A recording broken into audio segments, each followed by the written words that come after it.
This guy is an F-rank hunter who had 0 skills. But that changed when he discovered the global top 1 hunter's secret to being the absolute best. Unfortunately, Gongja also found out the strongest hunter's dirty secret. People call the Flame Emperor a genius, breaking every record while other talented hunters fail. But only the MC knows the dark truth behind his success. When the Flame Emperor realized he was exposed, he needed to eliminate the witnesses. So he slaughtered Gongja like it was just a fun game for him. However, Gongja awakened a legendary skill nobody ever thought possible, and now, the strongest S-rank hunter is going to pay for it, because he created the biggest madman of all time, and this madman craves revenge. In this world, a mysterious tower called Babylon appeared. It is so massive you can see it from anywhere on Earth, and those who had nothing to lose were the very first to step inside and explore what was in there. Every single floor of the tower was filled with otherworldly monsters, and crazy skills awakened for a select few visitors chosen by the tower. Those who heard the news quickly gathered at the tower and started to hunt those monsters. For years, hunters targeted clearing all the tower's floors, but right now, absolutely nobody has managed to beat the 40th floor. But then this guy showed up. He managed to clear over 10 floors completely solo, something not even the strongest top guilds could do. Soon, he became wildly famous. Girls wanted him, and boys wanted to be exactly like him. Our protagonist was also one of these losers. He has been stuck at F rank for years and lacks any awakened skill inside the tower. Since he was a kid, his ultimate dream was to climb all the floors. On the day the biggest guild failed a massive raid, and that lone hunter soloed it, the Emperor said in an interview that success belongs to those who deserve it, and for those who oppose him, death will be their final destiny. At that exact moment, the protagonist felt so much insane jealousy toward the Flame Emperor that the system appeared for him too. It finally happened. I awakened a skill, Gongja thought. The system stated that between heaven and earth, he was the most envious human alive, and because of that, it would grant him a unique skill. Gongja remembered other hunters who filmed the exact moment they awakened, so he felt the system was being totally unfair to him. But that didn't matter, because he received a glowing golden card. It was S rank for sure, and that was totally true. Then, the system announced the skill name was I Want to Become Like You, an S+ rank. The crazy effect would activate automatically upon getting killed by an enemy, copying one of his killer's skills and stealing it for himself. It wasn't possible to copy twice from the exact same opponent, and the stolen skill would be chosen randomly. However, to actually use it, he would have to die. The protagonist yelled, "What the hell is this trash skill? I simply have to die to use it?" His new skill was so ridiculous that the protagonist spent the next few days completely depressed. He didn't even report to the Hunters Association because he was too ashamed to tell anyone his skill was total garbage. After saying that and drinking all night long, he had a brutal hangover and a massive headache. While lying flat on the floor, he heard a voice screaming for help. Then, the protagonist leaned up and listened to the Flame Emperor talking to a silver-haired girl. The Flame Emperor said she was a fantastic actress. Anyone seeing them now would easily assume she was the victim, but he knew the truth. The drink she was about to hand him was basilisk stomach acid, the very poison she planned to use. If not for his ability, things could have gone very wrong. The girl began to claim it was a misunderstanding, insisting she only wanted to join him on a tower hunt as a teammate. The Flame Emperor also said that they had waited for this, but he was mistaken. Gongja, overhearing everything, was in shock, unable to comprehend their conversation. Was it a lover's quarrel or some kind of hunter dispute? Suddenly, the Flame Emperor grabbed the girl by the neck, declaring there was nothing left to discuss. From that moment on, he would ask the questions, and she only needed to nod and answer. If she tried to lie, he possessed a lie detector ability, so it wouldn't be wise for her to try. His first question was, who had ordered her to kill him? Was it the Black Dragon Witch? Hearing those words, the girl had nothing more to say and simply nodded. The Flame Emperor, understanding, stated he had already suspected as much, and thus no longer needed her. He then incinerated her with his flames. The MC, witnessing the entire scene, wondered if this was the hero everyone claimed him to be. What he saw, however, was not a hero, but a psychopathic killer. Gongja then started to run, accidentally stepping on a glass bottle. In that instant, the Flame Emperor found him. He even joked that he had gotten rid of all the rats in the vicinity, but it seemed he had forgotten one. The MC realized that look wasn't from a normal person, but a killer. And by the way he spoke, the saint, that silver-haired girl, wasn't his first victim. He must have killed a dozen, or perhaps even more. As he thought this, the MC fell to the ground. Looking back, he saw his shoe. or rather, his foot. Slowly, the Flame Emperor approached him, while the MC trembled in fear. He simply kicked his foot towards him, and Gongja began to beg for mercy, pleading for his life. However, the Flame Emperor ignored his pleas and simply asked if he had seen that. The MC, in shock, said he hadn't seen or heard anything. The Flame Emperor asked another question about what he hadn't seen, then suddenly grabbed Gongja by the neck and questioned how that was possible, as he was at the right time, in the right place, and he wasn't foolish enough to believe that. He declared that if the MC didn't want to end up like the saint, he should answer calmly. The MC realized he was a demon. His world and even himself had been observed by someone like him. However, the MC told the Flame Emperor about his lie detection ability, stating that if he used it on him, he would realize that he knew nothing and was nothing. The Flame Emperor looked at him with an uncertain expression, and seeing this, the MC wondered if he had killed the saint without any certainty, just because she was a little suspicious. The Flame Emperor said he wasn't that kind of person. Who did he think he was? Because the saint was truly going to kill him, and if he didn't kill her now, he would have been poisoned tomorrow. The MC asked how he knew that, so the Flame Emperor simply replied that he had his contacts,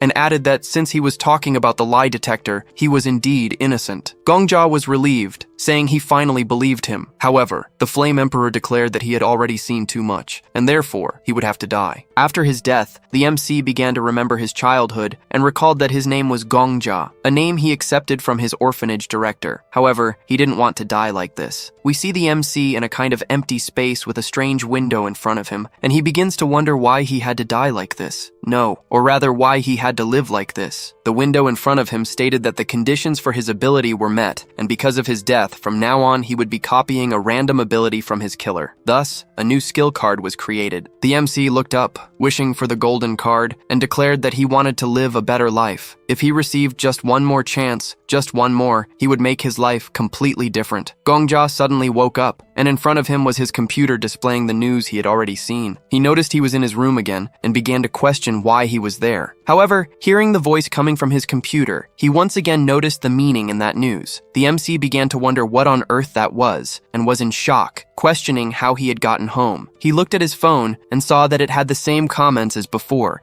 and in front of him, the same news that had played the previous day was showing again. He truly didn't understand what was happening, and began to recap that a moment before he was killed, he had obtained a golden skill card. Recalling this, he told the skill card to open, and saw that his envy skill was there again. However, there was an additional skill in the middle, and it was the ability he stole from the Flame Emperor, which he copied when he died. It was called Returner's Clock, and its rank was X. This skill had a very simple effect. At the moment of his death, he returned 24 hours in time, and his memories and experiences were preserved. Seeing such a description, the MC realized that everything clicked. He noticed that this was the true formula to become the legendary hunter. That's why the Emperor was so sure the saint would kill him the next day, but he also killed the MC, who was innocent. Again, the interviewer asked the same question about the secret to success in becoming a legendary hunter, and the Flame Emperor said the same thing he had said the previous day, exactly the same words, that if anyone sought trouble with him, everyone would die. Hearing these words, Gongja began to get nervous and declared that now they would see who would die first. Suddenly, he heard someone shouting that something was on fire, and looking out the window, he noticed that a building was in flames. Outside, several people were gathered, trying to run and put out the fire. It is explained to us that this place where the MC lives is different from the outside world. It is a city made for people who entered the tower to become hunters, and the location he was in was the first floor of the tower. Gongja was running among the people, wondering what time it was, and noticed it was the same time he had gotten drunk yesterday. It was also the time the Flame Emperor destroyed the evidence of his homicide. Among the people trying to put out the fire was the rank 2 Black Dragon, the master of the Black Witch Guild. Further to the side was the rank 5, the master of the Healers and Pharmacists Guild, the Alchemist master, and the one calming the people was the rank 10 and leader of the city's surveillance corporation, the Paladin. The MC remembers some people call his city the City of Ascension,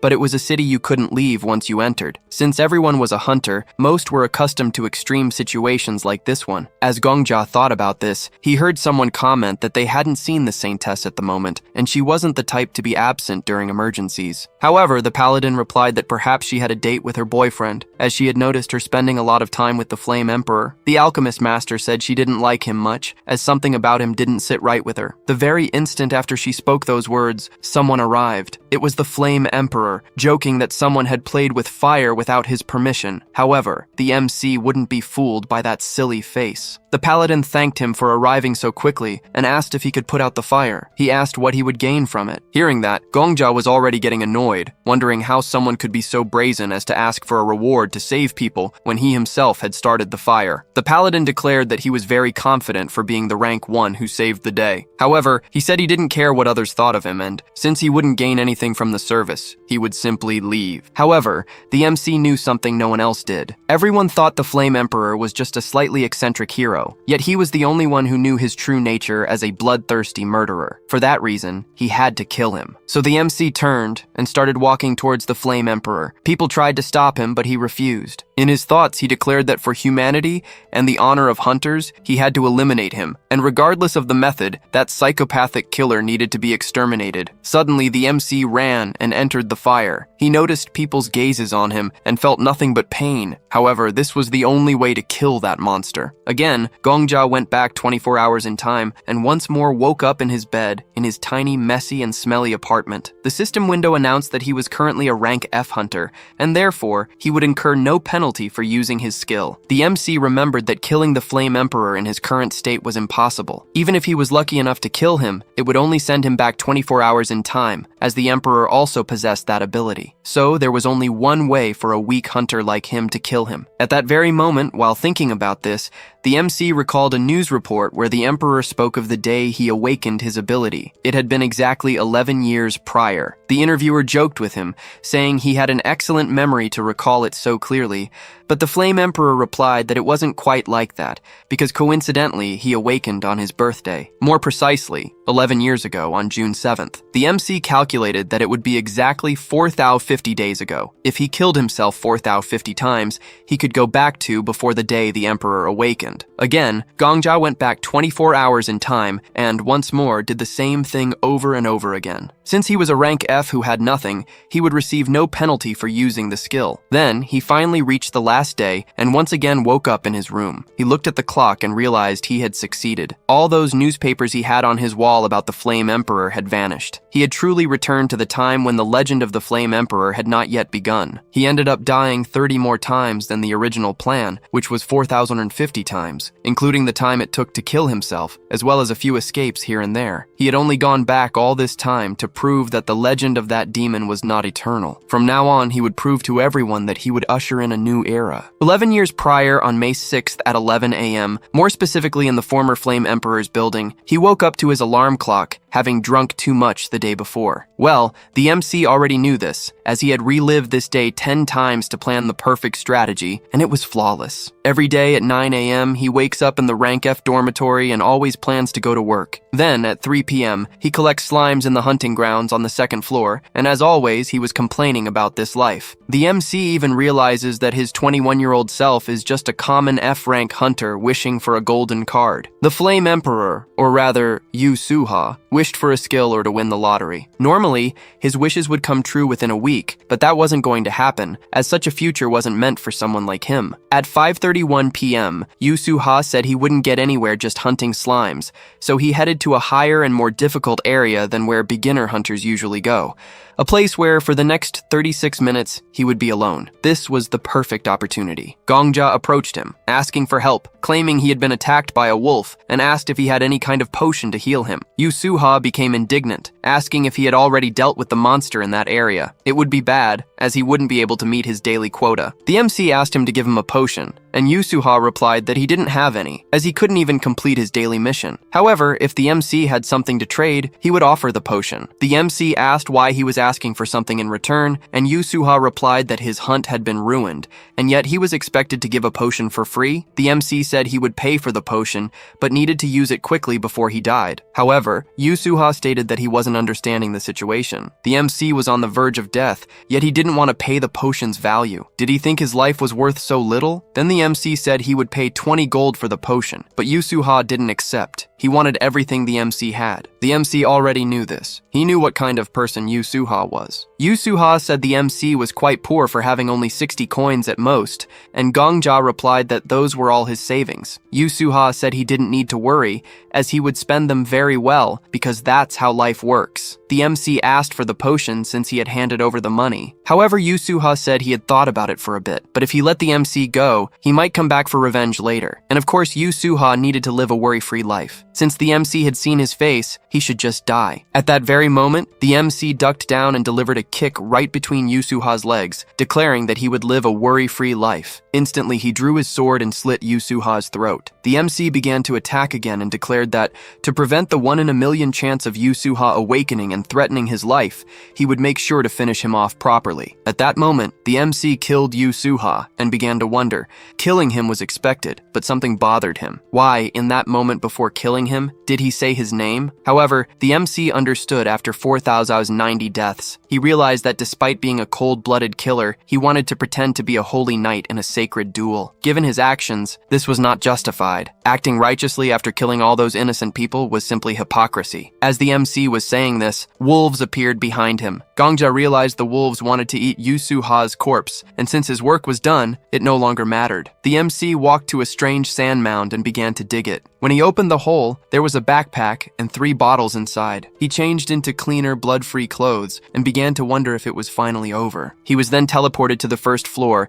and noticed there were people from the Vigilante Corporation. However, he was afraid to pass them because of the smell of blood. Yet, he walked past calmly, and no one suspected him. He realized it was finally over, and no one knew what had happened. And of course, to celebrate, he went to the bar and was drinking heavily. In his thoughts, he was happy because the Flame Emperor Yusuha no longer existed. People were saying he was quite happy that day, and he replied that he had to celebrate, as all the problems in his life had finally ended. At that very moment, he opened his status window. However, looking at it, he realized he had no combat skills, but he was happy because he realized that this was nothing more than greed and shamelessness. Since he had a time reversal ability, he could win the lottery or sell the method for clearing the upper floors that no one else knew yet. While the MC was thinking this, someone arrived. An old man in a suit wearing red sneakers. He ordered the waiter some milk mixed with a little vodka and sugar. The MC noticed this guy was quite strange. However, the people in the bar started whispering among themselves, wondering how he was there. Looking closer at the old man, the MC realized who he was, the #1 ranked hunter of that era, known as the Sword Saint. Let's get to know this Sword Saint. His real name is Marcus Callenberry. Many people had forgotten him after 11 years,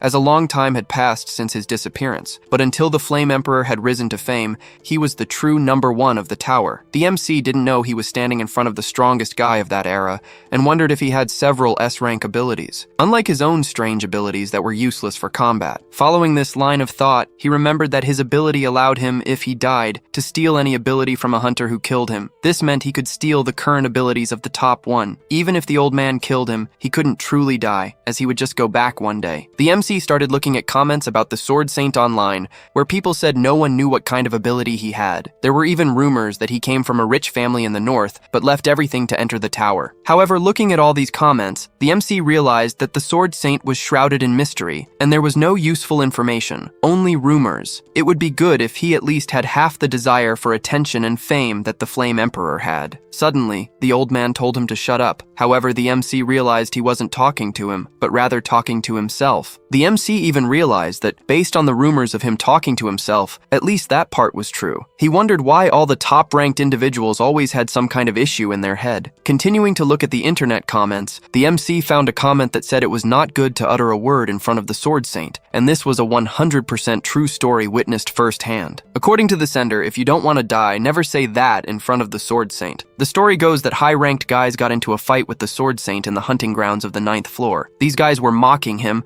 telling him to use a hearing aid since he was becoming a senile old man, and that based on his face and personality, his grandchildren would also be terrible people. After those words, the Sword Saint simply split the man in half. Everyone might think this was nonsense, but either way, it was not good to talk about the Sword Saint's grandchildren in front of him. The MC realized that could be tested to see if it was true. The Sword Saint was a bit agitated, so he paid for his drink and left. Everyone in the bar, who had been silent, started declaring that he had finally left, saying he was an old man with weapons and muttering to himself. The MC did the same and left. From that moment on, he went in search of the #1 ranked individual. The MC started wondering where he had gone. Since he followed him as soon as he left, he couldn't have gone too far. Looking ahead of the people, he found him and started following him. This was easy, as the only person who dresses like that in all of Babylon is easy to find. The MC started wondering what kind of ability he would have. Is it like the Flame Emperor, whose rank X abilities allowed him to go back in time? So, the Sword Saint was successful even before the Flame Emperor. He must have something much better. Could he have some kind of ability even stronger than going back in time? Suddenly, the Sword Saint stopped and said that this place should be suitable. The MC was surprised by his words, and the Sword Saint told him he could come out from behind the trees,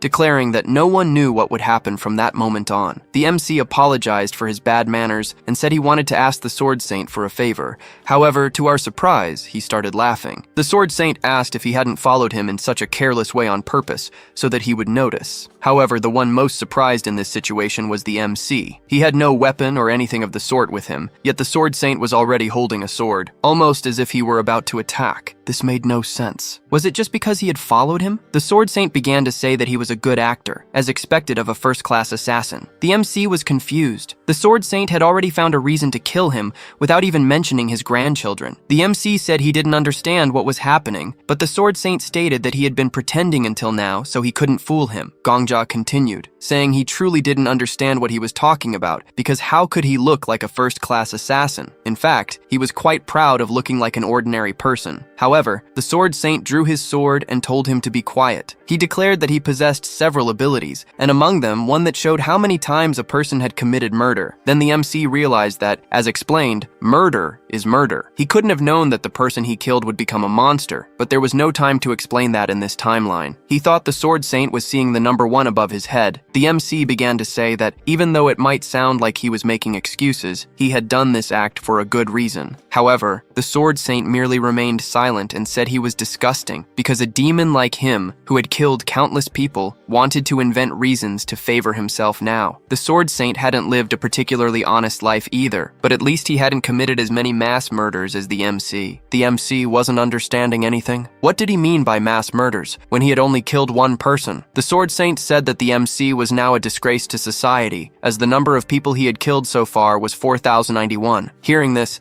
the MC realized that he had only killed Yusuha once, but he had killed himself 4,090 times to reach the past. However, currently, in the eyes of that old man, he was merely a serial killer who had murdered 4,091 people. From that moment on, this was no longer about copying his abilities. As long as the Sword Saint possessed that ability, no matter how many times they met, the Sword Saint would always try to kill him. The Sword Saint tried to attack the MC, but he dodged. However, the Sword Saint was still convinced that the MC was a first-class assassin, and that's why he managed to dodge. Meanwhile, the MC was in trouble. The moment he was focused on dodging the attacks, he tripped on a stone which made him fall to the ground. Obviously, the first time the MC dodged the attack was pure luck, but this time he wouldn't be able to dodge. However, before the Sword Saint delivered his final blow, he told him to shut up. The MC realized that the Sword Saint was talking to himself again and thought it was some kind of schizophrenic attack right in the middle of the battle. However, this could be one of his abilities, or perhaps even telepathy. He had already heard rumors that such abilities existed, so probably the Sword Saint was talking to someone about the number of deaths displayed above his head. But this was bad, because then he would also be a wanted man, not only by the Hunters Association, but also hunted by the great guilds and top bounty hunters. In the end,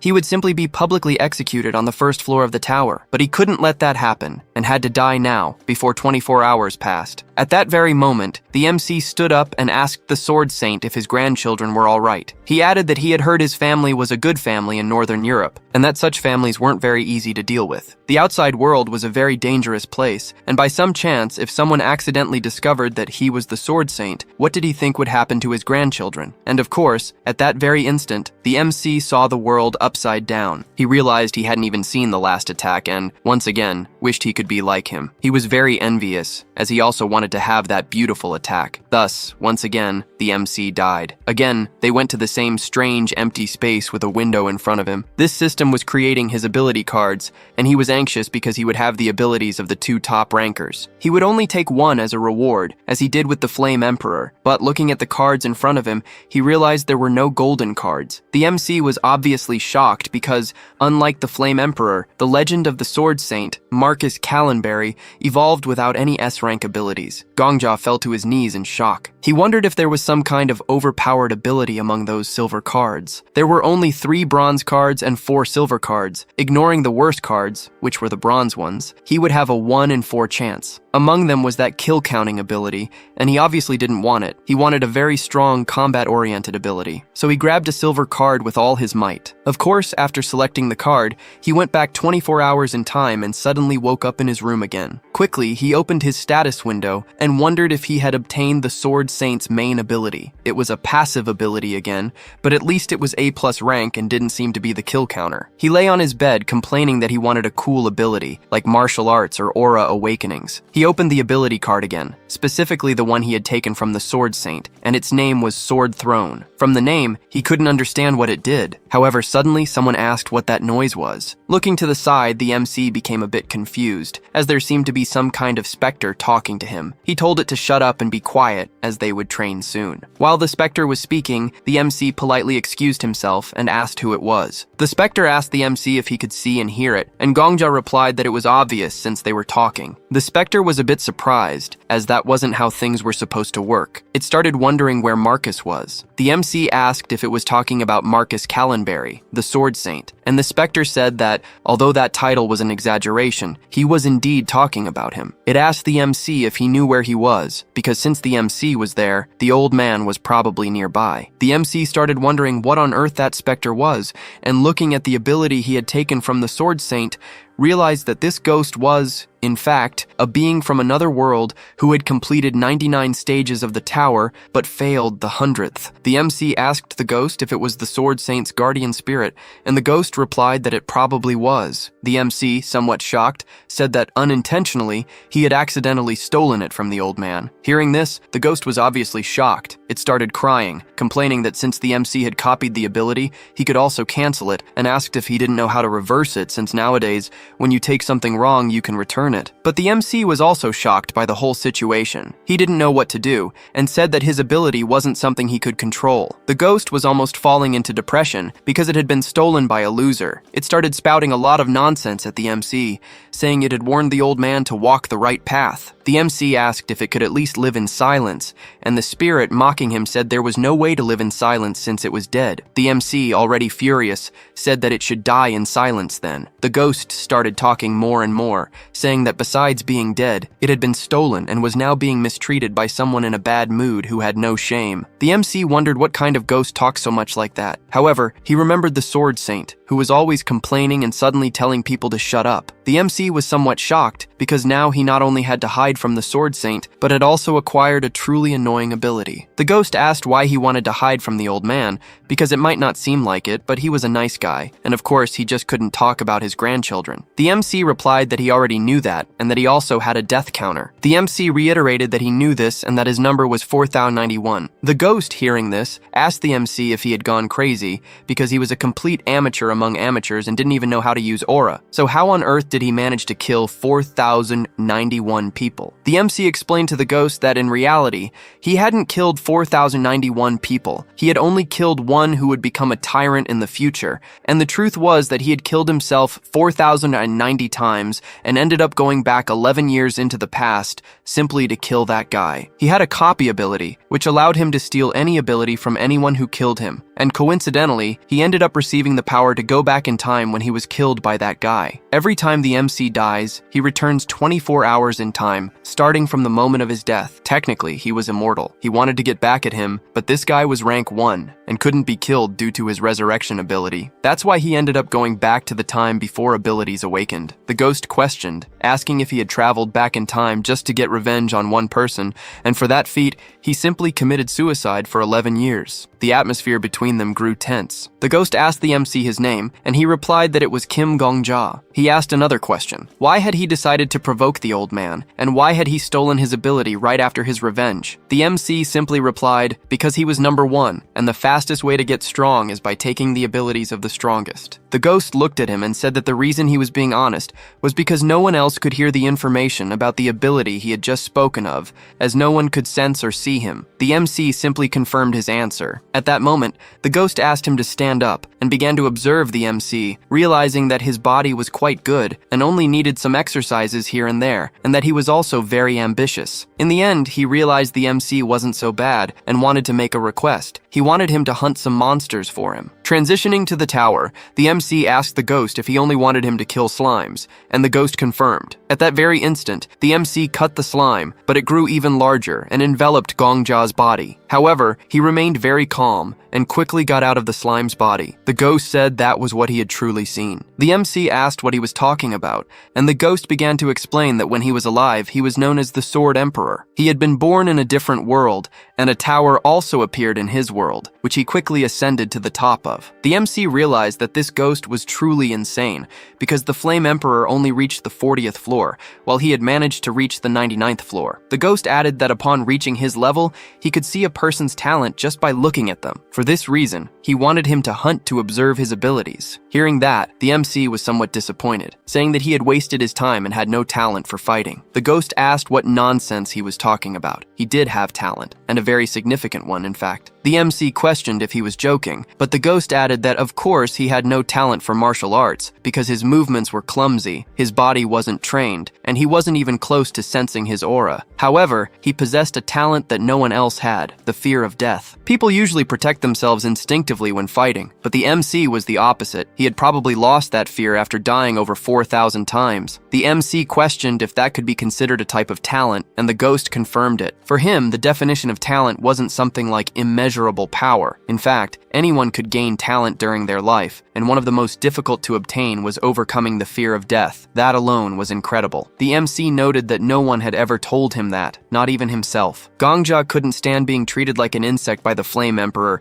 He couldn't bear it to the point that he killed himself 4,090 times, and in the end, death, something everyone fears, ended up becoming his talent. The ghost asked the MC something. Since he had stolen the old man's ability, that meant he had died to him, and he wanted to know what he thought when the old man killed him. The MC replied that the moon and that cut were very beautiful. At that moment, the ghost began to laugh incessantly and said that the MC was very interesting. He added that if his ability was copy, then that meant there was another version of him as the spiritual guardian of the Sword Saint. Therefore, he wanted to see which of the two would become the best hunter. To find out the result, he would help him. He would help him to the point where he could defeat the old man, or rather, to the point where he would be above him, and also conquer all those floors of the tower. The next day, the ghost was nagging the MC to wake up. He should wake up soon, as the old man was probably on the 10th floor while he was sleeping. If he didn't wake up, he would sing a song for him. The MC got up, a bit annoyed, questioning if he didn't know the time. It was only 4 in the morning. The ghost replied that even insects start crawling at 4 in the morning, but the MC retorted that it was no excuse as the ghost was only doing this because he couldn't sleep. Gongja added that he now understood why the Sword Saint trained at such crazy hours. It certainly wasn't by choice, but out of sheer exhaustion. The ghost then told the MC he should be grateful and kneel. The MC declared he would kill him,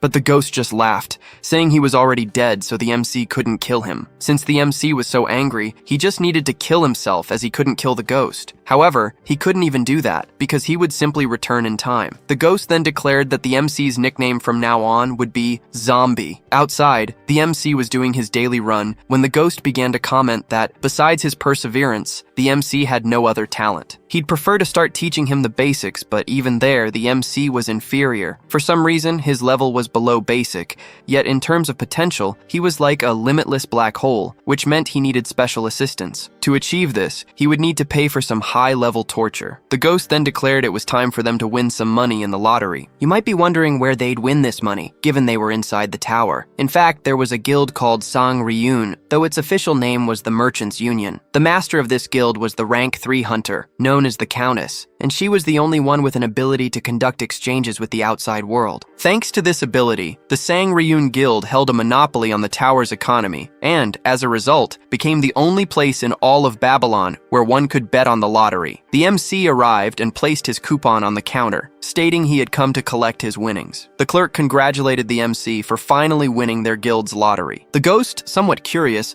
asked if the MC knew why they always wore cat ears, and Gongja replied that he'd heard their guildmaster was a catwoman. The clerk questioned the MC if he had checked the date, as it wasn't possible to collect a prize from a ticket purchased over 2 years ago. The MC replied that he had bought this one last week. After that, the clerk examined the ticket and was shocked, as the MC had won the first-place lottery prize. Everyone behind the MC was surprised. The clerk, somewhat confused, said he would confirm the number and call the manager immediately. The ghost questioned the MC if he wasn't afraid of being robbed in an alley, or something similar with that amount of money. Gongja replied that before he returned to this time, Yu Suha had used this ability to win the lottery several times, so he had learned a few things. It wasn't something that could be hidden, even if he tried. Even if it were revealed, it was better to have everything explained. If a winner were attacked, the Sang Ryun Guild would suffer the worst consequences. At that very moment, the guild manager, Arthur Tyler, arrived. He was also known as the Vault Guardian. The MC joked with him, saying his nickname suited the guild. Normally, an F rank like Gongja could never associate with someone of high rank, but today was different because he was now a client worth 50,000 gold. The ghost began to mock the MC, saying he was easily swayed, getting impressed by mere treatment, and embarrassed when his talent was mentioned yesterday. In his thoughts, the MC wanted to kill the ghost. The ghost declared that the MC shouldn't be so easily influenced. He should believe that everyone in the world existed to be trampled upon by them. In his thoughts, Gongja mused that anyone with Emperor in their name was a psychopath, and he never wanted to be like them. Arthur questioned the MC if he was having any problems, and the MC denied it, saying he was just a bit unfocused. Arthur said he was relieved, as he had been wondering if someone had treated him poorly before he arrived. The MC began to wonder in his thoughts if Arthur was some kind of angel. A short while later, they arrived at the VIP room, and the prize before the MC was what he had won, 53,000 gold. Seeing such a large sum, the MC couldn't help but swallow hard, as where he came from, all that gold was equivalent to about $5 million. With all that money, he could live comfortably for the rest of his life. His goal was to succeed, and he had already achieved it. However, he had decided to reign in this tower as a hunter. How he acquired this money was just a small step, and he had already seen much more impressive gold than that. The MC told Arthur that he should keep the money in the safe, and this was a wise choice, as it was what he recommended to many winners. Even if he managed to carry the money with him, there were many bad people in the world. Because of this, Gongja wanted to purchase an honorary membership title from the Sang Hyun Guild. Arthur asked the MC if he wasn't part of any guild, and the MC denied it. The ghost said that the MC was truly smart, because a guild wasn't just a group of friends or hunters. The biggest reason people joined guilds was because they wanted to be protected. On the first floor of the tower, there were guards and the Hunters Association, but the city was too wild to trust those two organizations. This could be seen by how the Flame Emperor and the Sword Saint killed the MC. The Flame Emperor never affiliated with a guild, and always prided himself on his freedom. He probably won the lottery many times, but never paid a protection fee to anyone. Someone at his level refusing to join guilds probably really annoyed others, and that was why he was almost poisoned. The MC told Arthur that he wanted one more thing. He wanted a cheap room for one person, and also, if any newspaper asked who the prize winner was, he could say it was an anonymous honorary member of the Sang Hyun Guild. Arthur remained silent at the MC's words and said that he was well prepared. The MC simply said that the world was a dangerous place, so he had to be ready for what was to come. The ghost said that the MC was doing very well on his own, and he had thought he even needed his diapers changed at first. However, at that moment, he seemed quite happy. The MC said it was obvious, but this was just the beginning. 4,000 deaths, 4,000 days to go back in time. He couldn't savor this before, as he was focused on his revenge. However, now it was time to enjoy all that power. Outside the Merchant Guild, the ghost reminded the MC that hunts were the most important parts of his lessons, and now that he had enough to pay for them, he asked what the next step would be. The MC replied that perhaps he should find a competent teacher. The ghost retorted to the MC, saying that he already had one right in front of him. However, the ghost added that books, scrolls to teach martial arts, or potions to improve physical abilities were needed. However, at the MC's level, he wouldn't be able to learn anything just by reading scrolls. So the only things he could manage to do were potions, and very good ones at that. The MC began to wonder how good they should be, and the ghost thought for a moment and said they should be from a place called the Alchemy Castle, because there were many healers there. Gongja said that the potions there were extremely expensive, but the ghost said that now he had a lot of money and shouldn't be stingy. He just needed to make a deal, and perhaps he could get a discount. While running to the location, the ghost suddenly stopped and told the MC that he should hide, because he had forgotten to mention the shop they were going to. The the old man also bought potions there. The MC was asked why he hadn't said that before, as he should have cut off that kind of thing from the beginning. Suddenly, the Sword Saint stopped and looked towards where the MC was, and Gongja was already in shock, wondering what he should do. Should he simply run? However, the Sword Saint merely turned away. The ghost said that was terrible because if the old man was there, it meant he would buy all the potions, and he told the MC to leave faster. Arriving in front of the shop, they realized the old man had entered it, and the ghost began to say that the training was over there because that shop was the best in the area, and the old man would probably take all the potions. The MC realized in his thoughts that it would be too risky to use the same shop as the Sword Saint. However, he wanted to take a different path. Looking at his phone, he noticed that neither the top 100 nor the top 300 were listed there. Suddenly, the MC said that maybe he wouldn't have to spend as much money as he had mentioned before, and they could get very good potions for a very cheap price. A short while later, the MC was in a type of slum where everyone was giving him dirty looks. The ghost questioned the MC if there was really a decent alchemist around there. The MC replied that she wasn't just decent, but a genius who only appears once every generation. Obviously, the ghost said the MC was crazy, because how could a genius live in a place like that? While the ghost was speaking, people were again giving the MC dirty looks, but in reality, that wasn't it. They were trying to see if it was worth robbing the MC, but they gave up because they saw him talking to himself, and perhaps thought he was crazy. As they were walking through the slum, they heard the voices of a woman screaming, and the MC said they had probably arrived at the right place. The girl was screaming that if they took her equipment, she simply wouldn't be able to survive. The man told her to take everything they found there, and the girl tried to grab the cart with her belongings, but the man sped up, causing her to fall. The bald man told her it was better for her to work on something else. People were complaining that her potions were too expensive, but the girl retorted that they weren't expensive at all. She barely made any profit from them. She declared that finding potions of the same quality and price throughout all of Babylon was impossible, and therefore, they should be grateful that she had opened that shop in a trashy place like that. However, people simply ignored her and left. She asked if they weren't going to buy any potions since they were there,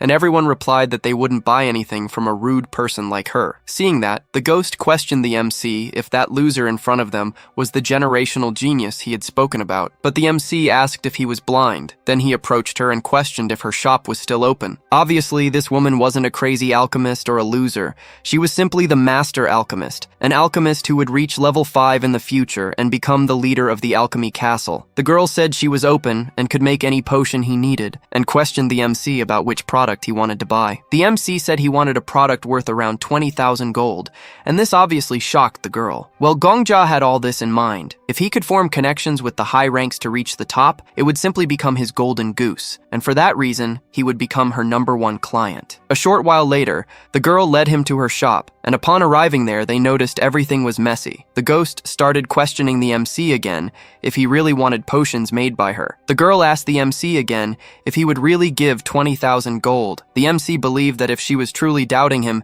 he would pay in advance. The girl said that if possible, an advance payment would be very good. The MC realized she was so broke she couldn't even maintain good manners, and he told her to take the money from his safe. He would notify the Sanghyun Guild. She asked if she could really take as much as she needed, and the MC confirmed yes. However, he didn't want to go too far over the original 20,000 gold budget, as his resources weren't unlimited. The girl said that before making any potion, she wanted to say one thing. If the potion he wanted was an illicit drug, she wouldn't make it. The MC realized that even though her shop had just been closed, she still didn't have the courage to refuse thousands of gold. Despite seeming crazy, she fit the role of master alchemist very well. The MC told her to relax, as he wouldn't ask for any drugs or anything of the sort. The girl then asked what type of potion he wanted to order. The ghost said she didn't seem that skilled yet, but he would provide the recipe. So they told the girl the ingredients one by one, and she wrote them down until the end. When the ghost finished listing the ingredients, the girl said that it would produce a potion to increase reaction time,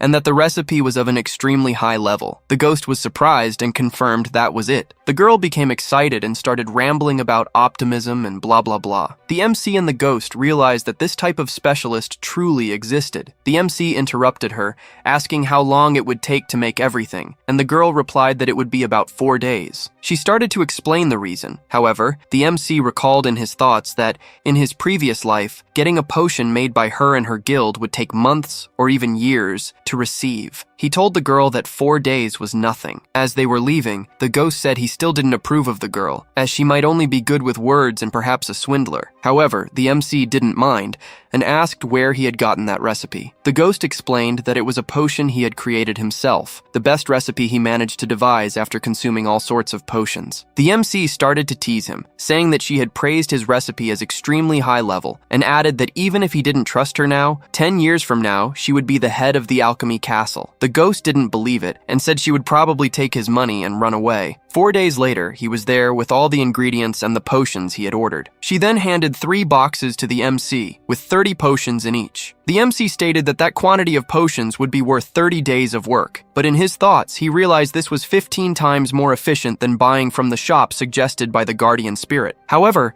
while he was thinking this, the girl caught the MC's attention and questioned why he had placed such a valuable order with an unknown alchemist like her. Even though she was confident in her skill, just by looking at that recipe, she realized that only 2 people in all of Babylon could make it. The MC himself had seen that all those people treated her like a madwoman. In his thoughts, the MC said it was because before him stood the most renowned pharmacist of her entire generation. But that wasn't the only reason. It was because she was the one who ran to the city faster than anyone when the fire started, and also someone who hadn't been deceived by the Flame Emperor. And on top of that, she was skilled and kind. Besides having good judgment, it would be a great loss if he didn't get close to someone like her. However, all of this was in his thoughts, and he told her that he helped her because she seemed kind, and also because she would achieve success even without his help. Therefore, he believed that good hunters like them needed to be successful so they could help each other even more in the future, as it was frustrating to see only crazy psychopaths succeed. For that reason, he wished the best for both of them. Everything the MC had said was true, and perhaps he couldn't have been more honest than that. The girl supported the MC's words, saying they should become successful for the good of the world. As he was leaving, the girl added that if he had any more requests, he should let her know at any time, as she would always prioritize his orders. The MC said he was grateful. However, the ghost annoyed him by questioning what he meant by hunters like us. The MC himself admitted he had said something embarrassing,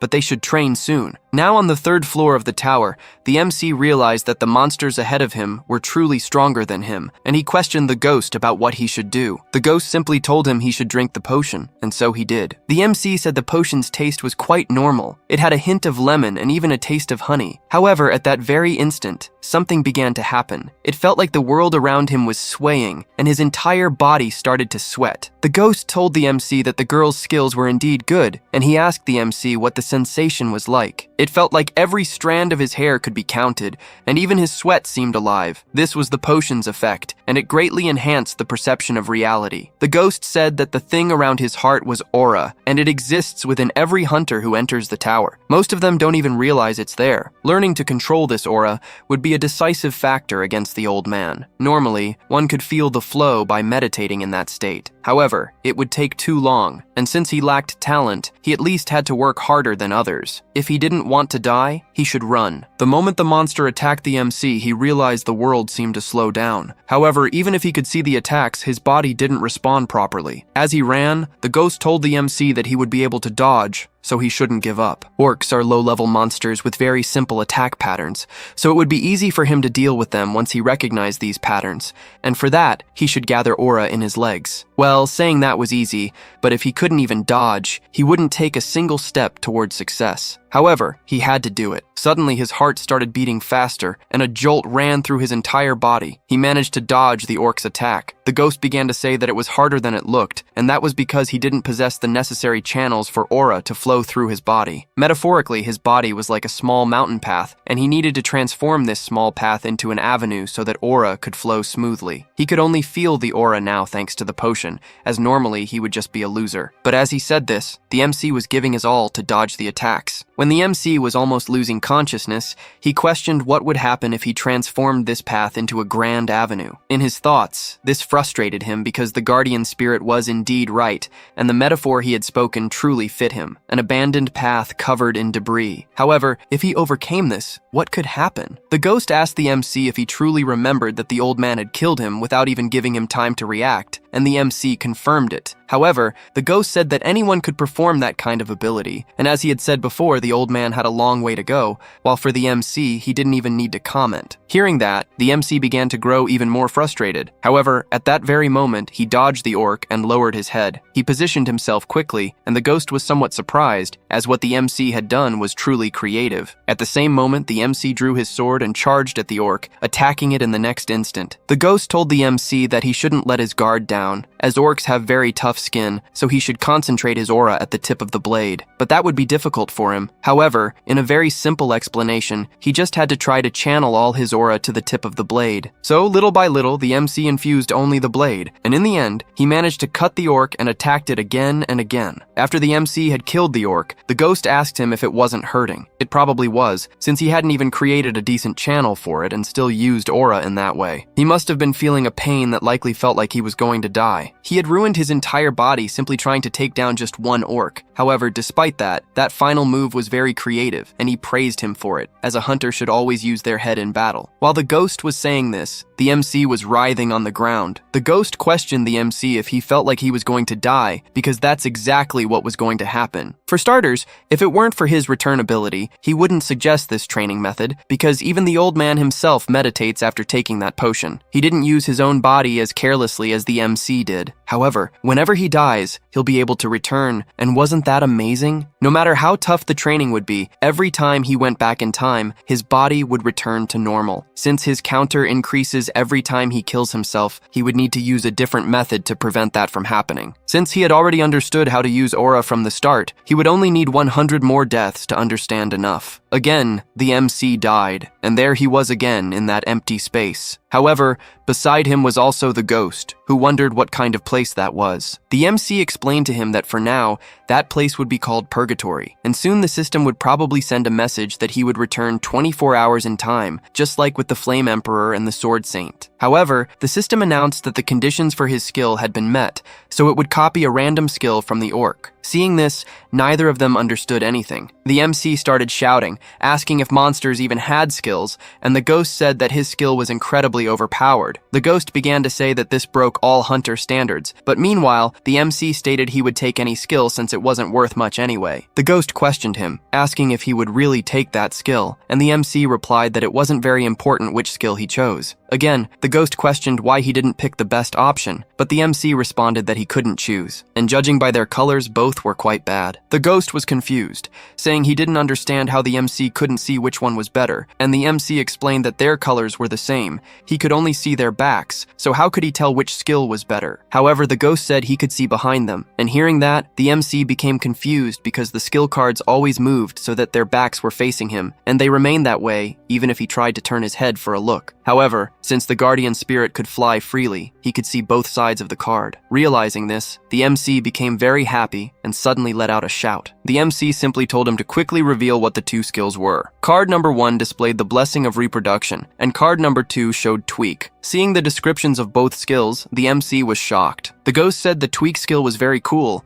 but he could have an orc skill, and regardless, the MC stated that Tweak was better than the Blessing of Reproduction, so he would take it. However, the ghost tried to stop the MC, yet it seemed they were both thinking the same thing, and still, the MC chose that skill. The MC returned 24 hours in time again, and was happy to wake up in the room the Merchant Guild had arranged for him. Meanwhile, the ghost was complaining that he thought he would fall for that, but the MC told him to stop complaining and go train immediately. Then he opened his status window and noticed the skill was there. The ghost tried to convince the MC that perhaps it would be better to train in the lotus position, as it would be less painful than fighting orcs. However, the MC didn't listen to what he said, and once again headed to the 3rd floor. Once more, he took the potion and set off towards the orc, and as always, the world seemed a bit slow to him. Suddenly, the MC stopped and used his Tweak skill. Hearing that, the orc became somewhat confused, and without wasting time, the MC attacked it, thus defeating the orc. The ghost began to complain that the MC was truly using a hack, and that it didn't count for training, and asked if he had no feelings for deceiving that poor orc in such a way, without even considering their feelings. However, the MC didn't care about that. A week later, the MC was already on the 5th floor, facing the boss of that area, who was the Goblin King. At that very moment, he activated his skill called High Society Goblin, and it startled the Goblin King. However, he quickly attacked and thus finished off the boss. The MC declared that he had been the strongest enemy he had faced that week and wished him to rest in peace. But the ghost told him to stop lying and stop being so overly emotional about defeating a single monster. The MC said he had managed to defeat this boss after 6 coins. To explain, 1 coin meant 1 life. The ghost added that he was a liar, and that was a proven fact. Furthermore, he couldn't say that battle had been honorable, as he had used the high society goblin skill, which only high-ranking goblins could utilize. However, the MC was surprised that goblins cared about useless things like hierarchy. Suddenly, the MC received a system message stating that his existence was much more defined, and for that reason, he would level up. As a reward, he received 2 more skill slots and became an E-rank hunter. The MC was happy about this. However, the ghost was wondering if those were sparks or drops of blood. The MC asked if that wasn't an effect of leveling up, and the ghost confirmed it was. But it wasn't just to make him look pretty. It was a kind of hint, because it's possible to discover the form of your aura according to the effects that appear when you level up. For example, the Flame Emperor he had killed probably had a fire-based aura. Any hunter's aura takes shape after some trauma, but not always a bad memory. However, it is always based on a life-defining moment or event, and this reflects in the form of their aura. It's more like an effect of one's own subconscious. From what the effect showed, the MC's aura was likely fire or blood. The MC asked the ghost what the Sword Saint's aura looked like, and the ghost replied that his aura was like moonlight. When he was a small boy, he got lost in the mountains and didn't want to die. So he climbed to the top of one of them and said the light from the illuminated sky was absolutely beautiful. The moon doesn't shine with its own strength, but by reflecting the sun, and he wished within himself that he wanted to shine like the moon, or so he thought when he was 12 years old, and he carried that thought with him ever since. But cutting to the chase, the ghost said it was time to go to the 6th floor. The MC asked if they couldn't go straight to the 10th floor boss. The ghost questioned if he wasn't getting ahead of himself, even as a novice, and the MC replied that wasn't it. He said that if he couldn't clear the 10th floor with 2 coins, he promised he would call the ghost Master. The ghost asked how he would defeat the boss with only a single death. The MC said he didn't care, but had one condition. The ghost needed to reveal the exact skills of the 10th floor boss. Furthermore, if the MC won, the ghost would have to call him Gongja Nim, a more polite form of address. The MC then asked if the ghost would give up, or if he was that weak. The ghost said the MC was getting too cocky by trying to pick a fight against the Sword Emperor, and told the MC to be well prepared, because from that point on, he would start calling him Master for the rest of his life. However, the MC was unfazed, stating that he would be the one serving someone, and the two laughed at each other. However, to outsiders, the MC was simply laughing by himself. Upon reaching the 10th floor, the guards told the MC he couldn't enter and questioned him why. The guards simply said that the MC wanted to commit an act of suicide by facing the boss alone, and asked if he hadn't seen the news about the Black Dragon Guild, which entered with 34 of its elite members and still failed. However, the MC didn't care, stating that according to association rules,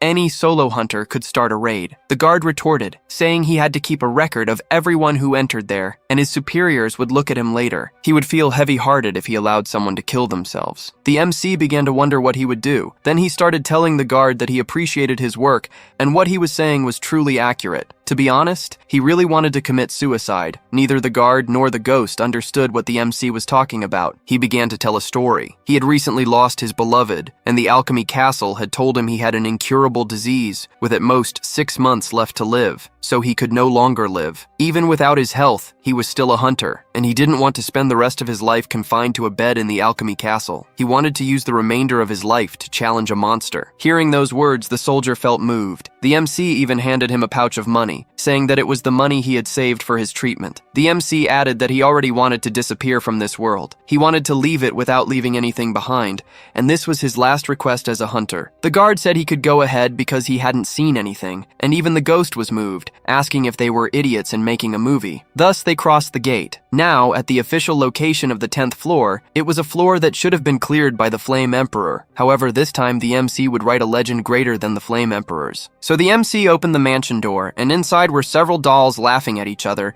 asking if he would play with all of them. At that very moment, the MC activated his skill and declared he would play with them. Well, let's go back in time a bit to where the Black Dragon Guild, which had secured its position as the strongest since the tower's opening, had unfortunately failed the raid for the 30th time. Reporters asked them what they thought caused this failure, and the guildmaster said there was nothing wrong with their skills. Rather, they had a bit of bad luck. However, someone was there to bother them. It it was the Flame Emperor who had cleared the 10th floor. Of course, in the future, this interview became known as the Loser's Declaration. You might be wondering how the Flame Emperor was the only one who managed to clear the 10th floor. Firstly, clearing the 10th floor is relatively simple. The boss was hidden somewhere in the mansion, and you just needed to find the right doll and destroy it. No matter how much one protected themselves with their own aura, 10 minutes was the time limit anyone could endure those flames. However, this had no effect on fire-type aura users, which is why he managed to clear it safely, and even had the audacity to say that luck was also a skill. The ghost even joked with the MC, saying that he also survived by luck. At that moment, the MC said his aura wouldn't last long, and the ghost approached him, stating that he would last about 1 minute at most. He added that, just for the record, the old man could endure those flames for over 30 minutes, and was now training to extend that time to 1 hour before challenging the boss. Unlike someone who had gone in without a plan, the ghost questioned if the MC could really defeat that floor with just 2 coins. The MC told him to be quiet, as now, after the first death, he would think of something. The ghost questioned, saying that the MC thought he could initially expand his aura without dying there. Even if he tried, there were only 2 ways to clear that place. The first was to find the right doll, a 1 in a million chance, or to become so proficient with his aura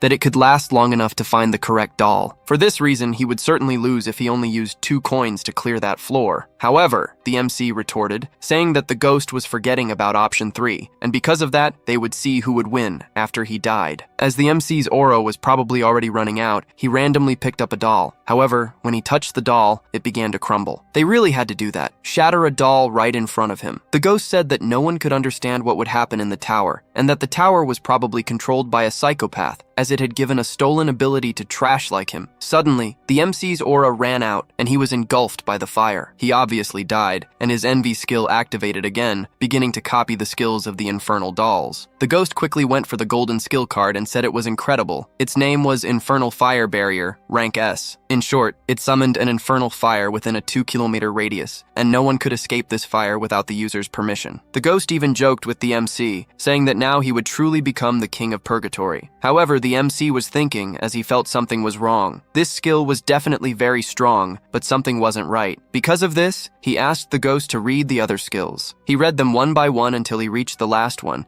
and at that very instant, he was shocked. Even without hearing the skill's description, the MC said he had found the answer he was looking for. Again, the ghost was shocked, saying that the MC had understood what kind of skill it was. However, he should choose the golden card. It was extremely powerful. If he used it, suddenly a lot of fire would appear and kill everyone around. In his thoughts, the MC really wanted this golden card. However, he felt there was something strange, because among the tens of thousands of dolls, there was only one true one, and the true one wouldn't burn, as it possessed a fire aura. However, why weren't the fake skills burning either? He only had one answer for this. They probably had a skill that would help the summoner select targets so they wouldn't burn themselves. Again, the MC went back 24 hours in time, but currently, he was an E-rank hunter, and because of this, he would receive a penalty for using the skill. He would receive a trauma from the opponent by whom he had been killed, and the trauma of the Infernal Dolls monster was recreated. The trauma began with a small child asking for a piece of bread, even if it was just crumbs. However, people always refused his request. Wherever he went, people always complained about him, and many wondered where so many homeless children like him came from. While walking, he ended up bumping into an old man. He started apologizing, thinking he was going to get hit, but the man merely stroked his head and asked if he had no peace, and that he seemed hungry and suffering, his body appearing to be in pain all over. He asked the child to come with him, saying he was a doctor and had many friends at home for the child to play with. However, that was what the child thought it would be. While inside a kind of cage, the child asked the man when they could go out to play, feeling very hungry. The man simply told the child to have a little more patience, adding that only animals succumb to their own desires. Just because he was born a beast didn't mean he had to be raised like one. He knew very well, orphans like him didn't work, claiming they were too young and spread diseases from village to village. He was a good man who had a duty to get rid of children like them. Suddenly, the scene cut to a type of slave auction, where people took these orphan children and sacrificed them,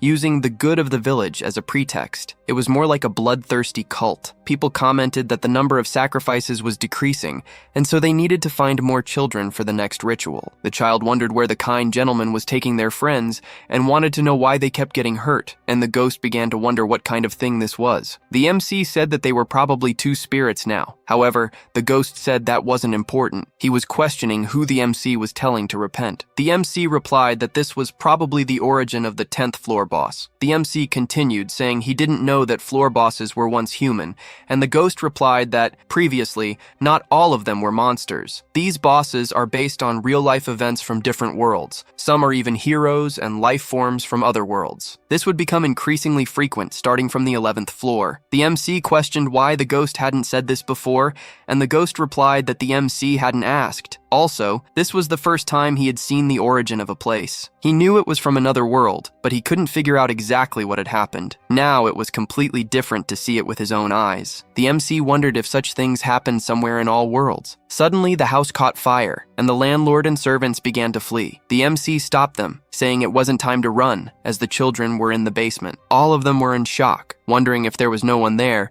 and it was getting very hot. In the end, they still called for help from the kind gentleman. They began to question what they had done wrong. They just didn't want to starve and only wanted to play with their friends. They just wanted to have fun and live a happy life. That's how the trauma of the infernal dolls ended. The ghost fell silent for a moment and said that the situation was truly sad, but they couldn't do anything now. The MC asked if that was the ghost's first thought after seeing that, and the ghost confirmed he had a bad personality. But what could he expect? That's how the real world worked. That boss was just a monster now, and those children from the origin had been dead for a long time. What could the MC do about it? Therefore, he should just find the true doll and kill it, then proceed to the 11th floor, 20th, 30th, 40th, 50th. That's what he should do now if he decided to climb the tower. That was probably how the Flame Emperor had thought as well. The MC said that Yusuha would surely find the true doll and kill it, and he would do the same without hesitation if he had seen their trauma. However, the MC wouldn't be like him. The ghost asked the MC what he was going to do. Act like a child and not clear the floor just to avoid being like him? If he wanted to defeat that floor,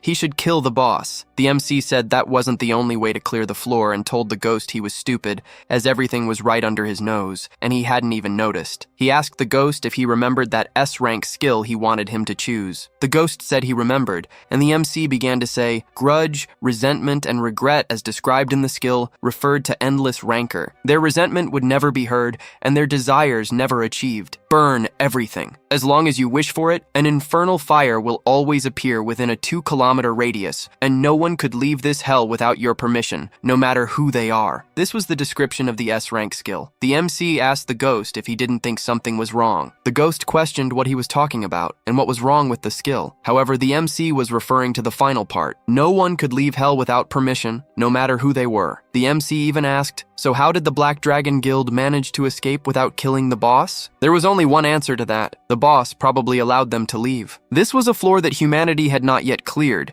and there was only one thing the boss wanted from its visitors. At that very moment, the MC activated his skill and began walking through the fire. The dolls started wondering if he wasn't burning, and even asked the MC if he wanted to play with them. The MC confirmed he did, and the game would be hide and seek. It was even a bit ironic to play this, as it was a part of hide and seek where the children couldn't go anywhere. However, this was the answer the MC found. So he went touching the dolls one by one, and we could see a glimpse of the children's spirits trapped within them. The ghost realized what the MC was doing. He was appeasing their spirits. So he kept touching each of the dolls until he reached the last one, which was trapped inside a cage. The doll asked him if he would play with her, and the MC picked it up, saying it was her turn. Suddenly, the doll began to melt, and the child's spirit thanked him, saying, "Thank you very much, kind sir." This was the ending the MC chose. Thus, he cleared the 10th floor, and his rewards would be given 24 hours after entering the 11th floor. The ghost asked the MC why he had that expression, as clearing a secret stage wasn't something just anyone could do,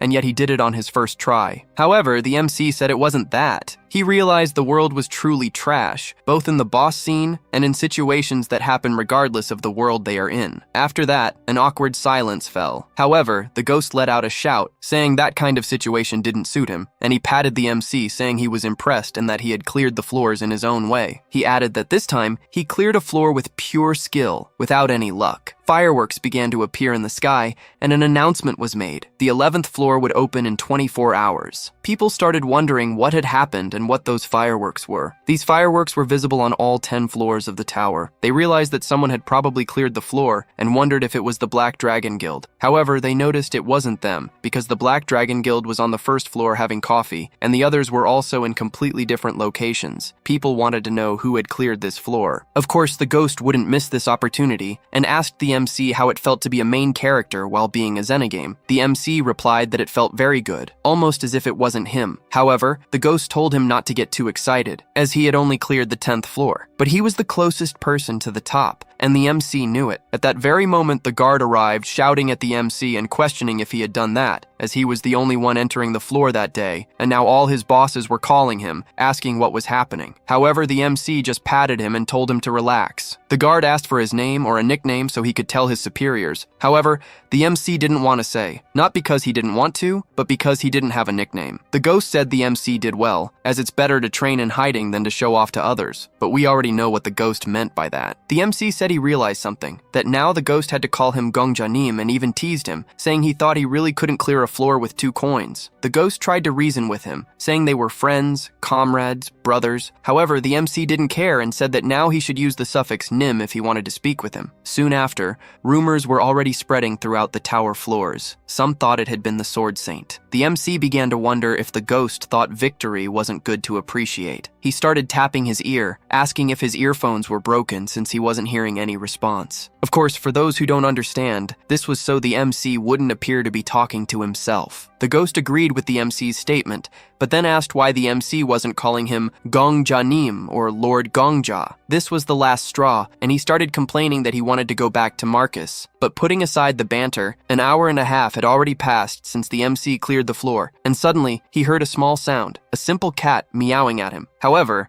the MC already knew who this cat was, but he decided to pretend he didn't. While he was playing with the kitten, several people approached him. He already knew who they were, and he even wondered why it had taken them an hour and a half to find him. Quickly, they stated their respective guilds, and just as one of them was about to introduce themselves, the MC told them to wait, as he had his own rules. First, they shouldn't tell anything to the media until the timer reached 0. The second rule was that he wanted a private place without any customers nearby. After they cleared the customers from the shop, they would begin negotiations. The MC asked them to start giving their offers, and they all began to say the same thing. However, the MC knew the reason for their desperation. The Sword Saint was a lone wolf, an isolated rank 1 who belonged to no guild, an existence that made people question the importance of guilds. If someone of his same caliber appeared, everyone would be desperate to recruit them. Suddenly, at that very moment, the cat spoke, offering 500,000 gold. That cat was none other than the master of the merchant union, rank 3, the Countess. She began by saying that the MC was quite brave for not being surprised by a cat transforming into a woman. However, the MC replied that he had seen many strange things lately, even dead people. An executive tried to assert himself against the Countess, stating that 500,000 gold and the position of vice leader was too risky. Even if the MC had cleared the floor this time, they didn't know his ability. However, the executive yielded to the pressure and said he was done speaking. The Countess said they should speak with their respective leaders, but those leaders would come to make the offers personally, as the current representatives were not on the same level. Quickly, everyone in the cafe disappeared, and shortly after, shouting was heard. They were none other than the top rankers: rank 5 Viper, rank 4 Inquisitor, our familiar Paladin, and finally, the equally important rank 2, Black Witch. At that moment, Viper began to complain, saying she was crazy for wanting to pay 500,000 gold and still offer the position of vice leader of her guild. However, the Inquisitor told them to sit down and have some coffee first. The other leaders liked the idea and started ordering their preferred drinks. Once they had decided, it was the MC's turn. However, the MC realized they had planned everything because all the guild leaders arrived after their executives left. This was no mere coincidence. They had agreed to this to confuse him. The ghost told the MC that he shouldn't be afraid. They were just trying to intimidate him. The MC knew this. He even compared this situation to the time he was burned alive. However, at this moment, he only needed to show one thing with his demeanor, and if anything truly scared him, he could simply go back in time and things things would already be resolved. The first to ask questions was the Inquisitor, stating that before the 10th floor,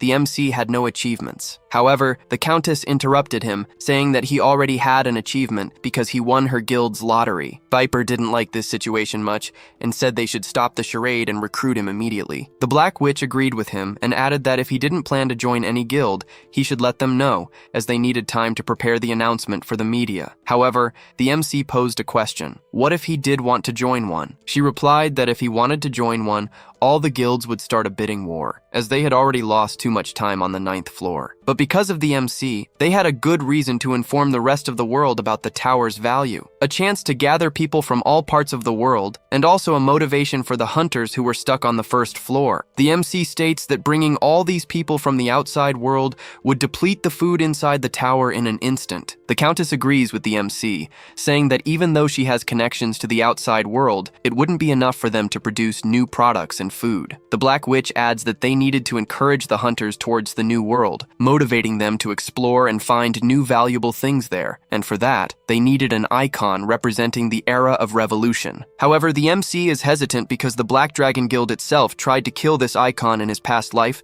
and he didn't know why. Nevertheless, the MC would probably get along well with the Black Dragon leader, and he said he understood, as the guild he joined would represent the new generation of hunters, and the other guilds couldn't do anything against it, which would make him feel bad. They would decide the future with a simple card game, specifically a game of poker. The MC would join the guild of whoever won. However, if the MC won, he would ultimately join all guilds simultaneously, appearing as a normal guild member to outsiders, but receiving the same treatment as the leaders. Since they had nothing to lose, they all agreed. As the MC is not seen or anything, he asked the ghost if he didn't want to stop calling him Gongjanim, and that he could call him that after the game ended. However, he wanted the ghost to reveal everyone's cards, and obviously, hearing such a wonderful proposal, the ghost was extremely happy, and so the MC played, with the ghost feeding him tips. After a while, Viper was the first to complain, saying that the MC was definitely cheating because even after 30 rounds, he hadn't lost a single time. The MC replied that he was just a genius at poker,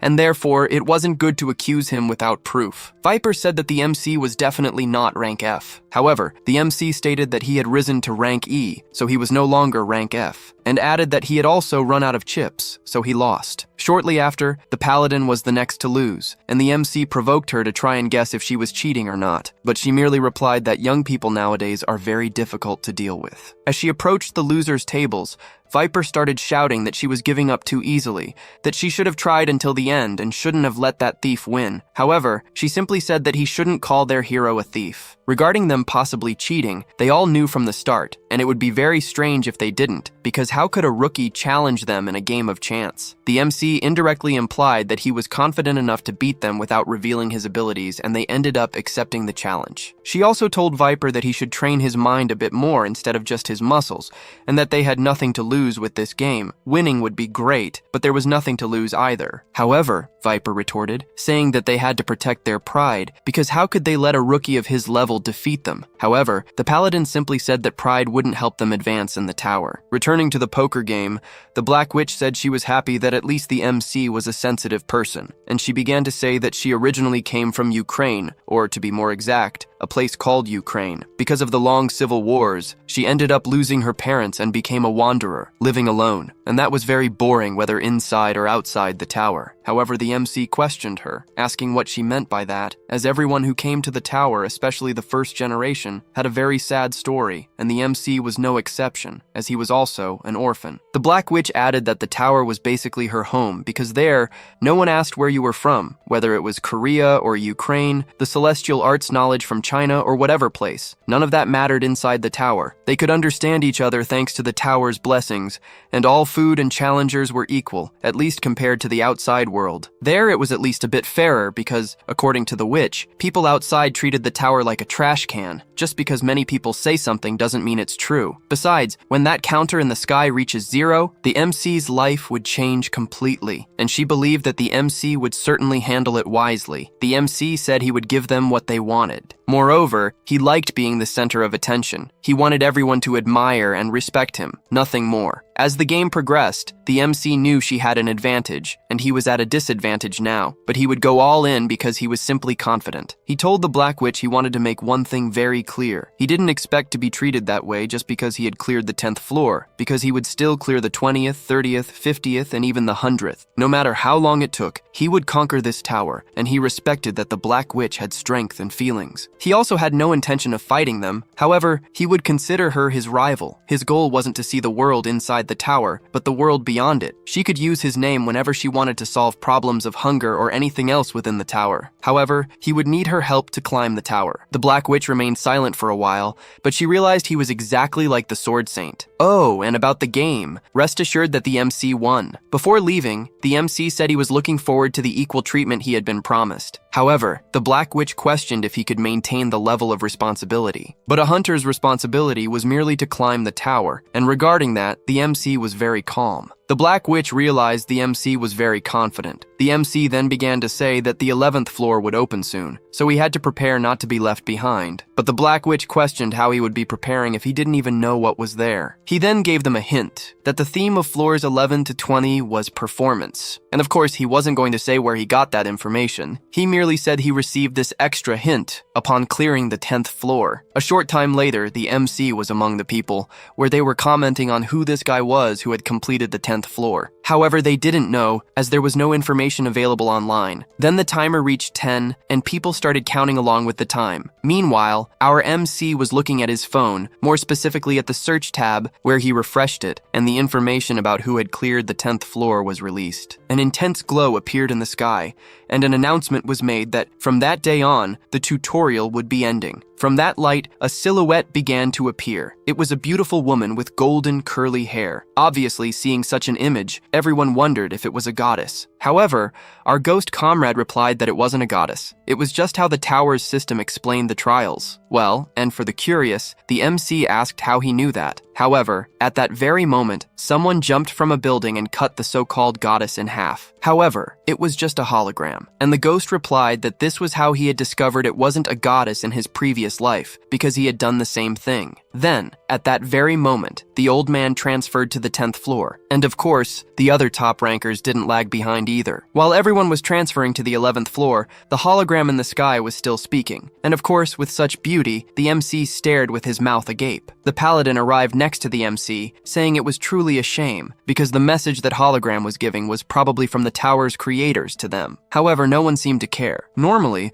they should be looking at it with admiration, because the mere existence of the tower and the abilities are already a miracle in themselves. The MC said she was more emotional than he thought. She replied that before going to the tower, she used to study music, and because of that, perhaps she had a more feminine touch than the others. However, at that very moment, looking to the side, several reporters started running towards the MC, questioning how he had managed it and what it felt like to clear the 10th floor. And of course, the paladin didn't want to be present for the MC's first media debut, so she transferred to the 11th floor. The reporters started pressing the MC even more. However, he was already getting nervous, and he merely told everyone that the 20th floor would also be cleared by him, so they should eagerly await it. Shifting scenes, more specifically on the 11th floor, we can see that it was pure chaos, and the 11th floor was more akin to war. And of course, seeing all that would suddenly leave anyone in shock. You might be wondering what's happening. Of course, something like this would occur as the tutorial was over. Such situations would become more common on the floors ahead. Suddenly, a soldier comes running towards the MC, saying that the heroes who would save the kingdom had finally arrived, and he pleads with everyone to help them immediately for the sake of humanity. He adds that the location was an open trade route, and without it, the kingdom wouldn't be able to sustain itself, which is why heroes from other worlds had to help him bestow their blessing upon the kingdom of Egan. At that very moment, a quest was issued, and the objective was clear. They had to protect the port. What truly instilled fear in them wasn't even protecting the port, but rather the mention of a demon king. However, they had no time to think, as the battle wouldn't wait. They assimilated the information, and obviously, in the midst of war, the strongest always take the lead. And after seeing the Sword Saint's performance, everyone else began to exert themselves even more. And you might be wondering, what about the MC? Well, he was calm because he was now receiving rewards for clearing the 10th floor, and his reward was access to all maps from floors 11 to 20. This reward was only for the normal stage. Now, for clearing the 10th floor in a secret stage, he received another reward. He would receive an NPC map from the 11th floor to the 20th, and as a bonus, he could choose any item that exists between those floors. Seeing all those reward windows and notifications before him,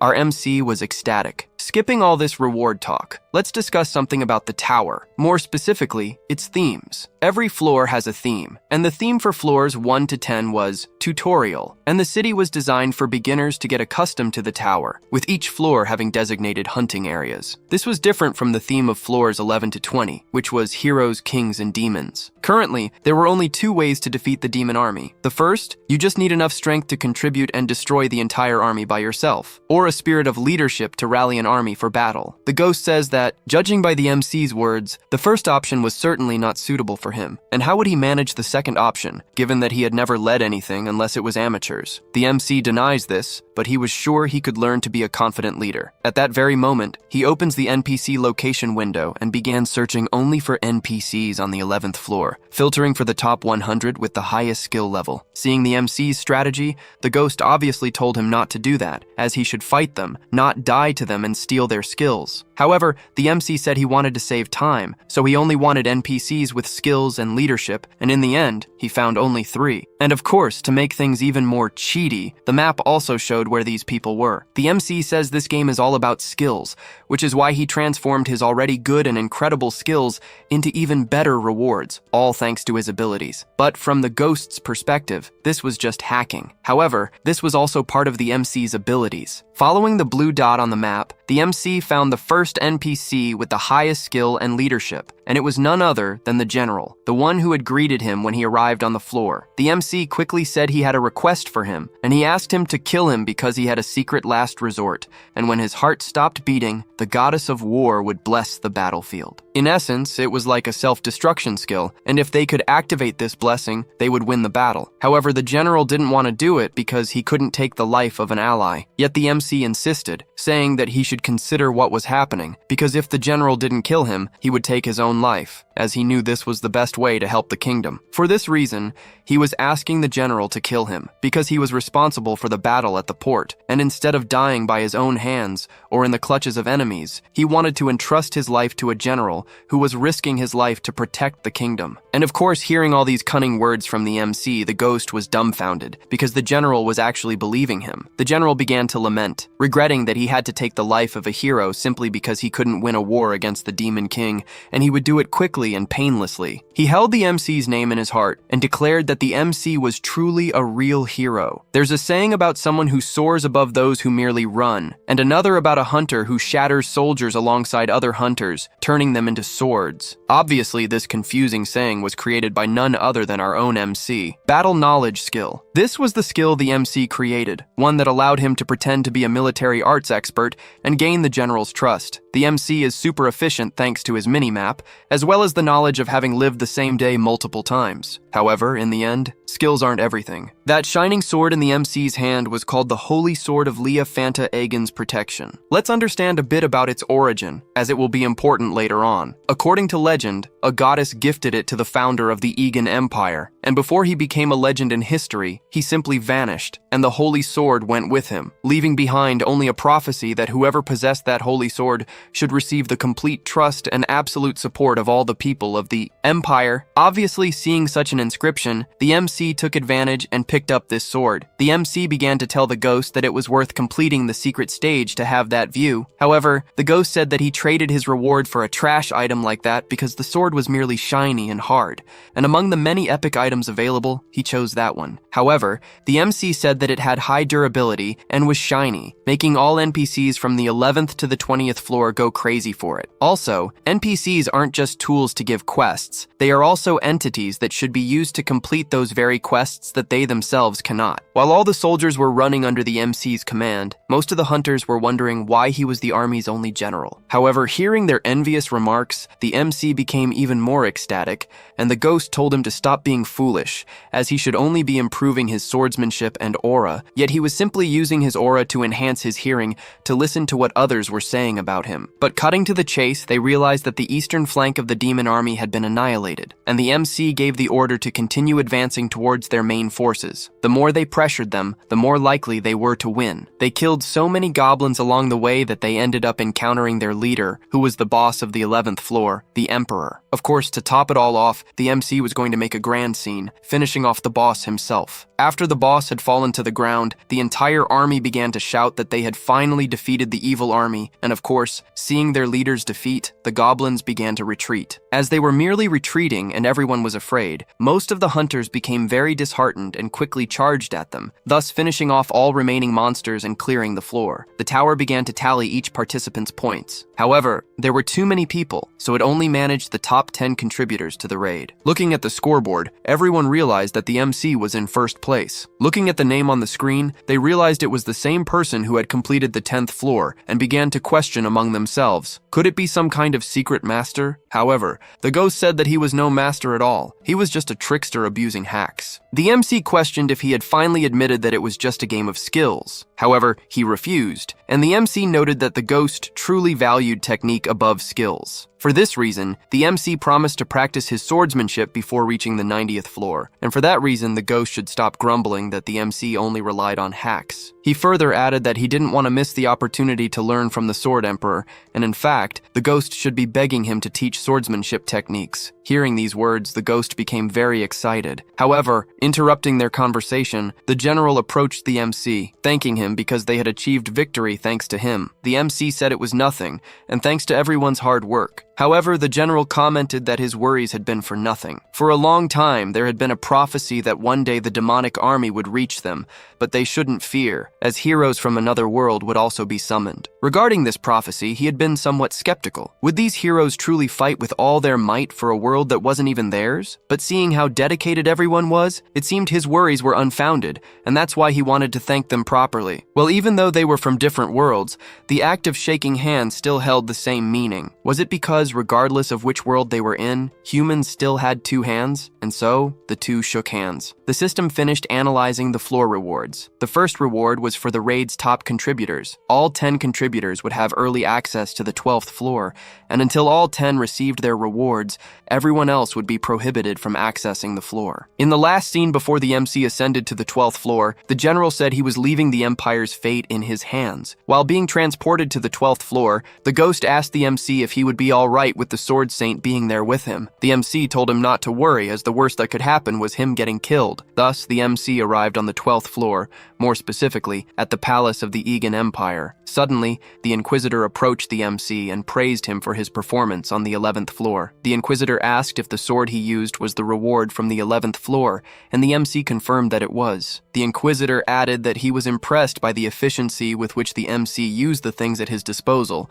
and the MC felt a bit embarrassed. However, at that very moment, the Sword Saint tried to attack him, but the Inquisitor barely intercepted him. The Inquisitor questioned the Sword Saint about why he was doing that, but the Sword Saint was not in the mood for conversation. He simply told him to get out of the way, or he would also be killed, adding that he better be quick, or he would cut off both his arms in the process. The Inquisitor stated that this would be a nuisance, and if he allowed the Sword Saint to kill the MC, the reputation of the Great Five Guilds would be ruined. The question was why he was after him, but the Sword Saint said he had no obligation to tell. The Inquisitor, however, said that since the Sword Saint had no intention of backing down, he would have to resort to force. At that very moment, both Viper and the Paladin attacked the Sword Saint, but he obviously defended himself. Viper shouted, asking how he could be so strong and healthy at his old age. However, the Paladin told him to be silent, as they should focus on the fight, because before them stood the #1 ranked individual. At that very moment, the Inquisitor asked the Countess to give him just 10,000 gold. She said she would even lend it to him, but with 15% interest, payable in up to 3 installments. However, the Inquisitor said he didn't want a loan.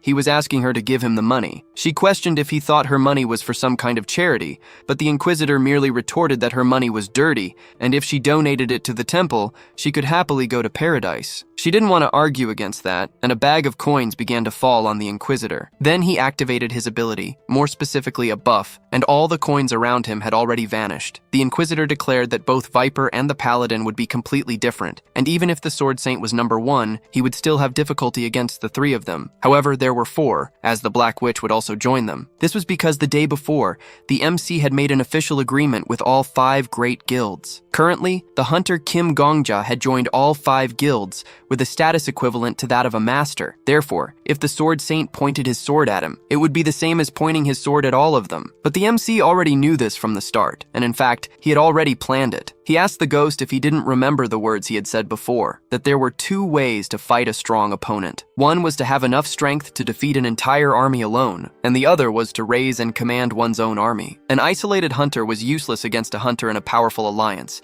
It was completely overwhelming. The MC had a plan from the beginning, so he approached the Sword Saint and asked if they could talk. He stated that he was very shocked by what had happened, and didn't understand the reason for the attack, as this was the first time he had seen him. Furthermore, the MC was a huge fan of the glorious Sword Saint. Of course, the Sword Saint didn't believe him, likely still thinking the MC was an assassin sent by the Black Dragon who had killed 4,093 people. In other words, a complete conspiracy in his eyes. The Sword Saint then declared that the outside world and Babylon weren't very different, because ever since he entered the tower, everyone had pressured him every single day to join a guild, yet he had firmly rejected all those offers. The reason was that he wanted to show everyone that in this tower, it was possible to reach the top on one's own, without bloodline, solitude, or affiliations, unlike the outside world, which was tainted with useless things. He stated that a single person could become the best with a sword, and he wanted to give hope to the people. However, instead, what had they been doing? They had all become stones that stagnated the world. Viper began shouting, saying that he hadn't helped with the raids on the 5th, 7th, and 9th floors either. The Countess added that if she had used his influence in the outside world, the food shortage in the tower wouldn't be so severe, and the tower's society might have been more safely stabilized. Finally, the Black Witch added that if he was the number 1 ranker,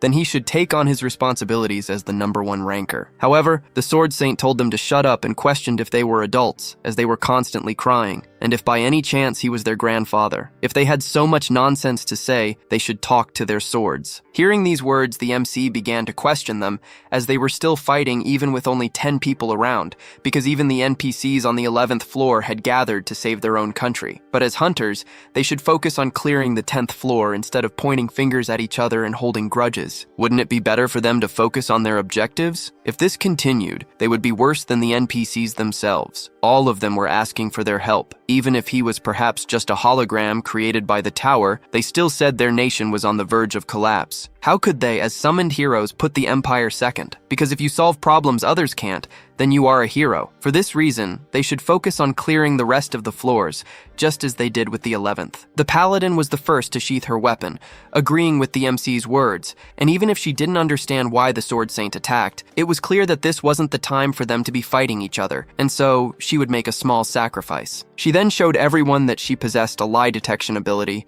and it was no exaggeration to say that this ability was what earned her the position of vice captain of the civil militia. Now, if the MC and the Sword Saint trusted her words, she would ensure that she validated their statements. The MC realized she was the perfect opportunity, so he declared that he would believe her, and the Sword Saint said the same, as out of all of them, she was the only one who had never harmed another human being. She then declared that they could make their statements. The first question came from the Sword Saint, asking if the MC had assassinated more than 4,000 people. The MC confirmed that he had, and at that very moment, the Sword Saint began to declare that he was a mass murderer who had deceived them. However, the Paladin stated that it was a lie. In other words, he hadn't killed more than 4,000 people. The Sword Saint began to get confused and break out in a cold sweat, and he declared that this was because he was an elite assassin. The MC confirmed that he was, but of course that was a lie. The Sword Saint began to say that he thought the Paladin would mediate the questions without lying, yet she herself had asked if they trusted her from the beginning, or was he perhaps going back on his word? The Sword Saint said it wasn't possible that he hadn't killed anyone, but the MC stated that he had killed, and it had been only one person, and because that person had deserved it, and if he hadn't killed the person he did, he would have become a serial killer. After all these declarations, everything the MC had said was true. Even the ghost was embarrassed, saying that he had told the old man not to rely solely on things like abilities. Then the MC approached the Sword Saint, saying that it seemed there had been a great misunderstanding, and of course he was happy that it had been a simple misunderstanding. However, if the guild leaders hadn't protected him, he probably would have died. The MC thought he needed something from the Sword Saint, perhaps an apology. The Paladin agreed with the MC's statement, as the Sword Saint was completely wrong. The Sword Saint began to stammer. How would he act? Despite her reputation as a pure person, the Paladin was still part of the 5 great guilds. Would he lie? Or reveal his ability to explain his actions? He could silence the MC by killing him, just as the Flame Emperor had done. Sometimes when people are in the wrong, they blame or distrust others, much like the Flame Emperor revealed his evil nature by trying to silence the MC. For this reason, the Sword Saint's true character would be decided by his choice. He then apologized, admitting he was wrong. He had thought carelessly, leading to presumptuous actions that almost caused him to kill someone for no reason. Until now,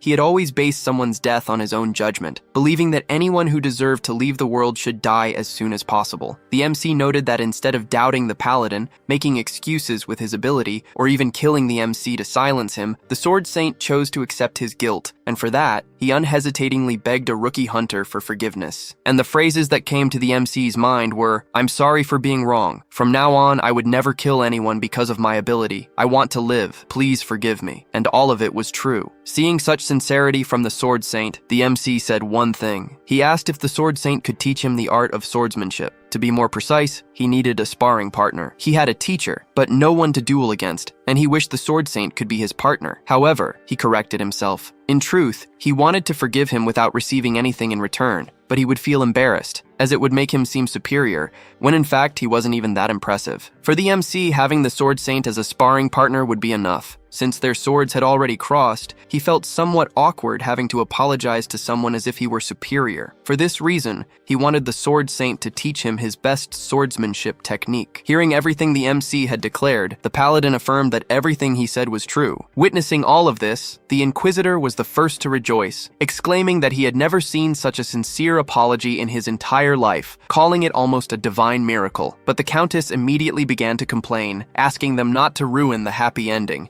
even though her money didn't mean it was all in vain. However, no one paid attention to her. The Sword Saint began to declare how he could have judged such a kind person so wrongly. He said that if the MC wanted a sparring partner, it would be his pleasure. He would be ready whenever the MC wished. He even said the MC could call him Grandpa Marcus, and started spouting a lot of nonsense, saying he wanted the MC to meet his granddaughter, or perhaps even marry her. However, the MC remained calm. The Sword Saint's expression quickly changed, asking if the MC wasn't interested in his granddaughter. Gongjia corrected himself, saying it wasn't that. He simply wasn't interested in dating anyone. A commotion of shouts erupted, and the ghost began to say that, as he had mentioned before, the old man was very annoying. So annoying that he never listened to others, and it wouldn't be surprising if he ended up earning a title called God of Annoyance. The MC declared in his thoughts that he wished he hadn't discovered that. But at that very moment, the system announced that the MC had finished the 11th floor in first place, and from now on, he would receive the completion rewards. Since he had finished first, the reward would be delivered to him first. They had already heard about the completion conditions for floors 12 to 20 before returning,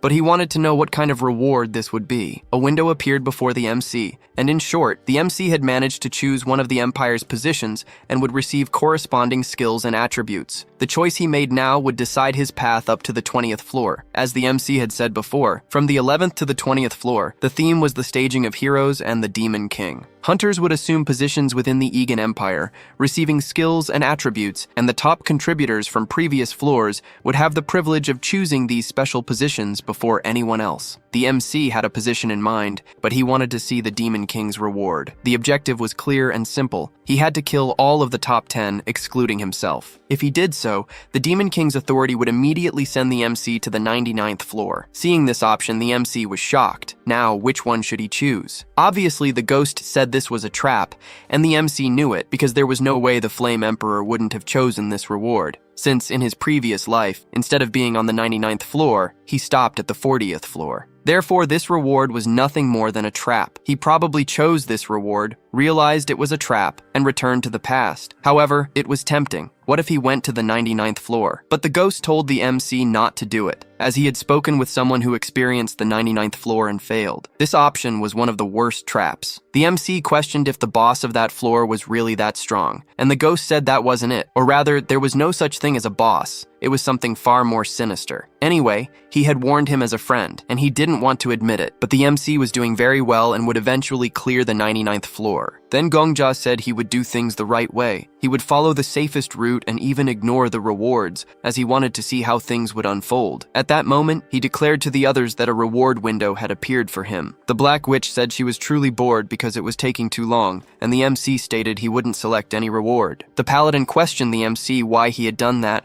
but at the same moment, the Sword Saint said he understood why the MC had made that choice. However, he questioned if it was truly necessary to ignore the rewards. Nevertheless, the MC simply said he regretted nothing. Then the Sword Saint chose the goddess's reward, and his position would be that of Chief of the Egan Empire Knights. Immediately, several knights appeared. The next to receive a reward was the Inquisitor, and he said it seemed like a game of cops and robbers, but for everyone to understand what he was talking about, he would show them. Everyone was surprised. It truly was a game of cops and robbers. The Inquisitor said they should call the goddess's allies cops, and those who sided with the Demon King robbers. It seemed that siding with the robbers would certainly have disadvantages, as the Paladin would quickly discover them. He added that the MC's choice wasn't all that great, but he would respond, so he chose the position of Grand General of the Empire. Viper ended up choosing the position of Chief of the Royal Bodyguard, the Paladin chose Minister of Foreign Affairs, and the Black Witch chose the position of Chancellor. Lastly, the Countess chose Minister of Finance. Thus, everyone chose their respective positions. At that moment, the system began to report who had claimed the rewards. One person had not claimed a reward.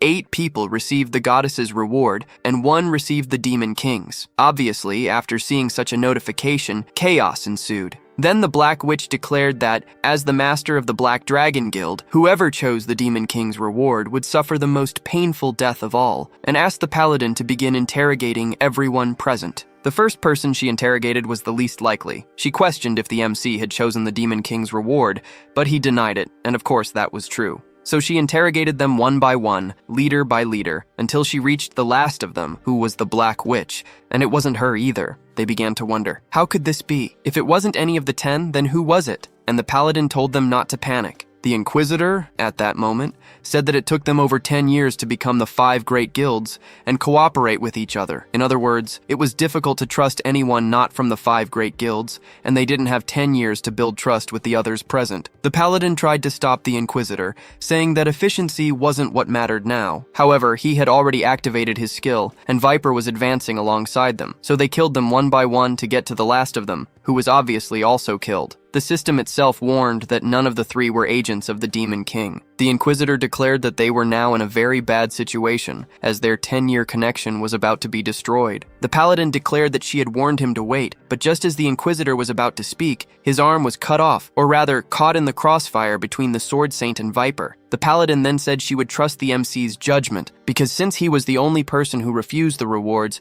he was certainly the only one who couldn't be the traitor. Seeing that madness before him, the MC wanted to ask the ghost if all the people he attracts are psychopaths. However, the ghost merely said that the MC hadn't given up the reward just knowing this would happen. However, the MC said there was tension among the top rankers, and he presumed a fight would start if there was a traitor. For this reason, he gave up the rewards, but he didn't imagine it would be this bad. So the MC approached the Paladin and asked if she could tell him a little about the Inquisitor. She replied that he had always been like that. More specifically, when they entered the tower, religion was a big problem, and the various religions were always fighting each other. It was at that point, when the Inquisitor appeared, that he killed everyone. The MC remembered that, in his past life, the religious groups had indeed reached a peaceful agreement, but it was probably the media covering them. The Inquisitor said he regretted his judgment and knew that what was happening was because of his actions, but to stop all that fighting, he needed the MC to ask the Sword Saint to stop the battle. The MC tried to get the Sword Saint's attention,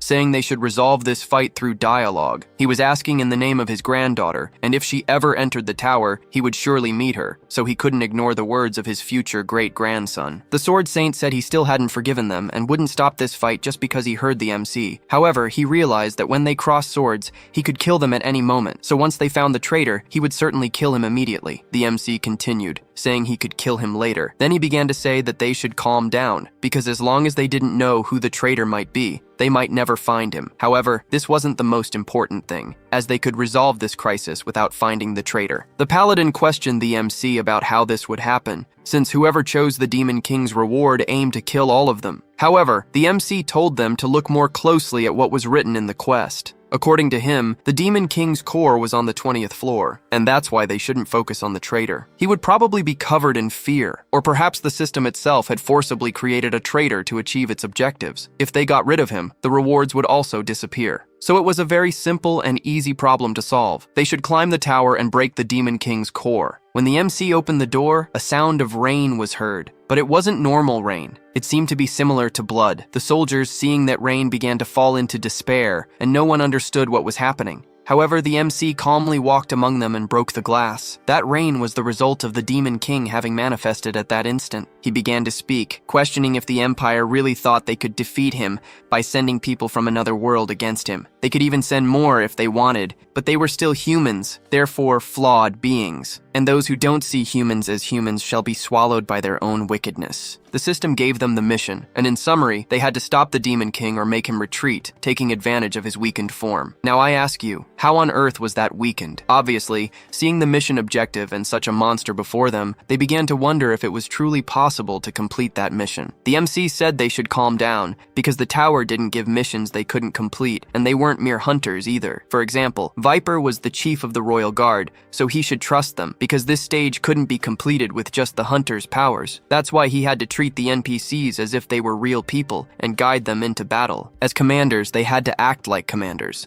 Since the paladin was the Minister of Foreign Affairs, they needed to find the Emperor, because an army without its leader nearby would have its morale crushed. As for the Inquisitor, the MC didn't like him much, but it wasn't the time for conflict. Unlike the MC, the Inquisitor said he liked him much more now. However, the MC simply stated that the soldiers were in front of the castle walls, so the Inquisitor should control them on his own, and no matter what happened, he had to defend the castle walls, because if their defenses fell, the stage would be over. The Inquisitor declared that he would protect them with his own life. Thus, everyone went to their respective positions, and since the top 10 had already received their rewards, the other hunters were able to enter the floor. Cutting to another scene, the Black Witch approached the MC, and he questioned how she had reached him so quickly. She replied that it was her unique skill, called teleportation, which allowed her to teleport anywhere within her field of vision. Obviously, such an overpowered skill had to be copied, and even the ghost agreed that the MC could use his hack to steal this ability. However, continuing the conversation, the MC questioned what she was doing there instead of going to the castle walls. She replied that she obviously came to take him with her, because the MC possessed a sword that made all the NPCs on the 11th floor admire him. Like it or not,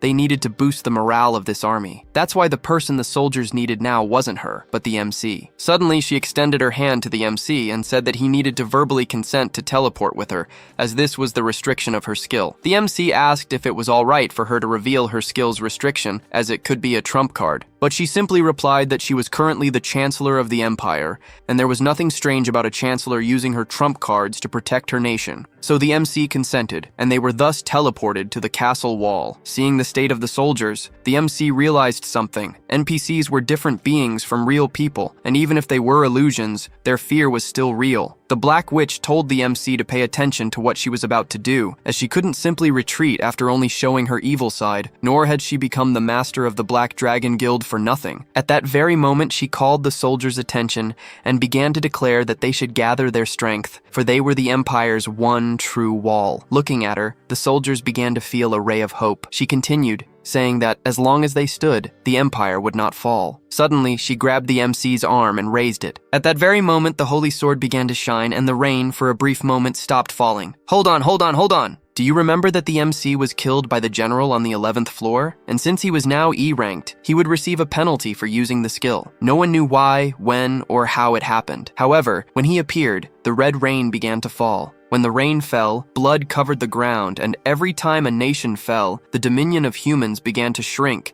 and the history of humanity became shorter and shorter. Every time the Empire's territory vanished, only the rain fell and continued to fall. An incessant rain resembling blood, and this was the cause of everyone's despair. Royal historians solemnly used their ornate quills. They accepted their fate to write, and thus, humanity was extinguished by its own hands. The master of nightmares, king of all demonic creatures, historians named him as follows: the Demon King. When that intense glow appeared above the castle walls, people began to feel a ray of hope as they thought the goddess was protecting them. But that was wrong. It hadn't been such a great authority, and the rain had only stopped where the light of the holy sword reached. However, small things are sometimes enough. And for humans who had nothing, far from being small things, this was already enough to rekindle their strength. Initially, the reason there were no NPCs in the royal chamber was because each of the dignitaries had abandoned the empire. And it was probably for this reason that the tower chose the empire as a stage, just like the abandoned children in the mansion on the 10th floor. At that very moment, the Black Witch finished her speech and questioned the MC why he was looking at her that way. Was a Ukrainian speech really that bad for him? She says her old country was full of communists,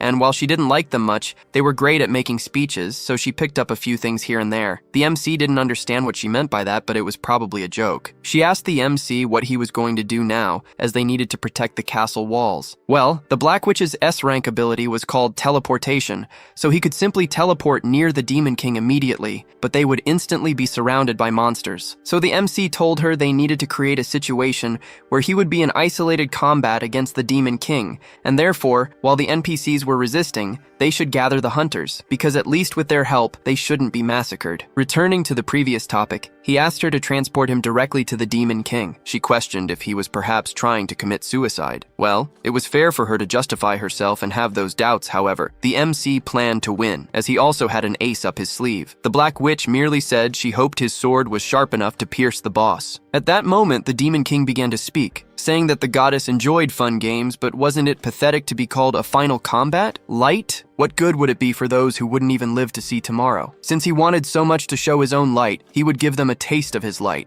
In that instant, the Demon King attacked, defeating several soldiers instantly, while others were gravely wounded. Amidst this attack, one of them ended up being killed. The Black Witch remembered that both the Sword Saint, the Inquisitor, and Viper should be on their way with their troops, and the Paladin was probably looking for the Emperor as the MC had requested. So the only person remaining was the Countess, and in the end, she wasn't the traitor either. However, this was concerning, as the Countess was the only one who had connections from the tower to the outside world. But the Black Witch said they had no time for lamenting, because they should focus on what was before them. Looking at the map, the MC realized that the demonic army had changed formation and were probably attempting a charge. In that instant, they teleported to the front line of battle. Arriving there, the ghost wanted to tell the MC something, that from that moment on, a new training would begin, and he should last at least, at minimum, 30 seconds. Because to win that war, he needed to become the people's hope, and no matter how long, he just needed to show the scene that he was holding off the monsters on his own. No one becomes a hero by living 30 years, but when everyone desperately needs 30 seconds,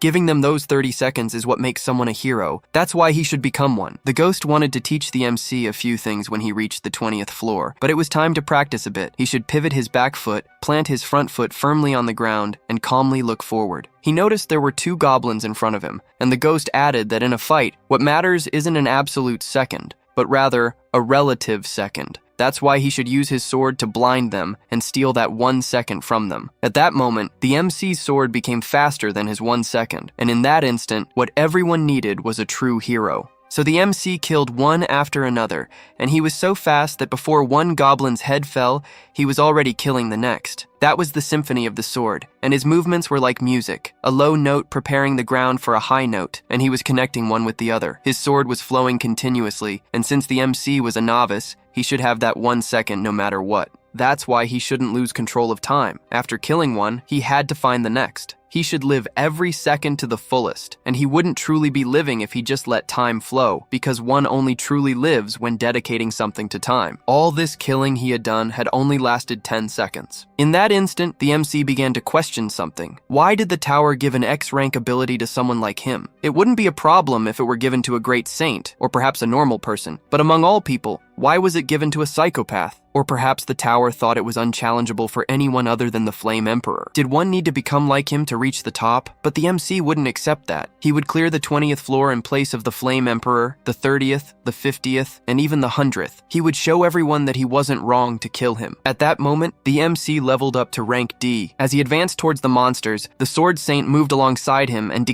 decapitated all the goblins in front of them. He said something to the MC, but it was unintelligible. However, he stopped and repeated himself, declaring that the attack had been fantastic. He stated his name was Marcus Callenberry. This was the second time a rank 1 hunter had told the MC their name. However, they were different names and different people. This is why he could now do what he could never have done in the past: proudly state his own name to people. Thus, the rank 1 hunter, Sword Saint, chief of the Egan Empire Knights, re-entered the battle. At that moment, more people arrived. They were the knights led by the Inquisitor, and another one of them joined the battle. But the MC noticed that everything around him was silent, and only one thought crossed his mind: to move forward. He was focused on the battle and nothing else. Even Viper, who was following him, noticed his complete concentration. Then, the only thing he said was that his name was Liao Fan, and he declared that he would protect the MC as he was the rising star. At that very moment, the Demon King began to speak, asking if they thought they had any time. The goddess was very weak, and now, who would they rely on? Perhaps their own existence, and if so, he wanted to see it with his own eyes. When he attacked, the Black Witch stepped forward and repelled his attacks with her mirror, diminishing their force, and Viper and the Sword Saint managed to stop the assault. At that moment, the Black Witch called out to the MC, asking him to take her hand. However, he remembered that everything happening would soon vanish, as people wouldn't recall anything that had occurred. Just because they wouldn't remember didn't mean things would disappear. This is how a person who died on the 1st floor and a spirit who died on the 99th floor managed to get there. When he returned, nothing would have been resolved. However, he would be a little stronger and also do things a little better. At that moment, they stood before the Demon King, who declared that he had made it clear there was a traitor among their group, yet they clung to the trust they had in each other as if stitching together scraps. However, scraps could not become a real dress. At that very moment, the MC released the Black Witch's hand and, in his thoughts, apologized. Perhaps they wouldn't remember the events that happened today, but it would be for a greater good. Well, now it was time for the second round. At this moment, the MC had another thought. Why would the tower, after giving such power to someone like Yu Suha, give such an opportunity to someone useless like him? Perhaps the tower was disappointed with the attitudes displayed by the hunters. Perhaps the Flame Emperor used his strength to clear the 10th floor, and perhaps the tower didn't consider that a disgrace. Each floor had a secret mission, and the 12th floor was certainly no exception. The Demon King had 3 abilities that caught the MC's attention, but he already knew which one he would take. The ghost questioned if he was really going to take that one, and the MC replied that it would at least be useful until the 20th floor. The ghost didn't understand, but the MC probably had a plan. Then the MC asked the ghost if he could answer one thing, if he knew what the old man did every day. The ghost replied yes, he plans the entire day, from the moment he wakes up until the moment he goes to sleep. The MC told him to explain his routine, as he would need it for something. After choosing the skill card, and now that he was rank D, he ended up seeing the Demon King's trauma. However, let's talk about that nightmare another time. The MC went back 24 hours in time, reliving everything again. Well, the 11th floor wouldn't be a problem, but on the 12th, where the Demon King appears, they would all have a fight. The Black Witch questioned if the MC was all right, as he seemed strange. However, he simply replied that he was a bit emotional after thinking about being with incredible people like them. Then he declared that he knew the situation of the 11th floor, and not only that, he also knew its mission. Hearing this, they asked if he could share that information with them. The MC said it was possible. However, there was a condition. There would be a moment when he would ask them for a favor, and they should listen to that request. He couldn't say what it was yet, and it wasn't anything that involved someone's life or asking for money, and if they thought it was an impossible request, then they were welcome to reject it. The Inquisitor was the first to agree to the condition, and the Countess said that from the moment he stated they could refuse the request, she accepted his terms. The MC, hearing their responses, saw that the first step was complete, and with that, the 11th floor just became a little easier to clear. At that moment, the MC caught the Paladin's attention and asked if she could take a walk with him, as he had something to ask her. It would be quick, 30 minutes at most. As they walked, everyone was talking about who cleared the 10th floor, but this was no longer important to the MC because the old man was following him. The ghost told the MC not to look back, as the old man had an almost perfect stealth ability, so even if he looked, he wouldn't be able to see him. But there was one thing the MC realized in his last attempt. It would be too late to try and resolve things with the Sword Saint on the 12th floor. He needed to resolve this misunderstanding before continuing up the tower, because the Sword Saint had a really complicated relationship with the guild masters, and if he pointed his sword at the MC, he would automatically become an enemy of all guild masters, and adding a traitor to the mix. How would that turn out? The paladin questioned the MC about where they were going, and he simply replied that he had a shop he wanted to show her. But, in reality, what the MC had been doing so far was provoking the Sword Saint. He had been deliberately luring him, using the information he had received from the ghost, and the Sword Saint started following him as soon as he saw him. Of course, the paladin knew nothing of this. The MC began talking about the shop he was taking her to, managed by an unknown but very skilled pharmacist, who would probably become famous in the future if she received some recognition. That's why he wanted her help with the business. She questioned if this was true, and the MC realized she had activated her ability. He simply said he was trying to get her help and was sure that this was probably perceived as true by her ability. A little later, they arrived at the shop, and the girl asked who the person next to the MC was. He simply said she was the vice captain of the civil militia, or perhaps better known as the paladin. The girl immediately became desperate, as the MC had brought someone very important to a humble shop like hers, and quickly knelt, thinking it was some kind of drug bust. She immediately declared that she had never once touched any kind of drug or created any harmful medicine. The paladin had probably activated her ability again and was certainly confused because all of it was true. The MC approached the girl, telling her to calm down as he was the one who had brought her there. The girl asked why he had done that, but the MC said that despite her being so talented, she had no work to do. And for that reason, he wanted to introduce her to the paladin so she could give her some sample potions. Hearing these words, she became extremely happy, saying that the MC was an angel. However, at that very moment, another customer arrived, and the first thing the old man declared was that, with the exception of the MC, he would like both girls to leave, as he wished to have a private conversation with him. The paladin questioned if the Sword Saint wasn't being too aggressive. However, the Sword Saint told her to leave immediately. However, the paladin added that if he had lost his memory due to age, his reputation wasn't what it used to be. She also declared that the MC had just joined all 5 great guilds, and if she suffered any attack, it would be a declaration of war against them. She continued by saying that she had received several complaints about some human hunts the Sword Saint had carried out, and the civil militia hadn't had time to intervene in his personal execution of justice. However, the story changes if it happened right in front of her. The old man questioned if she really thought she could stop him, and she replied that she couldn't, but she would fight nonetheless, and would even die if it came to that. If she died by his hands, he would end up becoming the murderer who killed an innocent person. Well, this was a weakness MC Gongja discovered in his past life. The Sword Saint was vulnerable to innocent people. That's why the MC brought the only guild leader who hadn't killed anyone, and by the Sword Saint's moral standards, the paladin's kill count almost made her a saint. There was also another person there, and with both of them present, it was like a cheat code. Because even though they lacked the strength to face the Sword Saint, good people like them were the only ones who could stop him. At that very moment, the Sword Saint sheathed his sword, and thus the second step was complete. Then, the MC called out to the Sword Saint, saying he wanted to meet him in the northern field. He would go alone, and if the old man wanted to know what kind of person he was, he should go there tomorrow. The girl asked the paladin if the Sword Saint was known as a demonic assassin, and she explained that it wasn't common knowledge. However,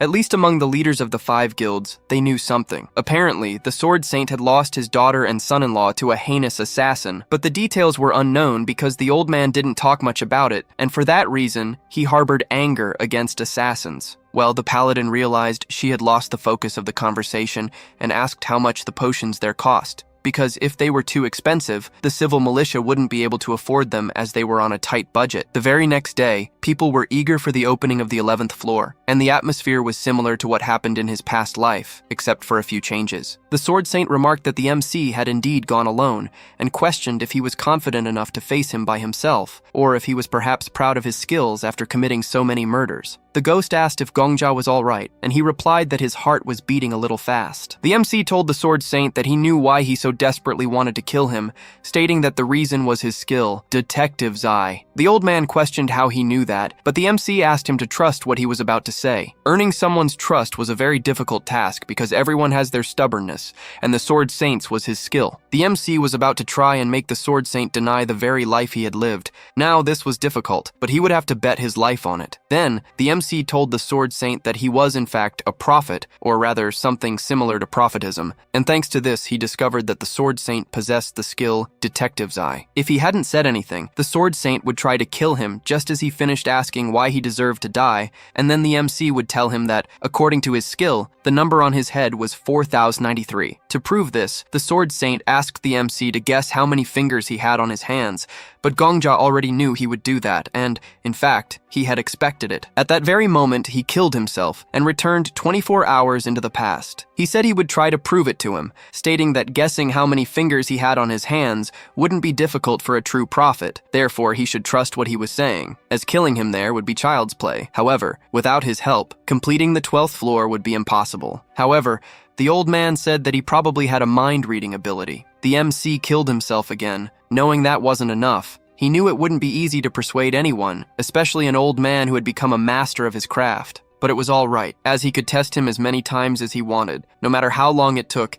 he would eventually persuade him, since his death was longer than his life. Then the MC arrived at his answer, saying that he didn't need the Sword Saint to spare him forever. He would need 5 days, and within those 5 days, the Sword Saint could observe him on his own and judge with his own eyes whether he deserved to die or not. It didn't seem like the Sword Saint believed his words, yet Gongja had an ace up his sleeve. He said that the Sword Saint from a distant future told him that he would prove he was a true prophet. Then, the only thing he said was, Sword Emperor. He went on to say that he didn't know whose nickname it was, but his future self told him that he would only need to speak that name to him, and it would be enough. Once again, the Sword Saint questioned if he truly only wanted 5 days. If that was the case, he would pursue him for the next 5 days, observing him closely at all times, analyzing his words and behavior. After that, he would judge for himself whether the MC deserved to die or not. The MC thanked him from the bottom of his heart and realized what he had achieved. He had made a deal with the guild leaders, and at least for now, the Sword Saint trusted him. Thus, he had met all the necessary conditions to prevent unnecessary deaths on the 12th floor. Upon arriving on the 12th floor, the beginning was the same as last time. However, something was different. All the leaders were more united, and as a result, their subordinates were more ready for battle than ever. The fight was proceeding efficiently and safely. The ghost asked the MC if he was okay with this, as he wouldn't even be noticed that way, adding that Gongja was an attention seeker. If he kept standing still like that, he wouldn't get any attention. However, the MC replied that it wasn't bad either. Meanwhile, as the MC spoke with the ghost, someone was watching. Gongja quickly turned around, asking what he was doing there, and the Sword Saint replied that he was observing, because, as he had said before, he would be watching him for the next 5 days. The MC questioned if he planned to watch him 24 hours a day, and the Sword Saint replied that was his intention. Just as the MC was about to say that if he didn't join the battle, he wouldn't get any contributions, the Sword Saint instantly killed monsters and stated that he wouldn't forget to wield his sword. When the MC tried to approach the Black Witch, her subordinate stopped him. The Black Witch said she was a bit busy and asked if he could summarize everything he wanted to say in 30 seconds. The MC said that the reward he had earned on the 10th floor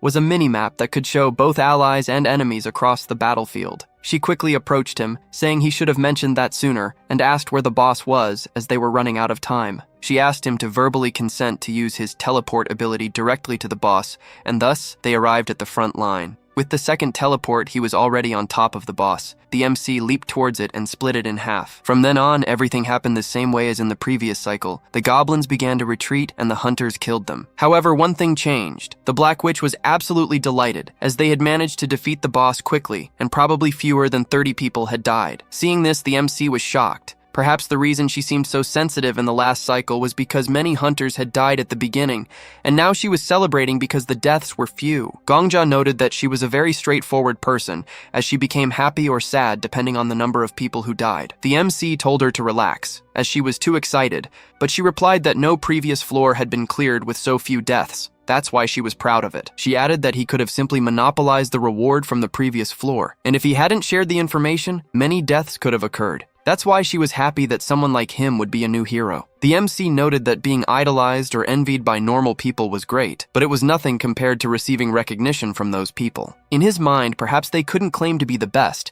but they were the ones who had the right to say they tried their hardest. The Sword Saint and the Black Dragon Master were undeniable, people who were giving their all in their lives. He wanted to live a life where he was recognized by these people and wanted to protect them. The MC didn't want them to fall into the Demon King's clutches, and for that reason, he wouldn't disrespect these people who worked so hard, as the Flame Emperor did. He wouldn't stand by just watching or using deceptive schemes. He wanted to recognize them and be sincerely recognized by them. Even if it was an impossible dream, that's how he wanted to live. At the same moment, the Black Witch concluded that if they continued this way, clearing the 20th floor would be very easy, as she had predicted they would lose at least 5,000 people on that floor. However, these thoughts were wrong, because if the MC left them alone, they would suffer a great loss on the 12th floor. More specifically, they would lose the only person capable of communicating with the outside world, and if that happened, they would lose 50,000 people, or even 500,000. That's why the MC would carry them. When the Inquisitor began to approach, Gongjia asked them to wait a moment and declared that he had something to say to everyone. When he said this, the Sword Saint was merely observing, and obviously the MC was happy about that. He reminded them about the promise he had made with them and was now asking them to listen to his request. He asked for 5 days. They should do absolutely nothing for exactly 5 days, and if they did, he promised to clear all floors from the 11th to the 20th within 5 days. The Black Witch questioned the MC. "What do you mean wait 5 days?" The MC said that was exactly what she had heard, but she stated that it was impossible and added that they hadn't really taken long to clear the 11th floor. He had also cleared the 10th floor alone, but wasn't he being too overconfident? But the MC pleaded and said that he had indeed cleared the 10th floor alone, yet he had shared the rewards and benefits he had received from information about the 11th floor to the boss's location. This was a benefit not only for him but for everyone. Because of this, he earned the right to ask for a favor. The favor he was asking was for them to wait 5 days, regardless of whether he would clear the 20th floor or not. That was the only thing he asked of them. Meanwhile, the MC was in an internal struggle between himself and the Demon King, as he realized the boss was somewhat desperate because the hunters weren't fighting among themselves. The Demon King kept insisting that he wanted to give the MC a reward, and if he didn't want it, he could refuse. However, the Inquisitor stated that it was a very simple problem, as the MC had shared information on how to clear the 11th floor, and the only thing he asked in return was for them to listen to his requests and agree to them, as long as it wasn't impossible. Staying there for 5 days doing nothing wasn't that simple, considering the media would cause an uproar, but it was definitely not an impossible request. For that reason, he approved. The Black Witch said it truly wasn't impossible, and the Inquisitor added that a promise was a promise, so they should keep it. The Black Witch conceded, and after that, the other leaders also agreed. Now, as for the Sword Saint, he said he had never agreed to that promise, and the only promise he had to the MC was to watch over him for the next 5 days. Therefore, he had no reason to listen to his requests. So, if he was heading to the 20th floor, he would follow him as he had promised. The MC intended to kill the Demon King, but it wouldn't be a problem if the old man was by his side. Then the MC bid farewell to everyone and said he would see them in 5 days. However, when he opened the gate, he realized that everyone around him was frozen. The MC thought the reason was because he hadn't accepted the quest yet. Or rather, he hadn't chosen a position. For example, on the 11th floor, they received the quest as soon as they entered, so that should be the normal quest progression. But they had been in limbo for moments at the beginning of the 12th floor, and why on earth did it take an eternity until they received the reward and the quest? Well, the quest only began once everyone chose their positions, which meant that if they didn't choose them, the quest wouldn't start. As a consequence, the demonic army's invasion wouldn't happen, and the Empire's army wouldn't be against them either. Now, hypothetically, what would happen if the Demon King died in that state? More precisely, what would happen if the MC killed the boss even before the quest began? Simple. No one could choose the Demon King's reward. Thus, there would be no traitor, and the Demon King would be destroyed before he could do anything. Shortly after that, the Demon King appeared and asked the MC how he had such audacity, as he should follow the steps correctly and choose a side he wanted to defend. However, the MC had already made a decision. He wanted to kill him even before the quest started. Thus, no hunter or Empire citizen would die. In other words, that was a happy ending without any sacrifice. At that moment, the Demon King grew even more furious, asking if the MC truly believed he could stop him alone, without the help of the goddess or the Empire. However, the MC didn't need help, because in a frozen world, raising his sword like the hands of a clock,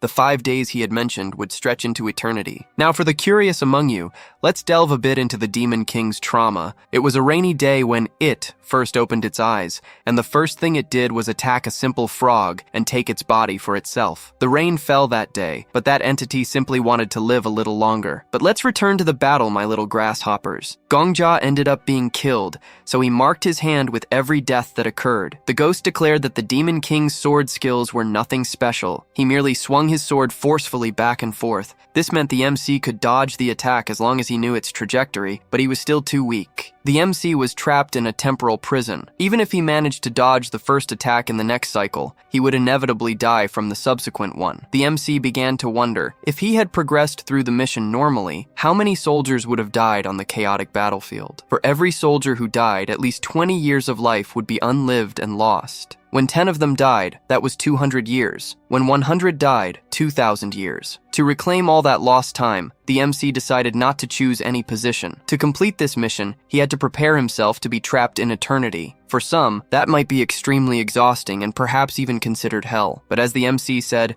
a hero must kill a demon king. And now that he had become a hero, that was his job. He told the Demon King that he was the Empire's sword, and the MC's sword could be considered a clock hand. For to grant that world another second, he had to brandish it once more. He was simply a sword gaining another second. Yet the world trapped him in its 1 second for him to live once more. For the tides to rise and touch the heavens, it was necessary to start with a single drop. For him to live in an eternity, he would have to live each second at a time, and so he would live his life his own way. Gradually, results began to show. In one cycle, 40 people had died. In another, fewer than 30, and even as few as 20. The MC was happy that his struggle against eternity was yielding results, so much so that the Demon King himself asked why he was smiling. To the Demon King, the MC was simply a madman who would soon die. However, he stated that no one would understand him, but despite that, Gongja never gave up, and indeed, had no reason to, because his sword today was faster than yesterday, and would become even faster than tomorrow. And why? Because he was alive. Then, the day arrived when no one died, and with it, his desire to live a little longer grew. However, this battle against the Demon King was not yet over. He could dodge most attacks, but there was always the strongest one. This time, however, he would give his utmost to defend against it. At that very moment, the sound of shattering glass was heard, and the Demon King's attack ceased. The Black Witch approached the MC and said she was too impatient to stand by waiting for him for 5 days, which was why she followed him to see what he would do. The MC replied that he was playing hero and was having a very good feeling. The Black Witch remarked that it was indeed a good feeling, as the most delicious prey is always the stolen one. The Demon King stated that they were truly confident, and the MC apologized,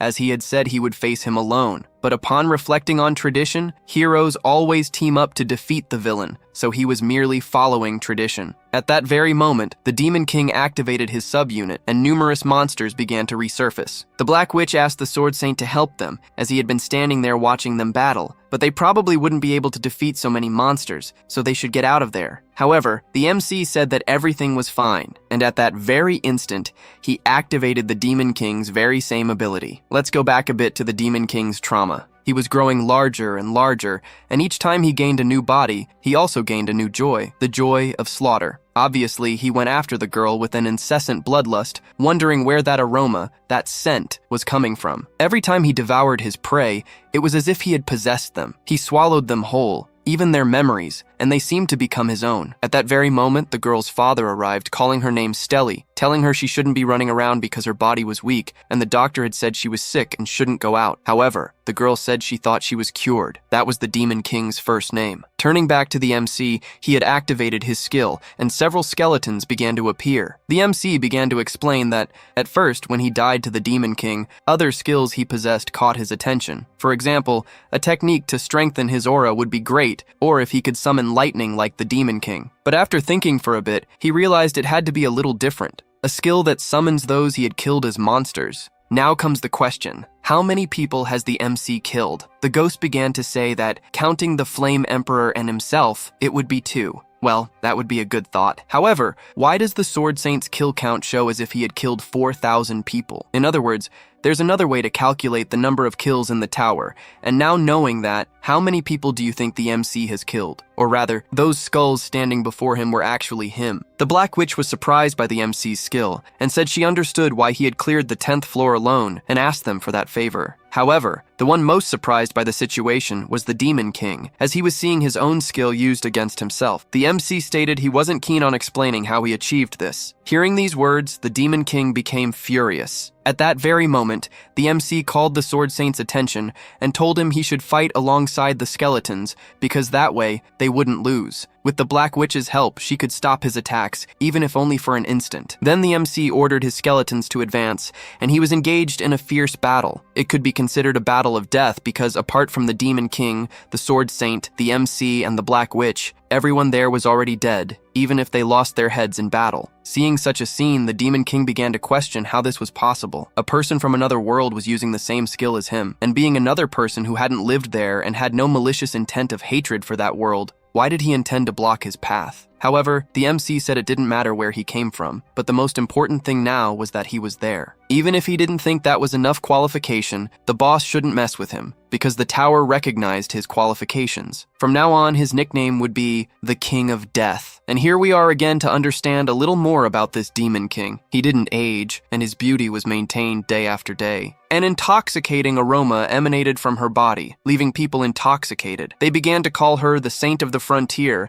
and said she was capable of curing any disease. People had complete faith in her and were desperate to receive her blessing. Of course, people trusted her words, but even living for a long time within a human body, she was still attracted by the pleasant scent of human beings. Even if it was just a baby wrapped in rags, it smelled very good to her. Happiness was a joy in that world. As she swallowed the baby's flesh and bones, she received the child's memories. Of course, to her, she was saving the children. And the worst part was that even the parents themselves weren't understanding what was happening and thanked her from the bottom of their hearts. Or rather, they thanked the Saint of the Frontier. Many people said she performed miracles and was the savior of the sick and their true deliverer. However, this began to lead to something. Farmers and agricultural workers from other lands who were constantly abused ended up fleeing to the frontiers in search of the Saint of Salvation. These nobles sent all their soldiers, claiming she was a witch who was taking their men and therefore they would burn her village. Seeing everything before her eyes, she was shocked. The soldiers were killing everyone she had saved. At that instant, she declared that humans who failed to see each other as humans deserved to be consumed by their own evil. Returning to the battle, the MC still couldn't dodge the final attack. He always died to it. The MC's time reversal clock ability specified that the user retained their memories and skills when going back in time, and these skills were also part of what was preserved. This is why the Sword Emperor, or Ghost, was able to share his memories with the MC even after returning in time. This was because abilities were maintained exactly as they were at the moment of death, so even cooldowns were preserved. He spent day after day reviving and dying, constantly fighting the same monsters. Every time he reached the Demon King's final attack, the MC almost died. But this time, having already died more than 7 times, he managed to activate his 100 Ghosts ability again, giving him a slight advantage in battle. However, even if the MC attacked directly, the Demon King was incredibly resilient. The Ghost said the MC was truly impressive, as he could repeat the summoning as many times as he wished. So he told the MC to hide somewhere for a week and then kill himself to return in time again. He added that since the MC had several skeleton monsters considered zombies, instead of being called the King of Death, he was more like the Zombie King. After all that talk, the MC ended up dying, and there he was again, facing the Demon King. But in this cycle, the Black Witch activated her strongest ability and attacked the Demon King with all her might. Of course, it caused significant damage. However, the battle wasn't over yet, and since the MC knew the Demon King's movements, he was commanding both the Sword Saint and the Black Witch. The battle was unfolding perfectly and safely, almost like a premonition. Once again, the Demon King received a full-force attack at point-blank range. However, this attack revealed a bit of human skin, and the boss felt endangered. So the Demon King decided to retreat, and of course, seeing that was disappointing. The MC was in shock because after so many deaths, the only thing he managed to do was make him retreat. However, the system created a secret quest. And it wasn't just one. It had recreated all quests from the 11th floor to the 20th. The secret quest the MC had received was called Warrior of the Still World, and its objective was simple. He would have to create a world without any victims. These people wouldn't know what he did, so he wouldn't receive recognition from those he saved. The system asked if he wanted to accept that quest. Since everything aligned for him, he obviously accepted. The system began searching for the Demon King's existence on the 12th floor, but he was no longer there. This caused an alteration in the timeline. That was the first time the MC had seen something like that, and even the Ghost replied that he had never witnessed it either. However, looking back, they noticed the castle walls had changed, as the Empire's flags were gone. To get a better look, they went to the castle walls. The city, which had been shrouded in chaos and morbidity, suddenly seemed to burst with life. Then the MC understood what that timeline alteration meant. It meant history had changed. If originally the Empire had been attacked by the Demon King, and whether they won or lost, the fact that they had been attacked didn't matter. In this world, the Demon King's attack itself ceased to exist. Without anyone knowing, while no one was paying attention, history had changed because of the MC. The city that once had blood-like rain was now illuminated by the joyful sunrise. Of course, this was incredibly gratifying. At that very moment, someone shouted, asking what the MC and the Black Witch were doing up there, questioning if they were enemies. The person shouting was the same general who had received the MC on the 11th floor. The MC stated that he knew him and his name, yet the general didn't recognize the MC. so the fact that he was shouting at him as if speaking to a stranger meant he remembered nothing of what had happened. At that very moment, the MC began to laugh. He laughed loudly, like a psychopath. Then he infused his voice with aura and declared that he had protected. He had protected the Empire and kept his promise without any shame. For hundreds of days, MC held the conviction that he didn't want to see any victims, and after hundreds of days, he had finally defeated the Demon King and was proud of it. In the past, he lived like trash, envied others, laughed at them all, and spent his days drinking to seem cool. However, he froze those emotions and gave up on his life. But today, he could stand confidently in front of the Black Witch, the Sword Saint, and even the entire world. Above all, he was proud of himself because he had fulfilled the promise he made. At that moment, the MC shouted to the general, telling him to take good care of the Empire and that from now on, he should protect it alone. The ghost, seeing the MC shouting as if he were crazy, couldn't stop laughing. The MC told him to be quiet because today was his day. Then he told the Black Witch that it was time to ascend to the 13th floor, but she looked at him with contempt and said that truly none of the best hunters were normal. As they were about to teleport, the Sword Saint stated that the first entry was always guaranteed to the rank 1, so the MC could command the transfer for all of them. Of course, that was an honor for the MC. Upon arriving on the 13th floor, the Demon King was already waiting for them, and the MC prepared for battle. However, the ghost noticed something was wrong. It seemed the Demon King was weaker than before. Because he had suffered that blow from the witch, he was obviously injured, but it wasn't a physical injury. It was almost as if his level had dropped. Compared to when he was on the 12th floor, he was like an SSS rank Goblin King, but now he seemed like a common Goblin King who had lost his SSS rank. His strength was similar to that of the Goblin King the MC faced on the 5th floor. This was strange, because normally bosses get progressively stronger as you ascend the tower. Did the Black Witch's attack have some level decreasing effect? At that moment, the tower tried to calculate the rewards for completing the 12th floor, but the system errored. The rewards would be delivered when the MC reached the 19th floor. For now, he would receive the smallest of the rewards. All maps from the 11th to the 20th floor would be opened. In short, it was a world map. Seeing that, the MC understood why the Demon King was acting so strangely, because the history of the Demon King's attack from the previous floor had vanished, and even things like shelters and refugees had completely disappeared. Following this line of thought, where would the refugees come from? Had they come from the Empire, or perhaps from the entire continent? The shelters and refugees where these people had stayed completely vanished. As a consequence, it wasn't just the Empire's history that had changed, but that of the entire continent. For those who didn't understand what the MC had said, it was essentially that he had returned to the time before the Demon King's attacks. The MC explained to the ghost that his level had indeed decreased. He explained that there were voices hunters heard when they leveled up, which meant the hunter was growing, but for the phrase existence was more defined. It wasn't just to make things sound prettier. Perhaps the Demon King was a monster who had evolved by killing many people, but his murders and hunts had turned into nothing. Thus, his evolution was erased. That's why that moment was the best for a counterattack. Suddenly, the Demon King was summoning his soldiers. The Sword Saint and the Black Witch, along with the MC, were fighting against them. At that instant, the MC said he wanted to make a bet with the ghost, asking him how many times he thought the MC would die before reaching the 19th floor. The ghost said it would take at least 100 deaths, and the MC said he would choose 99. The ghost said that was unfair, so if he wanted to win the bet, he wouldn't help him anymore. After he defined that, let the games begin. In the first cycle, the MC asked if the Black Witch could do anything else against the zombies, and she said she was doing her best because she was the only one with area damage, and asked if the MC couldn't use his monster summoning ability like last time. However, he replied that he still needed 3 coins to use his ability. She didn't quite understand. The MC asked the Sword Saint to open the sarcophagus ahead, as there was something inside. The Sword Saint questioned why he should do that, but the MC simply said he was a prophet, so he should believe him. However, when the Sword Saint opened it, the MC ended up dying. In the next cycle,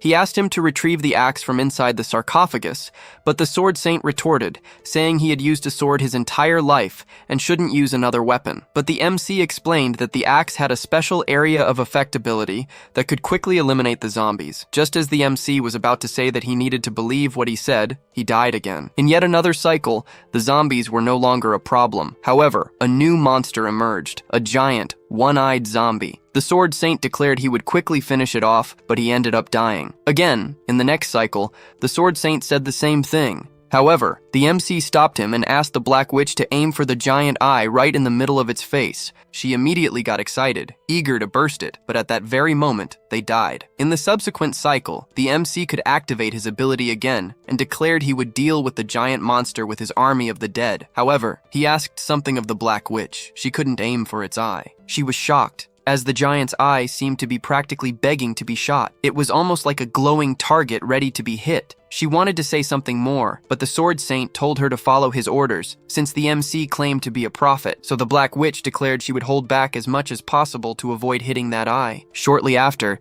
they defeated the giant zombie, causing the Demon King to retreat to the 14th floor. Just like before, the story began to change. Now it was time to clear the upper floors, and to avoid the tedious hit and rewind loop, they did the same things floor by floor, 15th, 16th, 17th, and thus, the Demon King's story was regressing.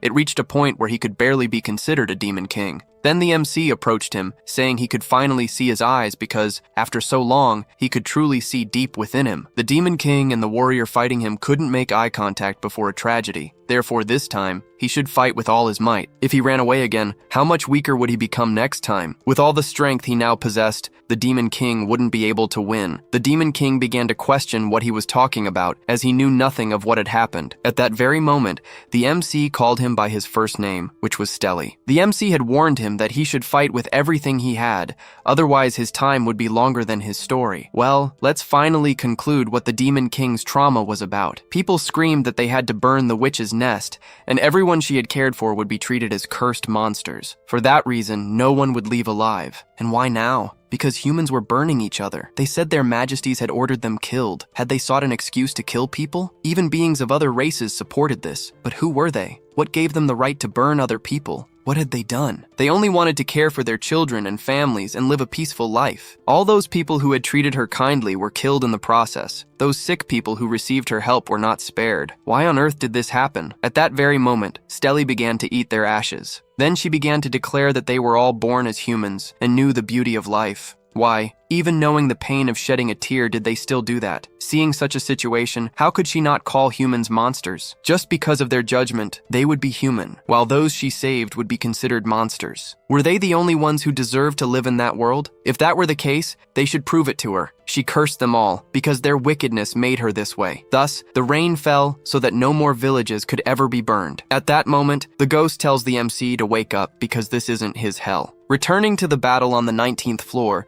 the MC was continuously fighting against the Demon King, forcing him to retreat. His body was getting smaller and smaller, the water clinging to him was separating, and even blood was starting to seep out. Then the MC tells him to retreat. He should return to the 20th floor, to his base, which was the Demon King's castle, as this was his destiny. Since the Demon King couldn't dispute this, he retreated, and thus the battle on the 19th floor ended. The MC humbly asks them if he could personally finish off the Demon King. The Black Witch agrees, as she had broken her promise to wait 5 days. The Sword Saint also agrees, as it had been 5 days since he started observing him. Once he completed the 20th floor, he should meet him. The MC thanked both of them and went to the 20th floor. Upon arriving, there was only a small body in front of him. At that moment, the system was calculating the reward Gongja would receive, and his powers were being readjusted. As a reward, he received the limited powers of an apostle. With this, he could strengthen any of his abilities that were not rank X. It was unknown why or who built the tower. However, now the MC could try to guess what kind of entity the tower was. It was like a guardian of his decisions, making the MC remember the choice he had made. Then he declares to the Demon King that her end had come, but she says that village was hers, and he shouldn't dare destroy her paradise. In her mind, she still remembered those burn marks and all those flames. She questions if the MC was going there to burn her paradise. This was the lowest stage of the world with the weakest boss of all. The MC didn't even bother to dodge her attacks. The situation had now changed. On the 12th floor, the Demon King attacked while the MC defended. But now, who was attacking and who was defending was completely reversed. The Demon King tells the MC to die, but he says that word held no meaning for someone like him. At that moment, he splits the Demon King in half and continues attacking, saying that she had become increasingly weaker. And with each attack, the Demon King lost her power until a point where her title was stripped away. Thus, she reverted to being a normal human. The MC says she had indeed become much weaker, and she asks him not to approach. But Gongja simply says that if she didn't want him to approach, she should use a blade, not her words. Otherwise, he would keep coming towards her. Suddenly, she declares that she deserved to do everything she did. However, the MC responds that she was wrong, and as he had said before, the MC was a foreigner from another world. The king, the emperor, and the military forces had united to burn her village, and none on that continent were free from that responsibility. But the MC was not responsible for it. He was a complete outsider. As a hunter, he was free from that responsibility. Now she was saying she had done nothing wrong. Estelle was probably as scared as she was. She screamed for her father and asked for help. And what did he do to a child like her? He swallowed her and pretended to be a savior to everyone, which is why people trusted her. She had hidden the truth, swallowed a child, and taken Estelle's form, remaining silent because she would feel misunderstood and was afraid of being treated as a monster. However, she screams that she didn't know, saying she had no memory or knowledge of humans and therefore didn't understand what that meant. The MC asks if she was saying she did it because she didn't know, and she confirms it, because if she had known, she would never have done it. But the MC says that this is how humans acted. The kings she killed when she was the Demon King should have given her the same excuse. Of course, some of them probably lied to try and get away with it. And how could she be sure that all of them were the same? Did the soldiers really go on their own to attack the village? And couldn't the people who had left after losing their territory use the same "I didn't know" excuse? In this world, the only justice the MC knew was retribution. And if he believed that the things she swallowed and then expelled were still human, to be fair to them, she should go through the same thing he did. At that very moment, the MC claimed his reward. He already knew which skill he wanted to evolve. He could evolve an SS rank skill to SSS rank. But the MC didn't want to evolve the skill. He wanted to alter it. He only wanted to change one part, that the dead he revived would not inherit their memories and previous lives. That's why he wanted the summoned beings to be able to retain memories only when he wished. This was a reasonable request, as he wasn't asking for a cooldown reduction or anything like that. The tower accepted these conditions. After that, it was time to kill the Demon King. If she didn't like the word kill, she should just think that the MC was swallowing her as she did with others. Just as she did with Estelle and the other sick people, he would save her in the same way she saved others. The MC was relieved that she was still human, because if not, how could she use her ghost summoning skill? Then she tried to attack the MC, but he easily dodged. The ghost said her posture was all clumsy. She was simply running while swinging her sword and not even looking forward, which couldn't even be considered swordsmanship. That's why the MC should end this quickly. Then the Demon King fell to her knees, and the MC recalled what the Demon King had said, that he who sows death will, in the end, meet death. However, as Gongjia was about to deliver the final blow, the ghost stopped him and said he shouldn't kill her now, as it seemed he was too certain. Let's say the MC was certain that she was no longer a monster and was now human like him. However, since she was an NPC, could she be summoned by his skill? And if the tower didn't consider her human and he had killed her, could he live with that weight on his conscience? But the MC declared that NPCs were people too. However, the ghost said that perhaps that wasn't how the tower thought. So the MC called out to the tower and asked if his skill could be used on NPCs or if it only considered hunters like him. However, his question was rejected, and this matter was beyond the tower's authority. It recognized his question as an official matter, and therefore, the tower would request a higher conference with the 6 constellations of the 10,000 lives. With the 6 constellations of the 10,000 lives, the MC questions what this is, not knowing what is happening, as he was apparently taken to the director's chamber. "You're asking too many questions, my friend. You're asking too many questions. This will end badly." And then, several butterflies begin to surround him,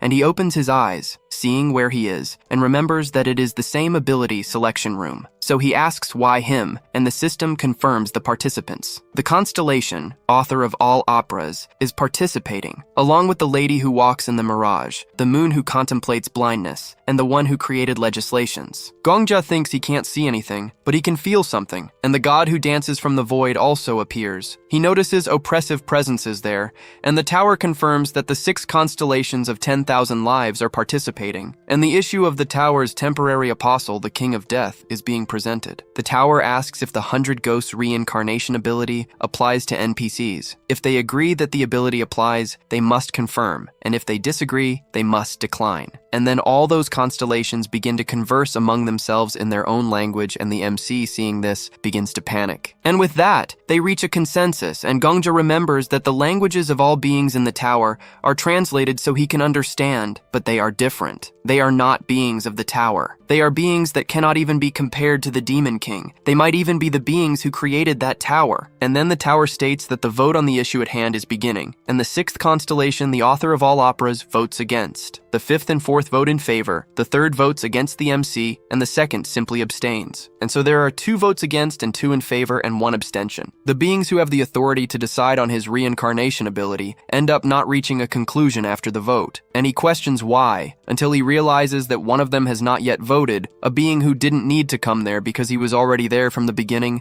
the being who knew everything, the Tower Master. And Gongja says he thinks voting in favor is the right thing to do, because if NPCs are not included in the ability, then how did the Demon King manage to summon so many monsters? And all the people of the Empire killed by the Demon King were NPCs. And of course he knows they are worried. They are worried that he will start killing NPCs randomly to use them as pets, but he is sure that he has more than sufficiently demonstrated the kind of person he is, and he is not the type of person who would do that, and he says he will not live that way in the future. And so the Tower says he did quite well, but also says it's complicated, telling the King of Death to speak from his heart and not his head. And with that, he says that the Demon King was prey he caught, and he is his, so they should not dare lay a finger on him. And with that, the first constellation, Master of 1,000 Lives, votes in favor, and the vote concludes with 3 votes in favor and 2 against, along with 1 abstention. NPCs are included in the King of Death's reincarnation ability, and the King of Death's temporary apostle authority is removed. The conference concludes with the Tower once again wishing him good fortune. Then, when he returns, the Emperor is calling out to him incessantly, asking if he's hurt, questioning why he doesn't ask the Tower that. Then he calls out to him again, asking if he's listening, and the MC says it seems like he just blinked his eyes, but at the same time it feels like an eternity passed. And so he speaks to the Sword Emperor, asking if he saw or heard anything, and says that the Tower summoned him to the Void World, so there was something about the 10,000 lives or a constellation he doesn't quite know. Saying that, then a being like the Tower Master appeared and laughed, asking if he knows nothing, and the Emperor apparently doesn't know what's going on, apologizing and saying he thinks he provoked the MC too much, turning him into a zombie. He promises to provoke him with moderation from now on, telling him to go back to being his usual self. Gongja is surprised that the Emperor doesn't know, and even the legend who reached the 99th floor of the Otherworld's tower is unaware of this. He questions who he just met, but then thinks he needs to stay calm, because even though he still doesn't know many things, he is now certain of some. Meanwhile, Stelly continues to ask him to wait, and the MC says that he will now deliver the final blow to his prey. Once he reaches the 100th floor, he will know everything else. The Emperor then asks if he will really kill her, questioning if it wouldn't be better to ask the Tower first. But Gongja says it's fine, because he has already found his answer. And so, he uses the 100 ghosts, commanding her to awaken, and she rises from the ground, returning to his command. He orders that thing to stand up, and says that its appearance is the same as before, but it is nothing more than a newborn being. Those who gave birth to life in that world always bore the responsibilities. He states that Stelly is merely a name she stole, not a name she is entitled to have. He says that the first of these responsibilities was to give her a name. So he names her Kuro, declaring that from now on, this will be her name, commanding her to serve him as her new master. And she was the being who was once Stelly, the saint of the frontier, and the autumn rain demon king. The one who deserved no name finally gained her own. And so Kuro accepts his orders, stating that she will obey all of them. Finally, the final day of the 5-day promise comes to an end, and one of the kings has fallen. The Emperor then says he doesn't understand, telling the MC to think about what he did to her, wondering if he should be angry with him. He also questions why she decided to bow her head without saying a word. And regarding another matter, if he wants to know why Kuro decided to obey him without hesitation, the MC says it's because she knows, and he adds that the Emperor will also know very soon. And so the Tower begins to search for the Demon King's existence on the 20th floor, but he is not found. The confirmed absence of the Demon King and the alteration of the timeline occur there, and at this, she begins to cry, seeing that everyone has returned to life. But that same commander appears there with all his troops, ordering them to stop right in front of the village. And so the Demon King falls to the ground, calling out to the MC, saying that he will hold no grudge and will not seek revenge. He states that he will do anything the MC asks, saying he cares about nothing else, but pleads with him to please save his village. The Emperor then finally realizes that this is what it means for a master to also be responsible for protecting their subjects, so he apologizes for misunderstanding. But Gongja says that the Emperor also lost the bet, telling him to think of it as a consequence. Then General Sarbaste orders his troops to stop there, asking who dares to block his path. The MC replies that he is actually the one who wants to ask, questioning what they came to do in a place like this. Sarbaste states that it is the will of His Majesty, the Emperor, and he heard that a witch has been harming the good citizens of this part of the continent. Even some monsters fell into the witch's trap and succumbed to darkness, so how could they stand idly by? But Gongja questions, so what? Sarbaste then says that everything will be purified with sacred fire, and the MC states that he knows who these people are. Then another man says that His Holiness ordered them to punish the heretics who dared to use a saint's name in vain, and the Lord of the Forest requested their presence, and the jewel was given to them by the Sage of the Mermaids. Gongja then realizes that these are the Temple Paladins, saved on the 13th floor, along with the Forest Elves, saved on the 14th floor, and the Waterfall Mages, saved on the 15th floor, along with the Volcano Warriors, saved on the 16th floor, and the Armed Merchant Company from the 17th floor, and the Nomads from the 18th, along with the soldiers from small countries from the 19th. All the people he saved are here now. Sarbaste asks again, demanding to know who dares interfere with his mission. The MC recalls the secret mission of the hero from his frozen world, thinking of those heroes, as it was said that the continent's humans wouldn't notice their justice and devotion, but justice is still justice, and devotion is still devotion.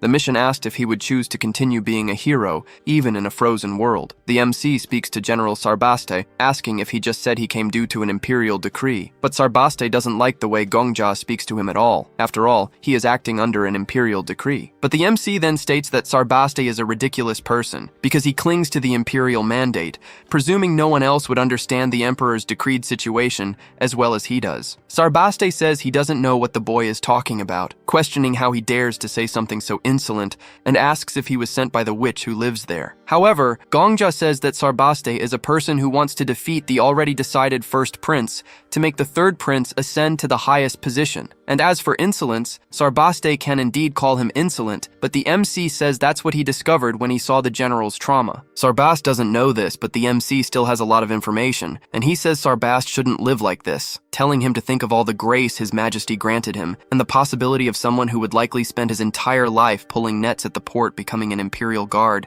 and then a general. Then tells him to see with his own eyes, raising that sword shining in front of everyone. The MC says that the emissary sent by the powerful founder Liafanta Agim stands before all of them. The MC speaks to Sarbaste, saying that he is aware of the chaos in the imperial family, recognizes the evil conduct of the terrible first prince, and also knows that Sarbaste sided with the third prince purely out of loyalty to the empire, and the reason he said Sarbaste had gone mad with power was merely to test his nature. The MC asks if Sarbaste was saddened by this. Sarbaste questions how he could have been sad, as he did all this to test his loyalty, but he says he was a fool and couldn't overcome his anticipation, asking how he could commit such a sin. The MC continues to string along the NPC, saying there's nothing to be sad about in this, asking why he is still looking down while the MC stares at him from atop his horse. Sarbaste then jumps down, kneeling in front of Gongja, saying he is deeply honored. Everyone there begins to bow to the MC, hailing the founder's emissary, and all of them idolize Gongja. Then the emperor says he thought the MC was only good at talking nonsense, and apparently, he also has a talent for lies. The MC questions if he only realized that now. Then the MC says he will give him some advice, because when he is using his sword, it's not just his true skills that matter. Faith, trust, and self-confidence are particularly important, and it's the same as lying. If he wants to deceive his opponent, he needs to deceive himself first, telling him to remember that, because a good liar is a very confident person. And while Gongja is showing that sword, the people of the empire are mesmerized, but the others are somewhat skeptical, and the MC thinks that, as expected, the Holy Sword's effect is limited to the Egan Empire. At this, Sarbaste continues speaking to the MC with polished respect, asking if he may ask a question, and Gongja tells him to go ahead. Sarbaste says they came there to subdue the witch, but questions how the emissary ended up there, and the MC thinks he must remember, because a good liar is a very confident person. He then tells the men that he has already defeated the witch, telling them to look, and they see Estelle. They note that she is the witch of the frontier, saying they've seen that woman before, and she is definitely the witch, ordering her to be burned. Gongja tells Kuro to come to him,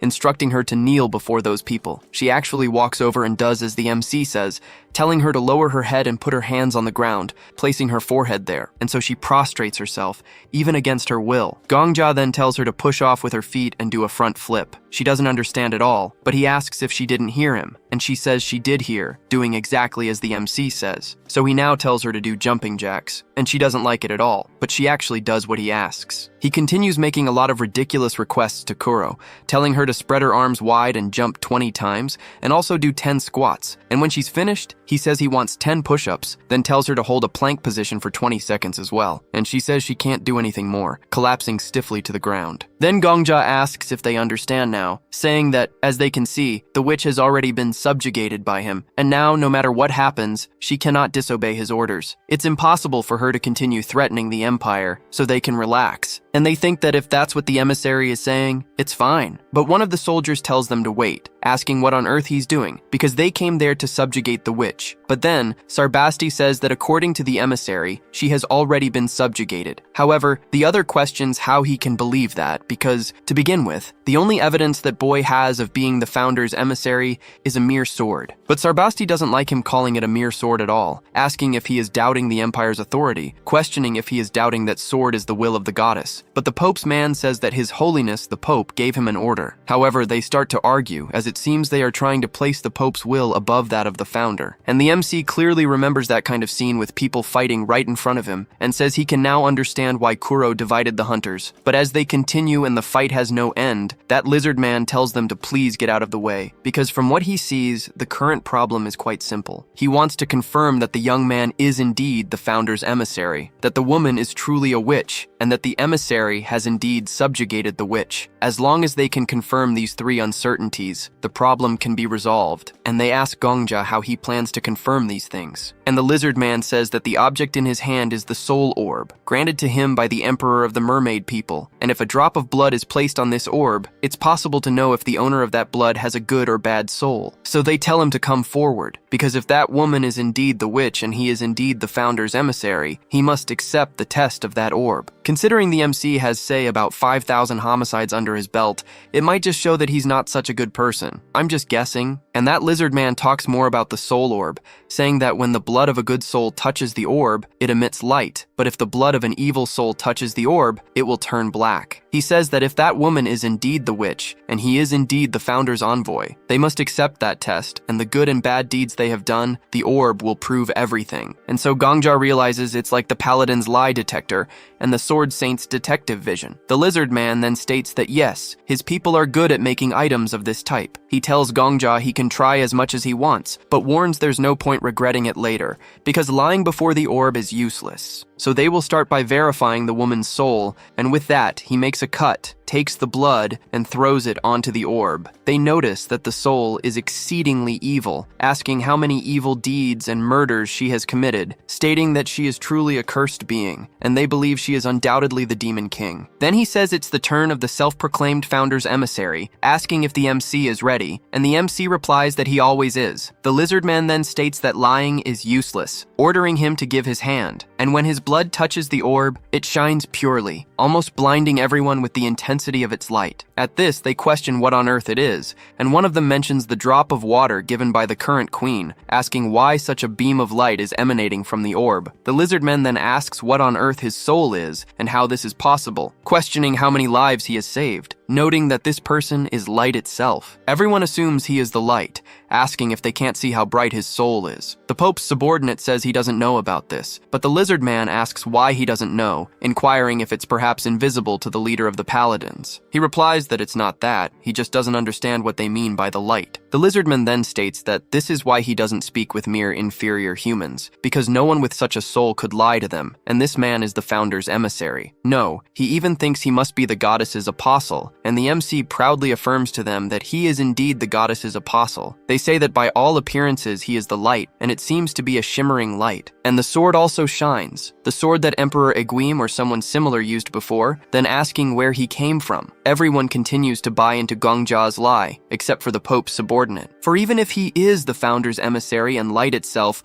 why was he blocking their path, asking if they had already forgotten, stating that they must burn that place, and that His Holiness the Pope was not only concerned with the witch, but also with the heretics who followed her. They cannot let them escape divine punishment. The Demon King then begins to call all the MC's attention, asking him to do something. And that guy says that if he is truly an apostle of the goddess, he must lead their way to apply divine punishment. Gongja then ponders these words, for the best lies are formed by 90% truth and 10% falsehood. The MC then tells the temple's holy knights to be careful with their words, saying that it is not for them to decide how divine punishment should be applied, and that he is the one who decides it. He has already gathered all evil, and divine punishment has already been applied, stating that he will show them. He then summons a multitude of skeletons, and they scream that these are demons, asking what these horrible things are. He states that this is his duty, asking how this witch could be the only evil in this world, saying that each of these phantoms he has gathered are evildoers, with actions as wicked as the witches. They are surprised that all these monsters are what he has gathered. He says that the goddess gave an order to punish all evil that corrupted the world in her name, and his mission is to subjugate all evil in the world and lead all demons to hell,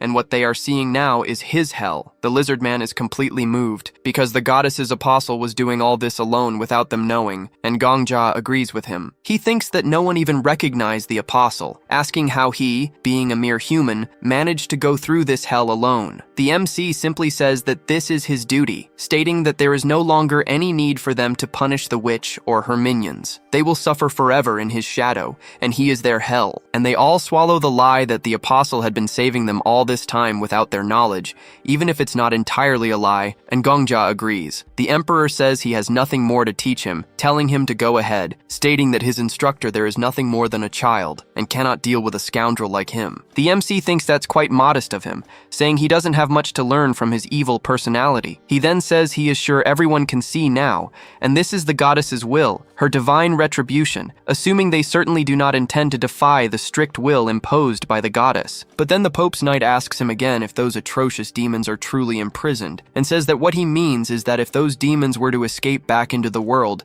the damage would be immense. An MC is asked if he wants to confirm that he personally imprisoned those creatures, calling one of them forward, and he asks MC what he intends to do with that skeleton. MC replies that he wants to clear their doubts, ordering the skeleton to retrieve its memories. Then, the former Flame Emperor appears, speaking to MC, cursing him and asking what kind of problem MC has with him to turn him into something like this. He declares that he wouldn't be satisfied even if MC burned in boiling water, vowing to kill him, calling him every name, asking how he dared to do this, and stating that no matter what, he will truly wipe out MC's lineage. MC then states that, as they can see, this man is a wrongdoer as evil as the witch. But he goes further, saying that he is arguably an even worse monster than the witch. For the witch was born a monster, but this man committed atrocious crimes despite being human. They are utterly surprised as the Flame Emperor continues to curse everyone around, asking if they've lost their minds. Then MC simply orders him to dance, and the Emperor actually complies with everything he asks. Everyone is astonished by MC giving them orders like this. MC states that the demons can never defy his orders, asking if they are still worried. With that, the leader of the Pope's Knights kneels before MC, asking if they can at least have the honor of knowing his name. MC introduces himself to all of them, and they agree to do as he commanded. Thus, he completes the normal stage, the secret mission Hero of the Frozen World, and also the boss stage. MC simply gained an even more overpowered ability, acquired a servant, and gained the ability to constantly mess with the idiotic Flame Emperor, all through sheer manipulation. He manipulated everyone the entire time, used hacks, but still, he delivered on his promise. The system announces that the completing party consisted of only one individual, the King of Death. The reward calculation is complete, and rewards will be distributed within 24 hours of his entry into the 21st floor. The Emperor thinks it's insane that MC would complete the boss stage this way and then just chat. MC thinks that it doesn't matter if he's crazy or not. He completed all floors up to the 20th exactly as he wished. No hunter died, no one from the empire or continent perished, and he even managed to save that little girl. The 20th floor would likely have been completed on its own, even if he had done nothing, because the fire and the disappearance of the village also constituted a form of conclusion. As long as there is an appropriate conclusion, the tower doesn't care if it's a happy ending or not. Otherwise, Yosoha wouldn't have been able to clear up to the 40th floor. Therefore, this isn't the world predetermined by the tower, nor is it an ending that appeared because there was no other choice. He thinks that on that day, the rains did not fall from the heavens and the flames did not lick the ground. He believes this is the ending he chose. The Emperor questions if this thing is truly part of the ending MC chose, with that thing dancing behind him. The Flame Emperor then questions why MC doesn't stop it. MC finds it absolutely beautiful, while the Emperor simply tells the boy to go to hell. Meanwhile, a public announcement is made. The 20th floor has been cleared. The announcement repeats, and MC thinks it's a pain as there's no internet around. The Emperor asks if MC hadn't decided not to care about others' responses. However, MC, with a damn cynical face, questions when he ever said such a thing. The Emperor asks if MC didn't say it was more important to gain recognition from individuals like the Black Witch or Old Man Marcos, rather than the general public. MC then asks if the Emperor doesn't know that the more, the merrier, stating that he will gain recognition from all of them. The Emperor then thinks MC is far too greedy, wondering how anyone could be like that. Just then, the witch arrived, grabbing the MC and hugging him, calling him crazy, truly crazy, a disturbed individual who isn't even 20 yet, saying he's absolutely insane. The MC told the witch that it hurt, while Marcos watched their interaction. She was even more surprised, realizing he had indeed cleared the 20th floor in just 5 days, calling him crazy, and saying he probably didn't know how many people were going insane in the tower, telling him to look. She mentioned she quickly went to the first floor and took pictures of those, and now had several news articles about everything he had done on her phone. She said there were so many articles she couldn't even photograph them all, but stressed that he needed to understand. It wasn't just the tower like this, but the outside world too. The headlines might vary, but they were all about him, where he was from, what kind of life he lived, and how he instantly became a ranker. But then, the MC asked her to wait a moment, asking if she took all those photos herself, to which she replied, of course. So he asked if that meant, just to show him the articles she was writing, she had teleported to the first floor, then searched through all those articles one by one, and took screenshots of each one, and she confirmed that, when put that way, yes, she did. And this person, being the second-ranked hunter and the highest authority figure, did all that, making the MC wonder if she was an angel. She then said, just to be safe, that he shouldn't read the comments, as envious people had bombarded the comment sections. Even though what he did was incredible and achieved without any casualties, he shouldn't pay attention to them. But the Emperor, seeing how naive the boy was, asked if he truly considered people angels just because they treated him a little nicely. The MC thought that if she wasn't an angel, perhaps she must be a goddess, and the Emperor thought that guy was absolutely insane. Then she told him to look at something else, saying he had made it to the front page, and that this was the first time something like this had happened in the tower's history. She couldn't believe he went from unranked to third place all at once. The MC then became very excited. She then told him he would have to pay a bit more attention to his actions from now on, and the MC questioned what she meant by actions. She explained that he had currently joined all 5 major guilds, even though he was actually independent, and if a hunter was third in rank, he should have a title on the level of a guild master. While it was true he was in all 5 major guilds simultaneously, being a regular guild member didn't suit him anymore. The MC then thought about becoming a guild master, but she said that if he preferred to be a lone wolf, destroying everything in his path like an old man, she wouldn't force him. Hearing that, the MC asked if they were talking about them, but the girl said to put that aside. She wanted to know who those people were. The MC explained that they were soldiers who had gathered from all parts of the continent, and said it was a long story. But after defeating the Demon King, there was an event where these NPCs invaded the 20th floor, at least he thought so. Using a skill and an item's effect, he tricked them into believing he was the emissary of the Empire's founder, and they fell for it. She then noted that he seemed quite talented at lying, but the MC stated that thanks to it, he managed to clear the floor without shedding a single drop of blood. She clarified that she wasn't trying to speak ill of him. In fact, she was quite happy, because thanks to him, they could now negotiate with that continent as well, which meant they wouldn't have to make bad trades with those old folks from the outside world anymore. They were annoyed that those damn people always used food to drive down prices, and they wanted to see if they could keep doing that in the future. Marcos stated that trades between the tower and the outside world were fundamentally unfair, whether it was capital, resources, or technology,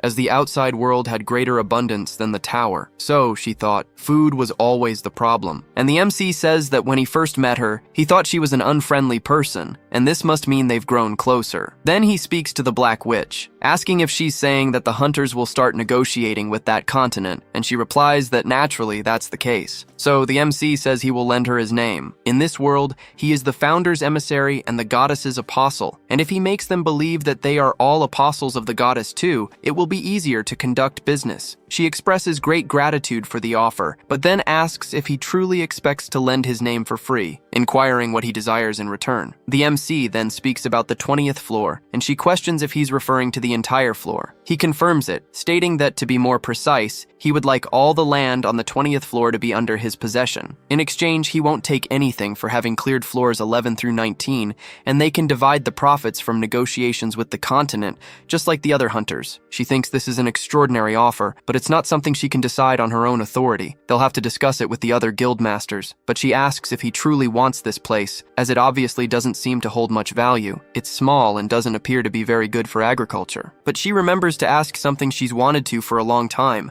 inquiring what the hell that guy dancing behind them is, and he simply says, "She saw nothing. My brother. I had completely forgotten about that guy. Seriously, I had forgotten, and I chuckled a bit at his misfortune." And so, they teleport to the first floor, and she asks if it's alright for them to meet in the same cafeteria as before, and the MC says it doesn't matter to him. For others, only 5 days have passed, but for him, it's the first time he's been there in hundreds of days, so he feels nostalgic. She asks what's wrong, and the MC says it's finally sinking in that he's cleared the floor. She tells him that it will probably sink in much more soon, because as she said, everyone in the tower is going crazy about him, telling him he should prepare himself. And when they leave, everyone starts taking pictures of the MC, becoming euphoric because the Death King has finally emerged, and everyone begins taking photos of him alongside the Sword Saint and the Black Witch, and the MC starts to get scared by the situation. Then reporters say that rumors claim he cleared the 20th floor alone, asking if it's true, telling him to look at the photo, and he questions what kind of relationship he has with the Black Witch. At this, she quietly tells him not to say anything, explaining that he has no experience dealing with the press. Then she asks if he's going to be mysterious or a popular star,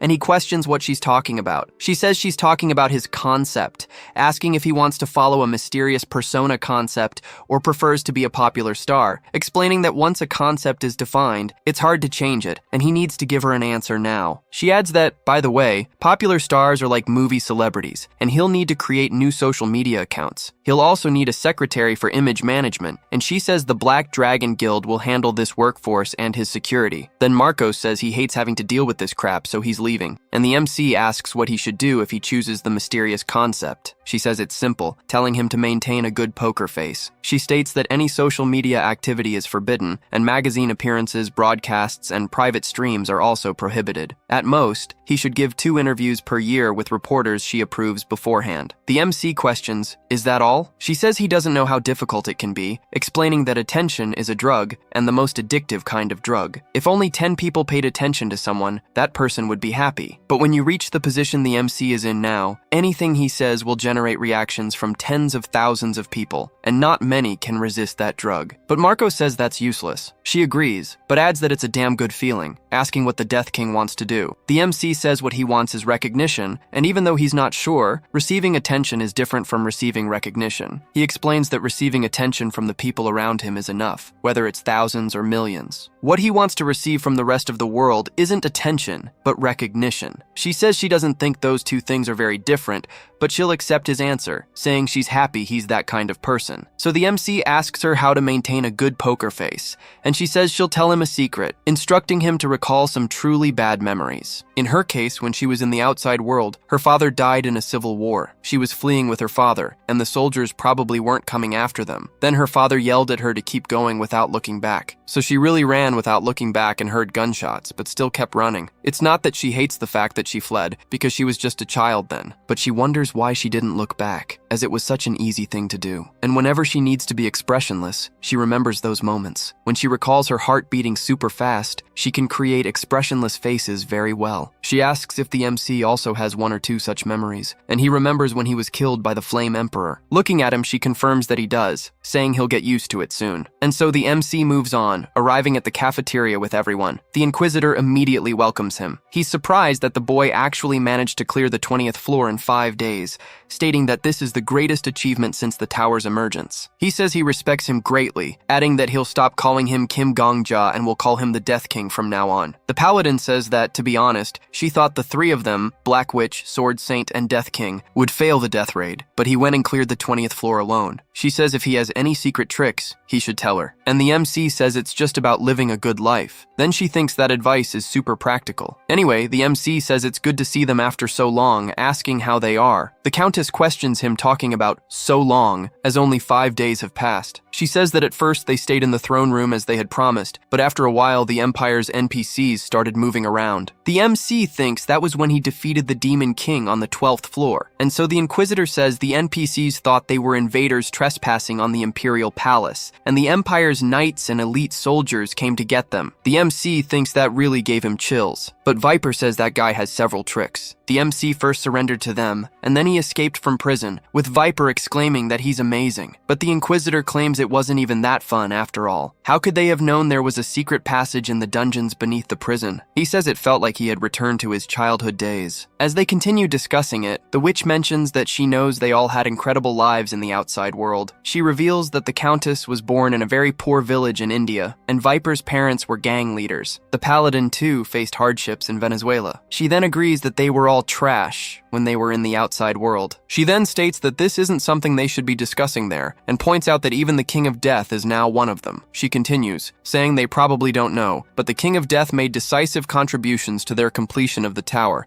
and they didn't lose a single hunter in that raid. Even on the 11th floor, where numerous hunters fought together, they managed to emerge without any casualties. She declares that she wants to transform this man into the hero who will represent their tower. She explains that the Countess has revealed too much of her wealth, the Inquisitor has killed too many people, and the Paladin hates receiving public attention. As for Viper, she simply states that he is too ugly. The MC is left speechless, thinking, man, oh my god, what's happening? She just roasted the guy out of nowhere. As for the Sword Saint, as they all know, he's an old man obsessed with the sword. And as for herself, she often has to operate behind the scenes, so it can't be her either. On the other hand, the public still has no established impression of the King of Death. The Inquisitor admits that it's true they are already established, older personalities, so their presence has indeed lost its initial impact. They continue to print magazines with updates on hunters' activities, but sales in the outside world are significantly declining. He then approaches the MC, remarking that Gongja is a bit short, but assures him it's fine. He adds that, as they can see from his own example, photos can easily cover such details. He states he's just asking to be sure, but questions if the MC is currently dating anyone. The MC replies no. He then says this means the MC doesn't have to worry about scandals, which is even better. He explains that he's been analyzing them closely, and the King of Death has a very mystical aura when he smiles. Therefore, he'll choose the mysterious concept. However, he laments that the MC has never dated before, stating that they need a scandal. With that, they begin organizing everything, and Gongja becomes utterly awkward. He tries to speak with the witch, mentioning her earlier comment about the mysterious concept, and says he didn't think they would need a designer. She replies that it's just for today, using her charm to convince the MC, telling him that the whole world wants to know about him. She explains that first, they'll take a photo and show it to everyone, adorning the MC and placing him in front of a white background for the shoot. At this, the Emperor begins to laugh at him. The MC declares he won't do this anymore, stating that hunters must climb the tower fearlessly. He asks who cares about media image or photo shoots. He argues that because these useless things occupied their minds, they collectively couldn't even clear the 10th floor for several years. However, they rather enjoy his outburst, commenting that his speech was great and begin discussing the article they'll write about him. But the MC reminds them that it was she who spoke about the 20th floor. He then states that he will grant them the rights to all floors from the 11th to the 19th. Therefore, they must ensure that the 20th floor is his. Meanwhile, Gongja is desperate, as they are completely disregarding his opinion. Marcos tells him to give up, explaining that the same thing happened to him when he became the top one, and that this was something they wanted to show the outside world. He adds that they are living an honorable life, and that this situation is somewhat of an inferiority complex. He states that they abandoned everything in the outside world and came to the tower, asking what is so pathetic about that. He then urges him to leave, saying this will never end if he stays there. With that, the two run off, and the witch calls out to the MC, telling him they will have a press conference tomorrow and to return early if he can. She warns that he cannot be seen by others, so if he wants to escape, he should use the rooftop, telling the boy to be careful. Following her advice, the MC climbs to the top of a tower with Marcos. However, a paladin soldier arrives and speaks to the MC, who then asks if the soldier can leave him alone for 5 minutes. As she looks to the side, the witch notices that the MC is the King of Death, and the MC confirms it. She exclaims that it's her first time seeing him in person and that it's incredible. Taking something out of her bag, she says it's the only paper she has and asks if he could give her his autograph. She then asks what his name is, and he replies that he hasn't received a nickname. She then asks if she can also get an autograph from the King of Death, and he states that he has never given an autograph before. She declares that this is the dream of her life. The Sword Saint's autograph is simply his name written in cursive, or something similar, and the King of Death does the same. The witch then leaves, overjoyed, saying she will honor this as if it were an inheritance. After she departs, the MC speaks with the Sword Saint, Marcos. However, the MC begins by stating that it must appear as if Marcos has killed an enormous number of people. He continues, saying that if Marcos looks in the mirror, he will also see a mass murderer who has killed many. It's obvious that Marcos won't punish himself for that, because he has a clear standard for punishing people, to punish those who have hurt many. The MC then adds that he also has clear standards, which is why he did what he did, and his standard is to punish those who have hurt many people. The MC tells the Sword Saint that they are following the same path. However, Marcos tells the MC that he doesn't need to try to justify himself. Marcos explains that the MC is different from the other hunters and all the other high rankers, who are like children and suffered greatly in the outside world. Marcos then speaks about himself, saying he is different. He never lacked anything and lived a good life. But then he began to wonder if his success truly came from his own abilities, questioning if everything he achieved was simply because he was born into a good family. Marcos thinks it cannot be, and even though he was born into a good family, he obviously took pride in his achievements, but he wanted to prove that his pride was not an illusion. The MC realizes that Marcos went to the tower for this reason. Marcos then says it seems he unconsciously lowered his guard, and a skill card is shown to the MC. Marcos admits he was a fool. He had decided to trust his eyes and his hands, but before he realized it, he was relying on things called skills. Marcos then says he will ask the MC one last time if he has ever killed an innocent life. The MC replies that this is why he said Marcos didn't need to try to justify himself, stating that lies only serve to deceive the mind. He then reminds Marcos of the tower, telling him to answer with his heart and not with his mind. Marcos then says no, affirming that he has never done that, and he will not do so in the future. With that, Marcos completely denies his own skill, stating that he believes in his eyes. He says he fought hard over the last 5 days, thanking the MC for enduring the stubbornness of that old man, referring to himself. He adds that it might be late to say it, but it was a very pleasant experience to be with the MC from the 12th to the 19th floor. Marcos then tells the MC to rest well today, because as soon as the press conference ends tomorrow, the 21st floor will open, and he looks forward to seeing him on the next floor. With that, Marcos leaves. The MC wonders if the Sword Saint just recognized him, and the Emperor confirms that it seems so. The MC then collapses to the ground from all the pressure, thinking it's truly over. He is happy that the 21st floor is now also his, and the guildmasters will handle the press. He thinks everything is finally over, but then the Emperor asks, "What do you mean?" As if he'd cleared the 50th floor or something. But then the Goddess of Protection speaks to the boy, saying she's impressed by his achievements, and she recognizes all of them, deeming him worthy enough to be considered her apostle, and Gongja questions what that means. And so she allows him to use her name in the future, and he continues to question, still not understanding anything. Then the Goddess of Protection asks him to look down, requesting he look a little more to the left, and he sees the sword, remembering when it was said that the Goddess of Protection exerted her last power, and he realizes that the goddess was a sword, and she confirms his question. Then, after some time, in a news report, the presenter says that what they are watching now is an incredible video,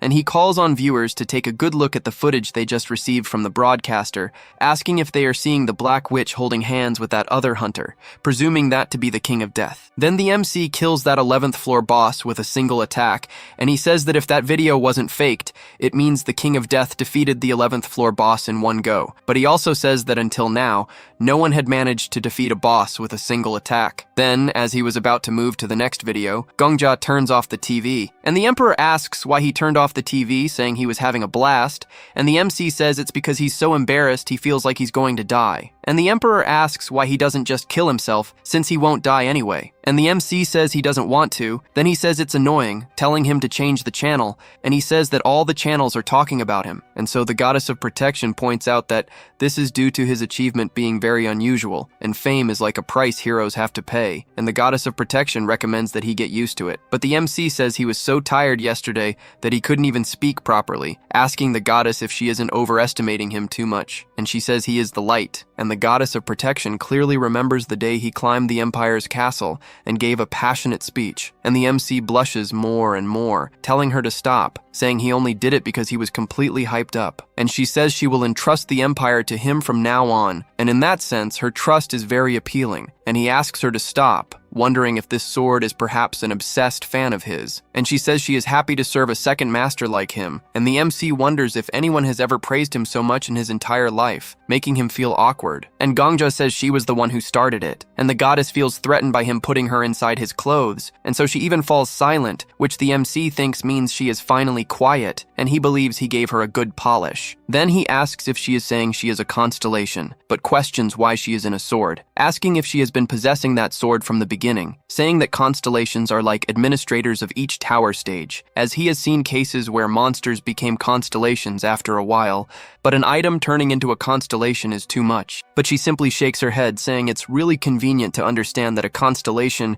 is something that represents the world, and she says that originally she was a holy spirit revered as a god. However, the founder of the empire, Leofanta Egim, divided her into 5 swords and sealed her, and the MC is the wielder of the first holy sword, Idol, and he is surprised that is the sword's name. The first is idol, the second is piety, the third is prayer, the fourth is sacrifice, and the fifth is salvation. She says that if the MC gathers all 5 sister swords, she can regain her original powers. The MC thinks that in short, she is just a fragment of the sword, meaning she needs to obtain the other 4 to receive her full powers. He finds this interesting and asks where the other sister swords are, but she says nothing, so the MC asks again, stating he's questioning where her sisters are, but she remains silent. The MC then wonders if she doesn't know, and she exercises her right to remain silent, leading him to realize she truly doesn't know. She argues that she can sense the presence of the others if they are nearby, but the MC then says he's not in a hurry to find them. Anyway, she possesses 1/5 of these original powers, so the MC asks what she can do. She replies that she can gain absolute support from the citizens of the Agim Empire. The MC says he knows that better than anyone, asking if there's anything else, and so she shines, boasting that she's confident in emitting light. The MC says he's seen enough to know that very well, his eyes tearing up from the flashbang right in his face, asking what else she can do besides gaining people's support and shining. She says she's very confident in manipulating monsters, adding that she's also confident in manipulating humans, but that's not as productive. Suddenly someone knocks on the door, asking about all the noise and if something is happening. The MC says everything is fine. Then the witch asks if he's sure. She says the press conference starts in 5 minutes, and once it's over, the 21st floor will be opened. After they properly answer the reporters, they will proceed there, and the MC agrees. She thinks his response was quite lively and asks him not to be late. As the MC leaves, he speaks to the sword again, scolding it for doing nothing useful besides shining. She says she's protesting against his unfair opinions, and the MC says that from now on, he'll call her Sparkle, stating she doesn't deserve names like Goddess of Protection or Holy Sword. The sword, even though it's a sword, is shocked by this. The MC says that, for starters,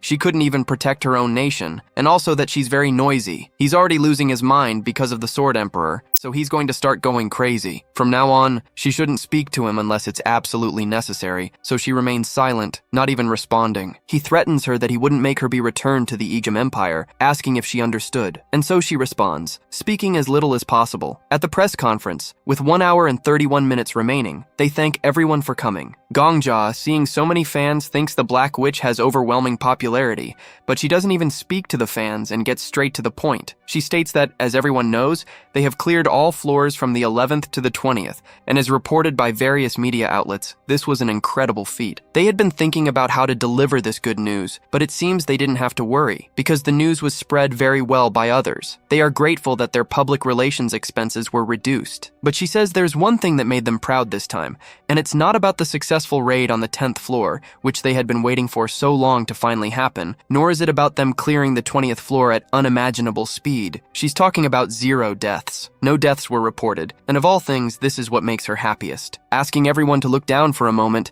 she tells them to to look at the ground of Babylon Square where they are standing, as they can see a name engraved on each stone. These are the names of the warriors who have perished so far, the names of veterans who dedicated their lives to clearing the tower. When they attacked the second and third floors, many names were engraved on that ground. She is truly happy to be able to say this in front of all those people, because on this day, no new name will be engraved in this square, and everyone applauds the Black Witch. And she announces that they will now begin the Q&A session with reporters, with 1 minute allocated for each question. The MC thinks he doesn't need to get involved in this, believing that staying aligned with the right people is crucial. As she continues to answer all the questions, the MC just wants the interview to end so he can head to the 21st floor. Then, reporter John Evans from the Babylon Daily states he has a direct question for the King of Death, the new top 3 ranked hunter. Gongja is shocked to realize the question is directed at him. Evans explains that there's been much discussion about the King of Death's rapid ascent in the rankings, and a particular rumor has been gaining traction. It suggests that Elisir, the prodigious rookie whom the major guilds have been training for a long time, is involved. If this is true,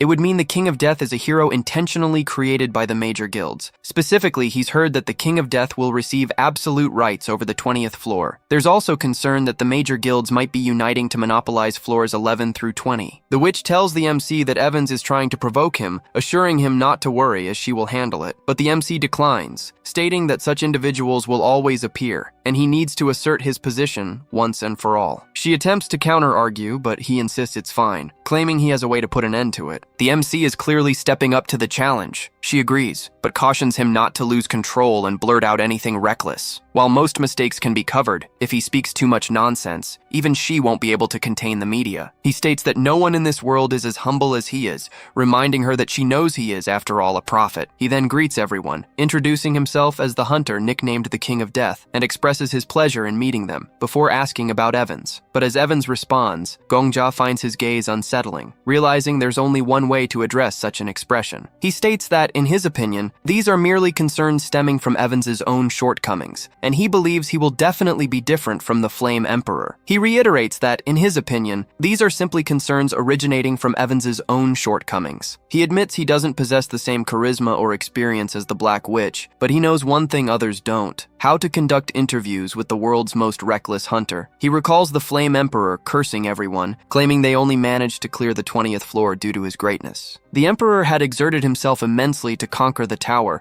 asserting that everything he acquired there was naturally his. If he didn't claim the items for himself, then who would? He even asked if they should go to the reporter's father. The MC explains that this was the infamous reporter's father incident from back then. Even though the Black Witch had attempted to intervene and whisper, a fire had already been ignited that couldn't be extinguished. All sorts of insults were hurled at him, and the recording of that scene spread across every TV station. The MC realizes that to be the best, one simply needs to do the opposite of what the worst did. So he states that while he's aware public opinion is ecstatic because of him, he finds it all a bit exaggerated. He explains that if it weren't for the help of the Black Witch and the Sword Saint, he would never have been able to clear the 20th floor alone. He adds that of course he also did his best to complete it without any casualties, but he doesn't believe that can be considered his sacrifice. He simply feels it was the right thing to do, both as a hunter and as a human. Therefore, he has no intention of claiming those rights. That's why he delegated all floors from the 11th to the 19th to the guild leaders. The 20th floor, he declares, will become a sort of green belt, a sanctuary where the tower residents who previously resided there can live. He would simply be content with the role of administrator for that floor. He then tells Evans that this concludes his statement, asking if he has any further questions. Evans, completely frustrated, simply replies no and sits down. The MC continues to recall all the rude actions the Flame Emperor committed. He then thanks everyone, stating that if anyone else has questions, he will answer them shortly. Everyone immediately starts asking questions, and Gongja speaks about the lessons he learned from his strategies, calling them incredible, and stating that the MC will always be his compass. So he starts with the newspaper and continues, but time is running out. The witch states that she understands they are eager to know more about their new hero, but unfortunately, time is short. They will conclude their break for the day there to refocus on completing the tower, asking everyone to continue following with immense interest and support. And this time, they also did their best to complete the raid with 0 deaths. However, another person speaks to the witch, saying they have one last question. What is the relationship between her and the Death King? She then looks with a mysterious gaze and speaks about their relationship, stating it's more than friendship like battle companions. But then they ask if they are more than friends, yet she reiterates that it's a more than friendship like battle companions type of relationship, hoping it won't be misunderstood. The press conference ends there, with another thank you for the interest and support of everyone who attended. They continue asking questions, but then she calls the MC to leave quickly. The press questions if they are really leaving after such a hot topic has emerged. She replies that she's a girl who enjoys watching K-dramas, and ultimately, one needs to ignite some flames to leave a deep impression. The MC notes that she truly is the guild leader who reigns over the tower. Backstage, she tells him he was perfect, grabbing his hand and saying his humble attitude was truly an incredible bonus factor. People like heroes, but they like heroes who bow their heads in humility even more. The balance of his actions was perfect, and she didn't know he had such a talent for dealing with the press, asking what on earth he had been doing all this time to only appear now. Well, it's complicated, isn't it? Just doing the opposite of what that guy did is an example of what not to do. She then tells him that if there's anything else he wants, he just needs to tell her. Money, fame, powers, a lover. She will give him anything he desires in the tower. The MC says it's fine, but asks what she meant by more than friends and battle companions, as she surprised him. She replies that it was nothing, and she just intentionally created a smokescreen, so the media will be looking for a scandal that doesn't even exist. It's safer to keep their attention focused on the two of them. The MC asks if that's true, and she tells him not to worry, as she has been dealing with the press for years, and he can completely trust her on this matter. At that moment, the countdown begins, until once again, that hologram appears, stating that those who wish to ascend must say yes. The Emperor then tells the zombie not to lower its guard. The MC wonders if this wasn't supposed to be a time for celebration, with everyone in a festive mood, as the 21st floor will be a completely different stage. The angel states that they could have stayed on the first floor of the tower forever, as it is a refuge for those who fled, and in exchange for giving up on the challenges, they could have chosen to live a simple life. But all of them decided to complete floors 10 to 20 and witness the end of this tower. In that case, the correct thing to do is to fulfill their will, and they begin to be teleported. Everyone wonders what is happening, as they didn't even say transfer or anything. They then realize this is a forced transfer, and she states that those who are determined to climb the tower, those who are willing to receive a new name and become tower warriors, from now on, only the chosen warriors will carry the noble duty. They are then transported to a library, where a young boy welcomes the tower-climbing warriors, saying he has been patiently waiting for a day that felt like 3 years ago, welcoming them to the great library of all things. He states that life begins and ends with meetings and partings, questioning if the meaning of life isn't about meeting new people, as waiting is like a spice that sweetens life. Gongja looks at him and sees that it is the librarian Bengu Seoki, who welcomes everyone. The librarian says that once again, he wants to express his respect, welcoming them to the great library of all things, and everyone wonders what kind of place this is. Meanwhile, a guy appears, having been taking a bath, completely naked. Bengu comments that it seems the librarian, referring to himself, did not show much consideration, placing a book on top of the guy. The MC thinks, thank goodness, that embarrassment is over. Then the witch asks who he is and what kind of place this is. He replies that he is an extra who manages this slightly larger than normal library, and says that compared to her, he is an almost insignificant existence, telling her to treat him as if he holds no importance. However, she questions this slightly larger than normal library, as the place is colossal. They think that, from what they can see, it could be called the world of libraries. Bengu likes this definition, and then turns to Gongja, surprised that he is the king of death. He tells him not to be so alert, as he only wanted to welcome him, and to him, all of them are like the heroes of epic stories, which surprises Viper. He brings a book to his hand, saying that reading books is his hobby, but the books gathered in his library are by no means ordinary writings. These are tales that tell the story of the worlds where the tower was built, and he knows they must be wondering why, among so many warriors, they were selected. The reason is simple, because in their world, they are the only characters who possess a name. The 302 people gathered there are all warriors who carry a title. Everyone is surprised that only hunters with titles were summoned, asking about the others. Then the witch asks if he is saying they will be the only ones to attack the tower. Bengu tells them not to worry, as they defended the Igam Empire with only 3 people, and 300 people means 100 times that number, so they will be able to pass through the stages he prepared without much difficulty. But then the MC asks the librarian to get straight to the point, knowing he is excited to meet living people, but they want to continue climbing the tower as soon as possible. He says he he understands, but he got so excited that he did not even give them their mission. However, he is not one to explain things in words, so he brings several books, asking what kind of project best suits them. He says that the apocalypse he picked up is so boring, and its destruction happened in a very peaceful way,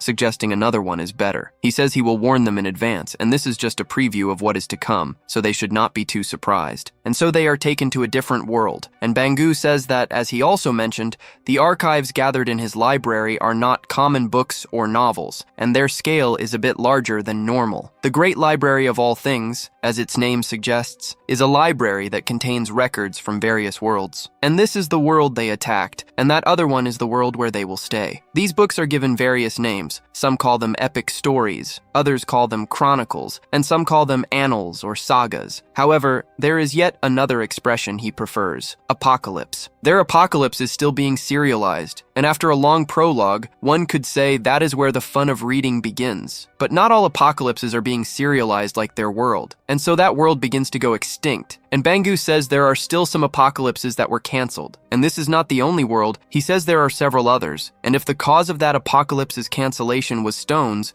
the cause of that one's cancellation was water. He thinks it is a tragedy what is happening, because the characters of that apocalypse were alive just like them. However, before they reached a proper end, before they could achieve an epic finale, everything ended for unfair reasons. And although he calls it a cancelled serialization, for him, it would simply be called destruction, and everyone there starts to vomit from what they just saw. The Emperor thinks there's no reason for them to be vomiting, as they've already seen far worse things than ordinary humans could withstand. Then Bangu says the missions he will give them are simple, and they must choose 8 series from the cancelled apocalypses. He says he wants them to finish reading the cancelled apocalypse, wanting them to continue reading the tales of the destroyed world. He says they will enter the 8 books of the apocalypse and save the apocalypses from the cancellation crisis. Gongja looks closely at him while thinking about it, and Bangu says this is the mission he will give them, and they need to rebuild the world. The difficulty is yet to be defined, and the goal is that, just as there are countless worlds, there are also countless destructions, and the librarian Constellation Bangu describes this as a cancelled serialization. The librarian Bangu wants the worlds that were cancelled for unjust reasons to have the chance to continue their stories again. First, they must choose one of the apocalypses,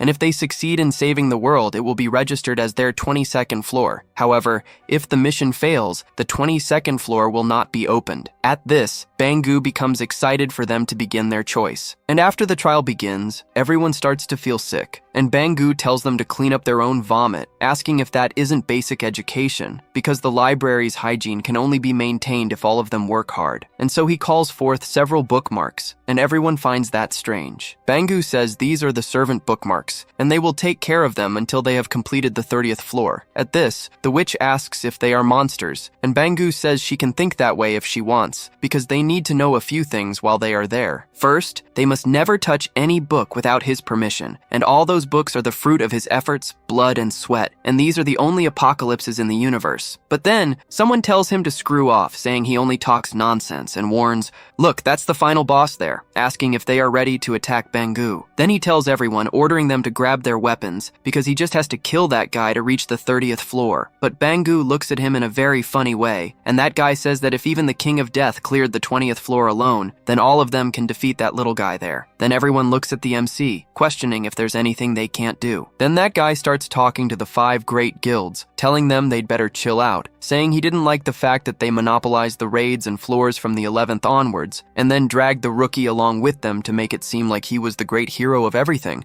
asking if that isn't true. And the witch asks who he thinks he's talking to, but Gongja tells her to relax, holding her back. But then she says she can't do that, because if they let people like that go unpunished, everything will go well for them. But the MC says that everything happening there is being broadcast live, and she doesn't even understand that, and everyone is really watching down below. Gongja says that in his past life, he also watched the raid on the 30th floor in the plaza. He explains that they are broadcasting everything via holograms in the central plaza, and that Constellation said they are nothing more than characters. And of course, there are spectators watching these characters, and if she acts poorly there, it will be stored in everyone's memory forever. And she realizes that, in fact, the most important thing there is how they conclude that stage. The MC agrees, and they are already in the series called The Great Library. Then the system speaks to Gongja, saying that the reward for completing the 20th floor will be given. The reward for the normal stage is the blessing of the goddess of beauty falling upon him, and he can observe the approval of the characters from the 21st to the 30th floor. And the reward for the hidden stage is the blessing of the goddess of vitality falling upon the boy,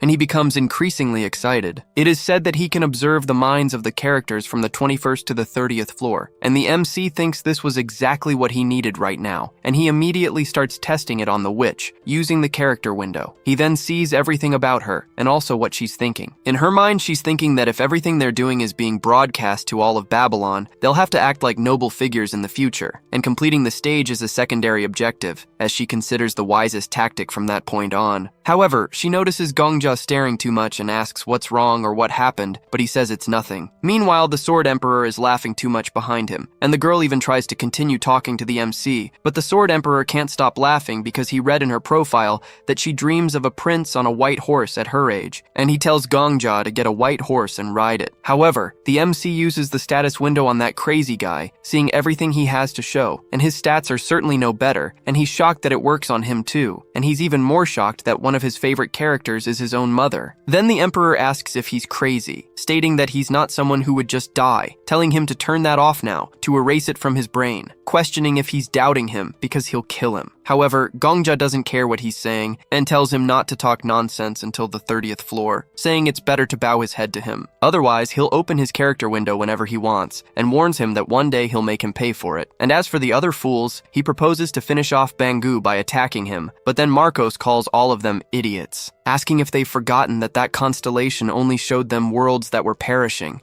and if it wanted to, that constellation could have just thrown them into one of those dying worlds. And even so, he questions if they want to fight against such a being. He states that if their madness was to attempt group self-sacrifice, he wouldn't stop them. Everyone then thinks for a moment, but the guy who spearheaded this tells everyone not to be afraid, because the King of Death completed the 10th and 20th floors alone, and that's how the planned bosses appeared. He says that the 5 great guilds are orchestrating everything, stating that if they don't want to remain their slaves forever, then they must attack. But then Bangu asks if he's finished controlling them there, and that guy calls them wretched brats, saying that 50 of them are more than enough to finish off Bangu. But he apologizes, saying that cliches aren't really his thing, and then calls them to end it all, invoking a sea of monsters, a bunch of tentacles upon those guys, and pulling everyone into one of his stories. And Bangu says that in that special apocalypse, humanity was extinct, and only one sorcerer survived, and the sorcerer kind of turned into more of a tentacle monster than a human after facing so many adversities. And this is one of his favorite main characters, and maybe he's in 9th place or something like that. And he says that this sorcerer is basically an expert in sealing magic, wondering if he should say it's a relationship between a client and an owner, and in exchange for the materials he occasionally gives him, the sorcerer is always willing to accept his requests. Then what comes back from inside are the bookmarks, and they are dropped there,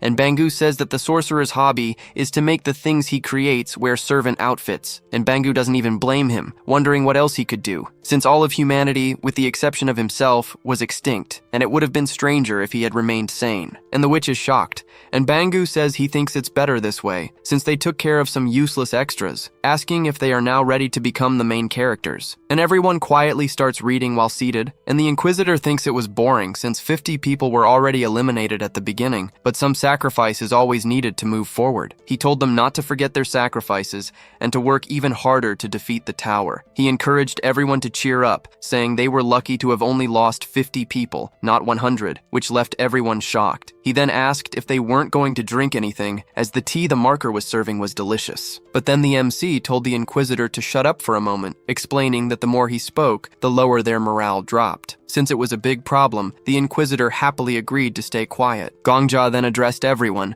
saying he knew they must understand that constellations shouldn't be attacked so desperately, and for now, they could only silently follow the mission given by the librarian. He thought to himself that he was now 3rd in the rankings, the 3rd strongest hunter there, with the right to speak, and he had to get used to receiving attention. He told everyone that the fact they were proceeding with the mission didn't mean they were at a disadvantage, telling them all to take a look at the mission window. Everyone looked at it. He said the most important part was the last one, asking if they knew what that meant, because depending on the type of world they saved, the reward would change. If they saved a world full of diamonds, then that world would become their 22nd world, and diamonds were just an example. But what if the world was full of food, water, and other types of resources, and the yield was high enough? Then they could solve the food problem in the tower without needing the outside world. He then picked up a book, and as soon as he opened it, he was shocked. But Viper asked if nothing had happened. Bangu said that was exactly it, and as long as he didn't activate his powers, these apocalypses were just old books. And of course there were forbidden books that were dangerous even to touch. The MC questioned if they all understood now, telling them to go there and read some books because they had to find the best world to defeat, one that would bring them the most benefits. Then, among the apocalypse worlds that served as the stage for the 20th floor, one of them was the Tales of Summering Academy. It was said to be a historical magic academy,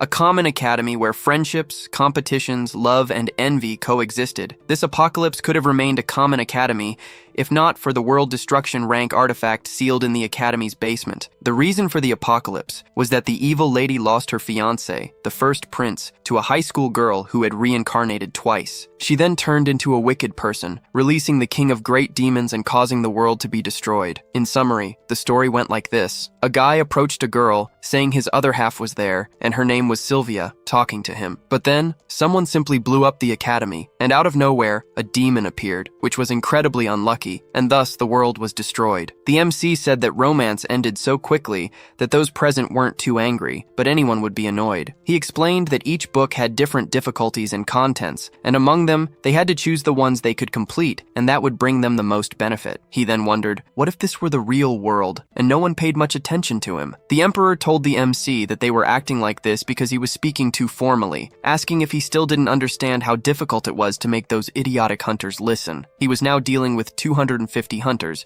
and to make them all listen, he needed to be more informal. Each time he leveled up, he heard his presence become more defined, asking if the boy knew what that meant. He said that his pride had grown stronger, and Gongja found that curious. The Emperor then explained that the stronger a hunter's level, the greater their pride, and those guys would never listen to him. But then the MC thought for a moment and sprang into action, speaking sternly to them, saying there were hundreds of apocalypse books there, and asking how he was supposed to read all of them by himself. He tells them to start reading now, explaining they will divide into groups. Those who have read novels or romances will go to the left, and those who know nothing about novels or romances will go to the right. He adds that those who have read books before should divide into groups based on their favorite genres, and everyone actually follows his instructions, heading towards mystery, romance, and other categories, but he notices the division isn't very good. He questions if no one else will come to the historical genre, wondering why there are so many people in the other groups. And so, they begin to read. The MC states that they will now divide the apocalypse books into genre-based groups, telling them to read them all together. He instructs them to read the books and decide if they are a success or a failure. But then the Inquisitor asks to speak, and Gongja gives him the floor. He questions how they will know what constitutes a failure. The MC says he will give them an example of a failure. The book's title is Surviving the Volcano, and its introduction states that the world was devastated by a nuclear war. But humanity's vitality is incredible, and even on the ground where the nuclear war exploded, the MC and his beloved survived. After surviving against all odds, the main couple swore they would be the new Adam and Eve. But then the Inquisitor, seeing that they would be a new Adam and Eve, questions if it isn't romantic and beautiful. However, the reason for its suspension was that the main couple spent their last night in the active area of a volcano, and thus, humanity was extinguished. He explains there's no point trying to save that world, as a nuclear war has already occurred there. So what will they do if they end up with a world full of radiation on the 22nd floor? Finally, the Inquisitor understands what he's trying to say. The MC explains that, for example, the Flame Emperor went to the 29th floor, targeting worlds that contained lava or volcanoes, because he was immune to fire. And if he had been lucky, it's possible he could have obtained the 8 treasures of the tower. But he didn't even take other people into consideration. He asks if they understand now, because it doesn't matter if the story is boring or if the protagonist died of a tumor. They shouldn't care about that. What matters is that they read everything and decide if saving that world will benefit all of them. But then someone calls out to him, and Gongja finds him strange. So he speaks to the witch, asking if this isn't the mystery group. She says she knows. But then he gets puzzled, because her character window had stated she liked romances. He questions if she likes mystery stories, and she says, of course, stating that she is an intelligent woman. But he thinks, no way, wondering if she doesn't want people to know she likes romances. Because now that he thinks about it, there are very few hunters in the romance group. And on the other hand, the martial arts group is full of male hunters. These people are pretending to be something they're not, even in a situation like this. The Emperor says he told him so, because high-level hunters feed on their own pride. He asks if he didn't see those 50 suicidal idiots from earlier,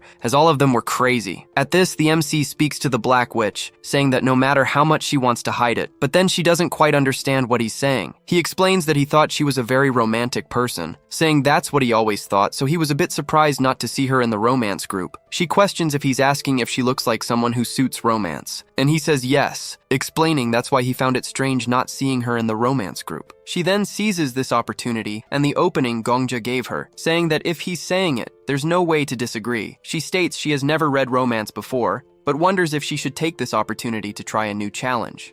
The Inquisitor then said that the MC did very well, because when the Black Witch sits down somewhere, she doesn't get up so easily. However, Gongja asked the Inquisitor if he also read mystery stories, and he replied that he knew Sherlock Holmes and Dr. Watson, but then he opened that crazy guy's character window, and he had to admit that this guy was truly not right in the head. He was actually thinking everything he was saying, and even his affection for the MC was only half. And he noticed that this didn't add up, wondering how this guy could say exactly what he was thinking. So the Inquisitor asked what his problem was, but Gongja replied that, from now on, he was part of the fairy tale group. He added that the Inquisitor was the only one in that group, and he would have to review all the books of that genre by himself. The Inquisitor then felt a huge sense of responsibility, telling him not to worry, because he would read them all very thoroughly. And the MC thought that among several hundreds of apocalypses, there wasn't a single fairy tale. So how could a story be considered a fairy tale if the world ended in the end? He then realized it was difficult to deal with everyone, and he wondered how 111 out of 250 people were lying about their favorite genre, because those people were truly crazy. And now he went to the last person to be checked, opening Viper's character window. And upon reading each piece of information there, the MC was shocked, because basically, this guy would definitely be a subscriber to my channel. And seeing that, he realized that the 6th ranked person in the tower, the guild leader, Xiong Mu, was thinking that the story he was reading was absolute crap, wondering what kind of martial artist group this was. The quality of what he was reading was so terrible, it made his eyes want to fall out. And he wondered if it wasn't an absurd lack of consideration for the readers. Then he noticed Gongja staring too much, asking what was wrong, and saying he was busy reading a book. And the MC realized that guy was the Emperor of Light Novels. He said it was nothing, telling Viper he could continue reading. And after a while, no one else could read anymore. And then the witch spoke to the MC, saying she totally understood how that constellation felt, and Gongja didn't understand what she meant. She explained that this apocalypse was suspended right in the middle of the story's climax. She said that the moment the male lead tried to confess to the female lead, a meteor fell, and when they finally kissed, aliens appeared, and it was total chaos. She wondered why on Earth there was an alien invasion in a historical romance story. She added that it was like a perfect meal, but it felt like something strange appeared when she cut the pork leg at the height of the feast. However, the MC was shocked by her detailed description, asking if she could please not talk about that while he was eating. She then said she was very sorry, apologizing for being so insensitive, but it was just that she needed to tell him how it felt. So he said that all of this was being broadcast live, asking if she was okay saying all that. She continued to be annoyed, but then she leaned close to the MC's ear to say something, and he even dropped his sandwich. Bangu said it seemed they were finally understanding all the pain he had gone through, because all those 683 apocalypse books he had granted them, even in his grand library, were considered magical grimoires that possessed a very particular destructive power. And these books were so incredible that readers couldn't help but fall in love with them. But he said that was it. Even though they were so incredible, they all ended up making readers sad, because all those magical grimoires had a crappy ending. So the witch asked if he had given them these books on purpose, just so they would suffer as much as he did. Bangu then said she could think that if she wanted, confirming that was exactly it. He hoped they would all get stuck in that hell of canceled series, and he wanted them to fall into eternal suffering, to writhe in pain, telling them to suffer, and everyone was shocked that he had made them read canceled stories on purpose, saying he was a real devil. But then the alchemy master calls the MC, and he asks if she also received a title. She replies that it also happened by chance, and even though it was just a plain title like Alchemist, she still got one. The MC then asks if she already received the title of Alchemy Master,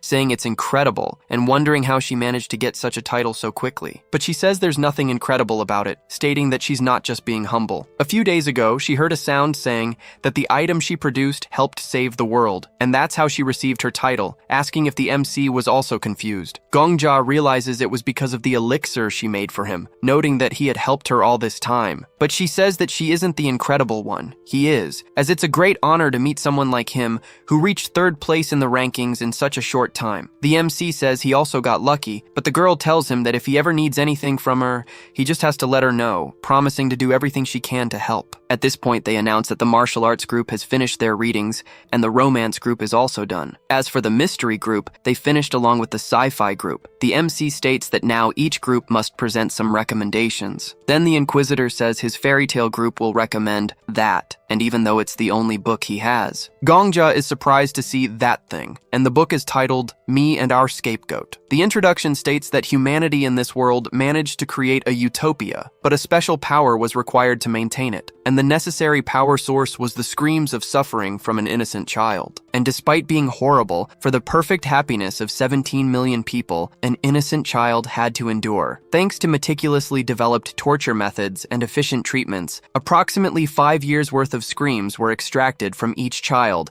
which was considered efficient. The reason for its suspension was that 118,000 years had passed since the utopia's creation, and eventually all innocent children were used up, leading to the end of the utopia that had lost its power source. The MC notes that he will have to clear that apocalypse regardless of its difficulty or reward. As for the martial arts group, they strongly recommend that masterpiece titled Chronicles of the Heavenly Demon. The introduction states that Murim, a world where people venerate Mu, encountered a heavenly demon who arrived there and attempted to unify Murim, and a demonic cult formed around the heavenly demon. The opposing forces against this demonic cult, both sides fought to control the world, or they would have, if not for the emergence of a super epidemic. The reason for its suspension was that an unidentified epidemic swept across the world, causing the heavenly demon to die, annihilating the demonic cult, and destroying the other forces as well. Marcos explains that the reason he's recommending Chronicles of the Heavenly Demon is simple. In this world, there's a person called the Heavenly Demon, and it's the Murim world where all the strongest martial arts are gathered. Therefore, a library or something similar must have been built to house a great secret treasure, and martial arts scriptures are books containing the secrets of the skills that are martial arts themselves. In other words, if they manage to save this world, they will gain a library with the best skills in the world, and this is a great opportunity for their hunters to grow stronger. Everyone gets excited about this. Gongja thinks that the Murim world must be full of masters, and if he dies to any of them, he wonders if a rank A skill will appear even if he chooses just any master. The Sword Emperor wonders why his mind is racing, questioning if he's afraid people might actually think he's a zombie. But then he realizes the world he wants to destroy has just appeared, though it will be difficult to do so with his current strength. Meanwhile, the Inquisitor is poking around, and Berlino, in turn, sends a signal to the MC, who is surprised by this. Berlino says her sister's sword is very close. Gongja is surprised, and when he looks forward, he sees the Chronicles of the Celestial Demon in Marcos's hand. Berlino confirms she feels her sister's presence in the book the Sword Saint is holding. After this, the MC goes to the bathroom, telling the Sword Saint that before they go to Murim, he will start by dying once. The Sword Saint doesn't quite understand what the boy means. Gongja explains that Leofanta Agam was the first emperor of that empire, and was also responsible for transforming the goddess of protection into Berlino. He doesn't know what kind of person Agam was, but he could travel between worlds. He then asks the sword if she was in the world of the Agam Empire, but states that the other sword is in the Murim world. This means Agam had the ability to travel between worlds. He was able to create an empire, and was strong enough to seal a constellation. It's not a good idea for the MC to jump headfirst into the Murim world in his current state, as he is not invincible. The MC thinks that in fact lately he's been a bit nervous. He was worried that his confidence would turn into arrogance if he became too relaxed. He mentions that he reached 3rd place in the hunter rankings and defeated the Demon King almost single-handedly. Now, all anyone talks about in the city are stories about him. He's even giving orders to other titled hunters. He's afraid of letting his guard down if he makes a mistake, just as the former #1 ranked hunter was killed by him for being off guard. This could happen again. He says he needs to know what kind of person Egim was before entering the chronicles of the Celestial Demon, especially since he currently has no information. The Emperor thinks this plan isn't bad, but questions what exactly the MC has in mind for preparations, saying there's no way to know anything about this guy. However, Gongja says he's wrong. Even though she's in the form of a sword now, she is the goddess of protection, and despite being divided into 5 parts, she is undoubtedly a constellation. But now he has a doubt. What if he stabs himself with that sword? He wonders if it will count as self-sacrifice or murder. He tells himself the chances are 50-50, and it's worth a try. Miss Berlino asks him to reconsider, but the MC asks why. She vehemently states that it's shameful for her to show her past and that she would like to maintain her privacy. But Gongja says there's no such thing as privacy between them. He's also showing his entire life, being broadcast live 24/7. That should be fair. She begs him to stop, but the MC goes ahead. It is stated that Death has met the conditions for skill activation. The Death Goddess's skills are currently sealed and cannot be acquired. And since he is a rank D hunter, a penalty will be applied due to his skill. The intermediate penalty is the Realm of Petra. In another corner, an angel is speaking with a man, telling him his long journey has finally come to an end. The angel affirms that they knew he could do it, and the man agrees. The MC wonders if this man is Liafanta Egim. The man himself says it feels like only yesterday he was brought back by the sudden summoning, but in a short time, he became the emperor of the entire unified continent. The Sword Emperor is surprised by what the man is saying. Just by looking at the silver-haired man, he can tell he is the Constellation Killer. Gongja then asks if the Sword Emperor knows him, and also asks what a Constellation Killer is. The Sword Emperor says that's his title, and that bastard received this title because he went around seeking out and eliminating constellations. The tower is connected to various worlds, and from the 50th floor, he will have to compete with hunters from other worlds. This guy remained on the 50th floor without climbing the tower further. Whenever a new constellation appeared, he would immediately track it down and kill it. So the MC asks if Liafanta is also a hunter. The Emperor confirms that he is. He wondered what kind of world a madman like him was born into, and never thought he would find an ancient connection in a place like this. But Gongja asks what the relationship between the two was. Then the Saintess speaks to Liafanta, saying she can finally feel relieved again, as he was also a common human who knew nothing at first. The Emperor says they had a real fight, and he has to admit that Liafanta was strong, but not strong enough to defeat him. Then she speaks to Liafanta, asking what he plans to do now that he is stronger than her, as there are no more gods or demons to block his path. Then he speaks to the constellation, stating that neither gods nor demons are constellations. The world belongs to humans, not constellations. That's why he finds it strange for her to suddenly use her aura. He says he won't kill her,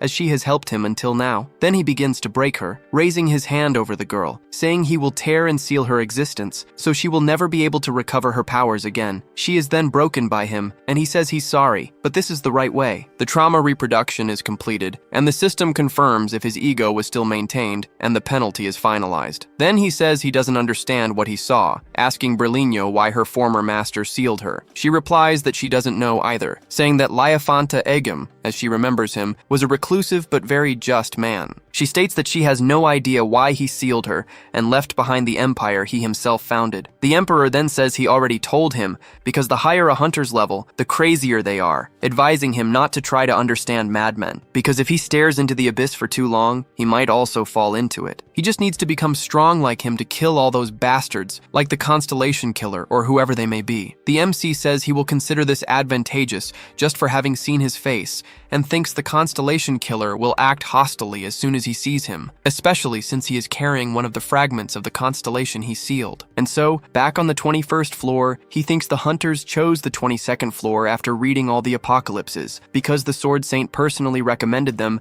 the Chronicles of the Heavenly Demon were chosen without difficulty. Then Bangu asks if they chose martial arts as the first genre, and says it's not a bad choice. Even though it's not a Murim world they are familiar with, it also contains martial arts and many strong individuals. Depending on how they guide the story, they might even gain a miraculous encounter, and the value of martial arts is immeasurable. It's possible they could even acquire some skills just by how they speak. Everything there is high risk and high reward, which speaks volumes about how strong the enemies in that world are. And of course, if they enter the apocalypse and end up dying there, they will truly die. It will also be impossible to leave the apocalypse until they achieve a complete ending for it. The Chronicles of the Heavenly Demon have a player limit of 2 to 4 people. Then he asks who will be part of the apocalypse's character roster, and everyone looks at the MC, and he affirms that he will. And Marcos says he will too, because they can't leave out the person who recommended the apocalypse. And Gongja immediately realizes that the soul of that martial arts fanatic will be burning with excitement. And Bangu says the minimum number of people has been met, but they can still bring 2 more characters with them. However, Marcos states there's another reason why he recommended that apocalypse,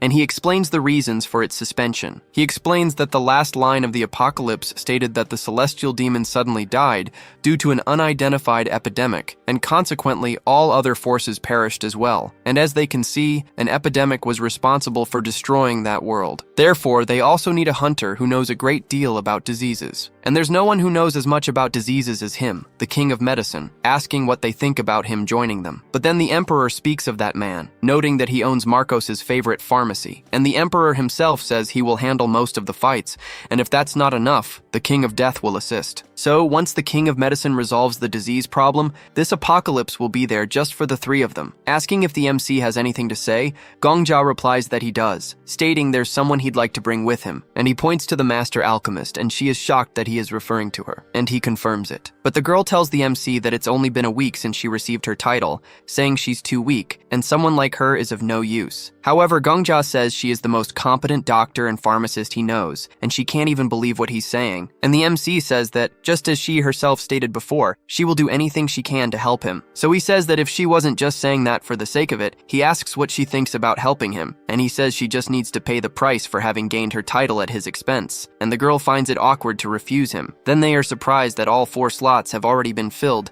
but they question who on earth that woman is. And Marcos recognizes her as the girl he saw that one time, and the girl is terrified, but he tells her she doesn't need to be afraid, as the issue between him and the MC has already been resolved. Yet the girl remains somewhat scared, but he speaks to Gongja, saying that the place they are going is very dangerous after all. That's what the Constellations said, stating that if someone dies within the apocalypse, they will also die in the real world. And the MC even confirms what he's saying, but states that she is the best alchemist he knows. At this, the Sword Emperor thinks the king of medicine makes good elixirs, but not the best. And now that they have that girl, there's no longer any point in having him. And so Marcos thinks about what Gongja is saying about her being the best alchemist he knows. Then the MC reads his mind, thinking, this is the recommendation of a very talented young man, so she must be special, but there's always someone more talented in the world. Then he asks his version of the Sword Emperor, saying that he has been speaking the truth for a long time, and he says he thinks they should take this opportunity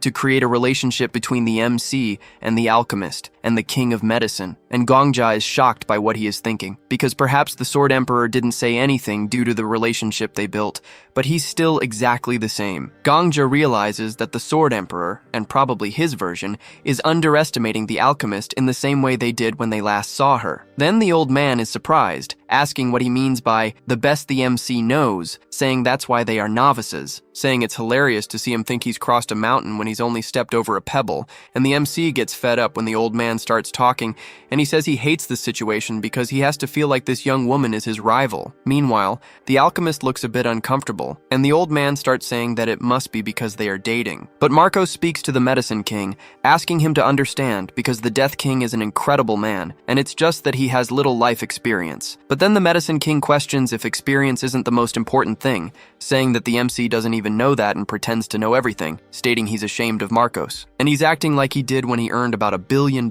in Silicon Valley at 20 years old, with the same crappy attitude. So Marcos asks the old man to calm down a bit, and the MC notices that everything is going downhill, noticing that there's a man capable of embarrassing the Sword Saint. And so the Medicine King tells him to control his temper, telling Marcos that he had to silently listen to everything that kid kid said because of him, and now he shows up with a girl from who knows where, saying he's going to take her with him. And the MC notices that it seems like a food chain where an older elder devours a younger one. And then the girl says she doesn't mind him calling her a girl, but the Death King is no kid, questioning what he means by crappy attitudes. And then the old man speaks to Marcos, questioning if it doesn't seem like she's defending her husband, so she is shocked by what the old man is saying. Meanwhile, the paladin tells them to stop because the alchemist is undoubtedly an excellent pharmacist. And even if he only met her because of the Death King, the civil militia has been receiving countless high-quality medicines from her. Then the Medicine King says that only the civil militia would accept something with such a quality standard, and the paladin doesn't like it one bit. And the old man says she only thinks her medicines are good because she doesn't know what real quality products are, asking if she has ever been to his pharmacy, saying that even her gaze is that of a young woman irritated by rivalry. And so the Sword Emperor asks why the MC isn't saying anything, asking if he's just going to stand there holding back. But the MC says he's not holding back, because this scene is being broadcast live in Babylon Square, asking if this isn't the perfect moment, the debut of one and the retirement of the other. And so the MC questions what they think of a showdown, and the old man speaks to Marcos, saying that since he couldn't win with reason, he wanted to resort to a fight. But the MC says it's not him he's going to compete with, and he will give medicinal herbs to both of them so they can make an elixir with them. Then they will compare the elixirs to see who is the best, asking if that isn't fair. But the alchemist speaks to the MC, saying she's very upset that he insulted him, but he is still the Medicine King, and on the other hand, she has just received her title. However, the MC calls the girl, trying to encourage her, saying he believes in her, so she needs to believe more in herself. And she gets a bit flustered, but still says she will do her best, even correcting herself and telling him she will win, and the two get ready to make their elixir. And the people watching them compete think that no matter how they try to see it, the Death King is being somewhat irrational, because that old man's pharmacy is so expensive, and yet it takes almost a month to get an order. And the Death King and the Medicine King are both kings, but their age difference is vast. And the Countess, seeing this drama unfold, immediately starts a bet, asking who they think will win, telling them to place their bets with the help of the markers. So the witch asks the King of Death if everything is all right, as the bets are 1.8 to 47. He replies that it's fine, asking what she thinks about making some money by betting on the alchemist to prevent the betting odds from dropping too much. However, the witch reminds him that he said everything was being broadcast live, and if the alchemist he recommended has a breakdown, his reputation will be damaged. And the MC says yes, stating that all of this is being broadcast on the internet beyond Babylon,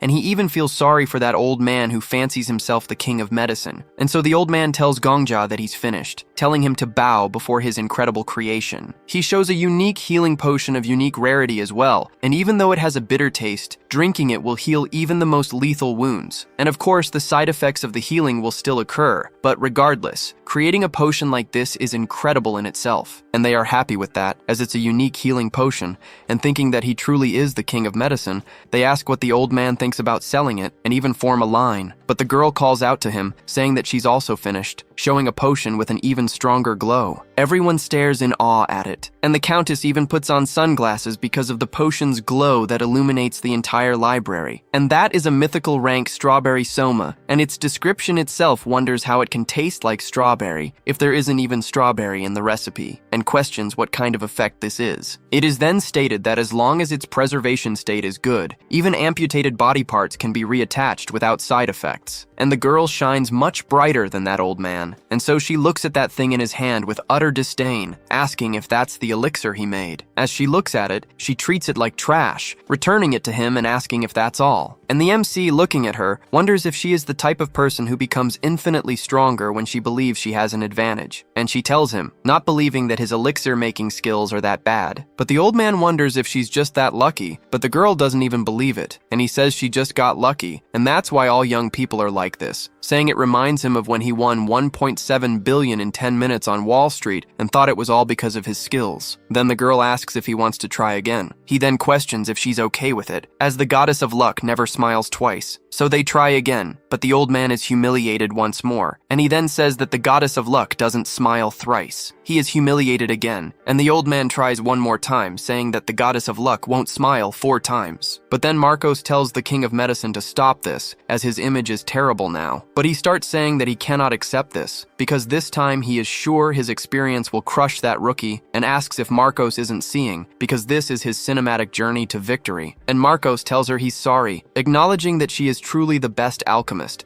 but the Countess calls the girl over, asking to make a contract immediately, telling her to form an exclusive contract with her, and the girl doesn't understand anything, and the Countess says she will receive the best treatment in the industry, and will even let her touch gold, or rather, she will roll in a sea of gold, asking what she thinks. Everyone then tried to make a contract with the girl, but she told them to calm down, stating that anyone who wanted to do business with her must first ask permission from the King of Death. She would still sell to her old clients, like the Paladin, but only to others who had the King of Death's permission. So they would have to go there, and the Countess was not pleased about it. However, Gongja said they would only think about that after they had completed the apocalypse. That's when Bangu realized they had decided on the characters, stating he would warn them again. If they died in an apocalypse, they would die in the real world. There was only one way to escape, and they had to overcome the crisis of the series' discontinuation somehow and achieve a proper ending for it. The MC asked what a proper ending was. Bangu replied that it would be up to their judgment, and the possibilities were almost infinite. Perhaps they could save the Murim by eradicating the pandemic, or use it to personally become the masters of Murim. Gongja then said it was fine, ordering them to send it to the Heavenly Demon Chronicle now, but then Viper asked him to wait, and everyone was surprised, questioning if he wasn't going. They then said that the sect master was an expert in martial arts. The MC grew nervous as Viper began to speak, and everyone said that their sect master should be involved with this world, as they believed he should. Viper then said he was already about to step forward, asking if they hadn't forgotten about him, but internally he was furious with all his disciples, questioning why they were trying to send him to a village like that. Outwardly, he declared that the world of those who adored martial arts and chivalry was the Murim world, and even if he had been born elsewhere, Murim had long been the hometown of his heart. However, internally, he was extremely annoyed by this, as there would be no toilets there, and judging by how much crap he had to put up with because of it in the Egum Empire. He then said it wasn't as if they didn't know why the clan he founded was called Shunmumum. Internally, he thought about the true meaning of the clan's name, which was actually about him being unemployed at 32 and that being quite problematic. Outwardly, he said he had to go anyway, but internally, he thought he didn't want to go at all. Berlino was speechless at all that nonsense. Marco said that Viper had every right to want to go, but the old man remarked that it seemed like he was just trying to suck up. Marcos, however, replied that even so, he didn't think there were reasons for him to make concessions. They then noticed that the Sword Saint and Viper were starting to confront each other. The Paladin then spoke to both of them, telling them to stop, asking if they weren't going to start attacking each other right there. Viper then said that they were both martial artists, asking if it wouldn't be better to send only the strongest. But internally, the scoundrel was thinking he had to lose on purpose, as it would be too embarrassing to lose completely. So he would fight at the same level and lose in the end, because his disciples would probably understand if he lost to the Sword Saint. With that, he asked the Paladin to do something. The Paladin in turn said that against a strong man like Viper, she questioned the Sword Saint about what he thought of retreating. But internally, he was furious with her, asking why she was telling him to retreat. The Paladin said she knew he always wanted to be on the front lines, but asked if he hadn't participated in the raids from the 11th to the 19th floor with the King of Death and the Black Witch. She stated that it would then be very bad if he said he wanted to be the first to participate in the 22nd floor raid as well. Furthermore, Viper was a group leader, and she questioned if Marcos could respect him a little, saying that even though Viper was a man who didn't care much about the image he projected to his disciples, his position was different from Marcos's, who was a lone wolf. Marcos then thinks for a moment, wondering since when he started caring about the 5 great guilds. She tries to speak to him, but he says he was just wondering if he would ever have any sense of honor. The MC wonders why he made such an emotional decision now, and he tells Viper that this time he will yield to him. Viper says he should have done that earlier, adding that he was glad to know the old man just saved his own life. But internally, he curses Marcos, thinking that he wasn't that kind of person. As for the Inquisitor, he says the Paladin is amazing because she managed to convince the Sword Saint. But she replies no, stating that it was he who accepted her persuasion. Meanwhile, the witch thinks that all of them are indeed growing little by little, and the Medicine King says that if everything is decided, they want to leave immediately because they are just like him when he was young, and he starts spouting a lot of nonsense. Meanwhile, the Alchemist tells the Death King that she is scared, asking if he is sure it will be alright if someone like her goes with him, as the result of her clash with that old man was clear as day. But even so, she wants to know if he is certain he will take her. Viper then tells the non-combatants that they better be careful when entering a fight, because it only takes a second for someone's head to go flying.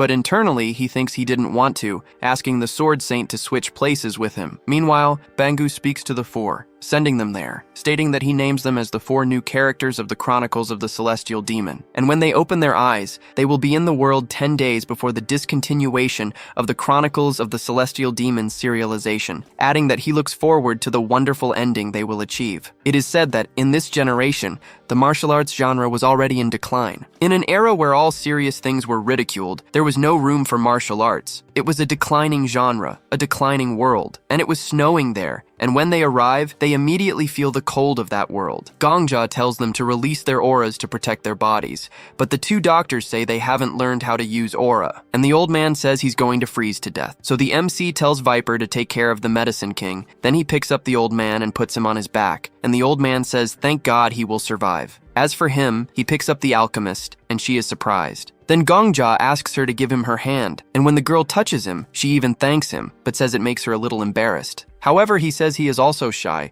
but now is not the time for that, because the librarian is a constellation, so he could easily talk about things like masterpieces and serialization, but this is a real world, not just any book, and they went there to save the world. And she knows that very well, but she thinks she underestimated everything that's happening too much, yet she says she will do her best. And he says she just needs to focus on her role, and for now, he is protecting her with his aura. But when the time comes to cure the epidemic, she and the Medicine King will have to take the lead, and she agrees. And so the MC remembers the Chronicles of the Celestial Demon, because he died due to the epidemic and everyone else died soon after. It was indeed a very short sentence, which said nothing about the biting cold or about the knee-deep snow. And from now on, they will have to discover what exactly led to the death of a character like the Celestial Demon. Then the girl tells them to look ahead, because she saw something there. So the MC continues to wonder what the unidentified epidemic was that caused this world to be destroyed. And so they walk towards those things. But the Emperor thinks something is strange because he can't hear anything coming from there. And the MC wonders if the sounds aren't being muffled by the snowstorm, and he says that might be the case, but it's not just the sound. They aren't moving at all, wondering why they aren't moving. And as soon as they arrive there, they notice that the humans are all frozen, that they are truly paralyzed. And the girl goes up to one of them, trying to peel off a piece of skin from that paralyzed human, and she says they are indeed human. And the Medicine King says that according to his diagnostic ability, they died 2 years and 3 months ago, and the cause of death was infection. And after performing an analysis with his mobile hospital ability, the disease that caused all this could not be identified,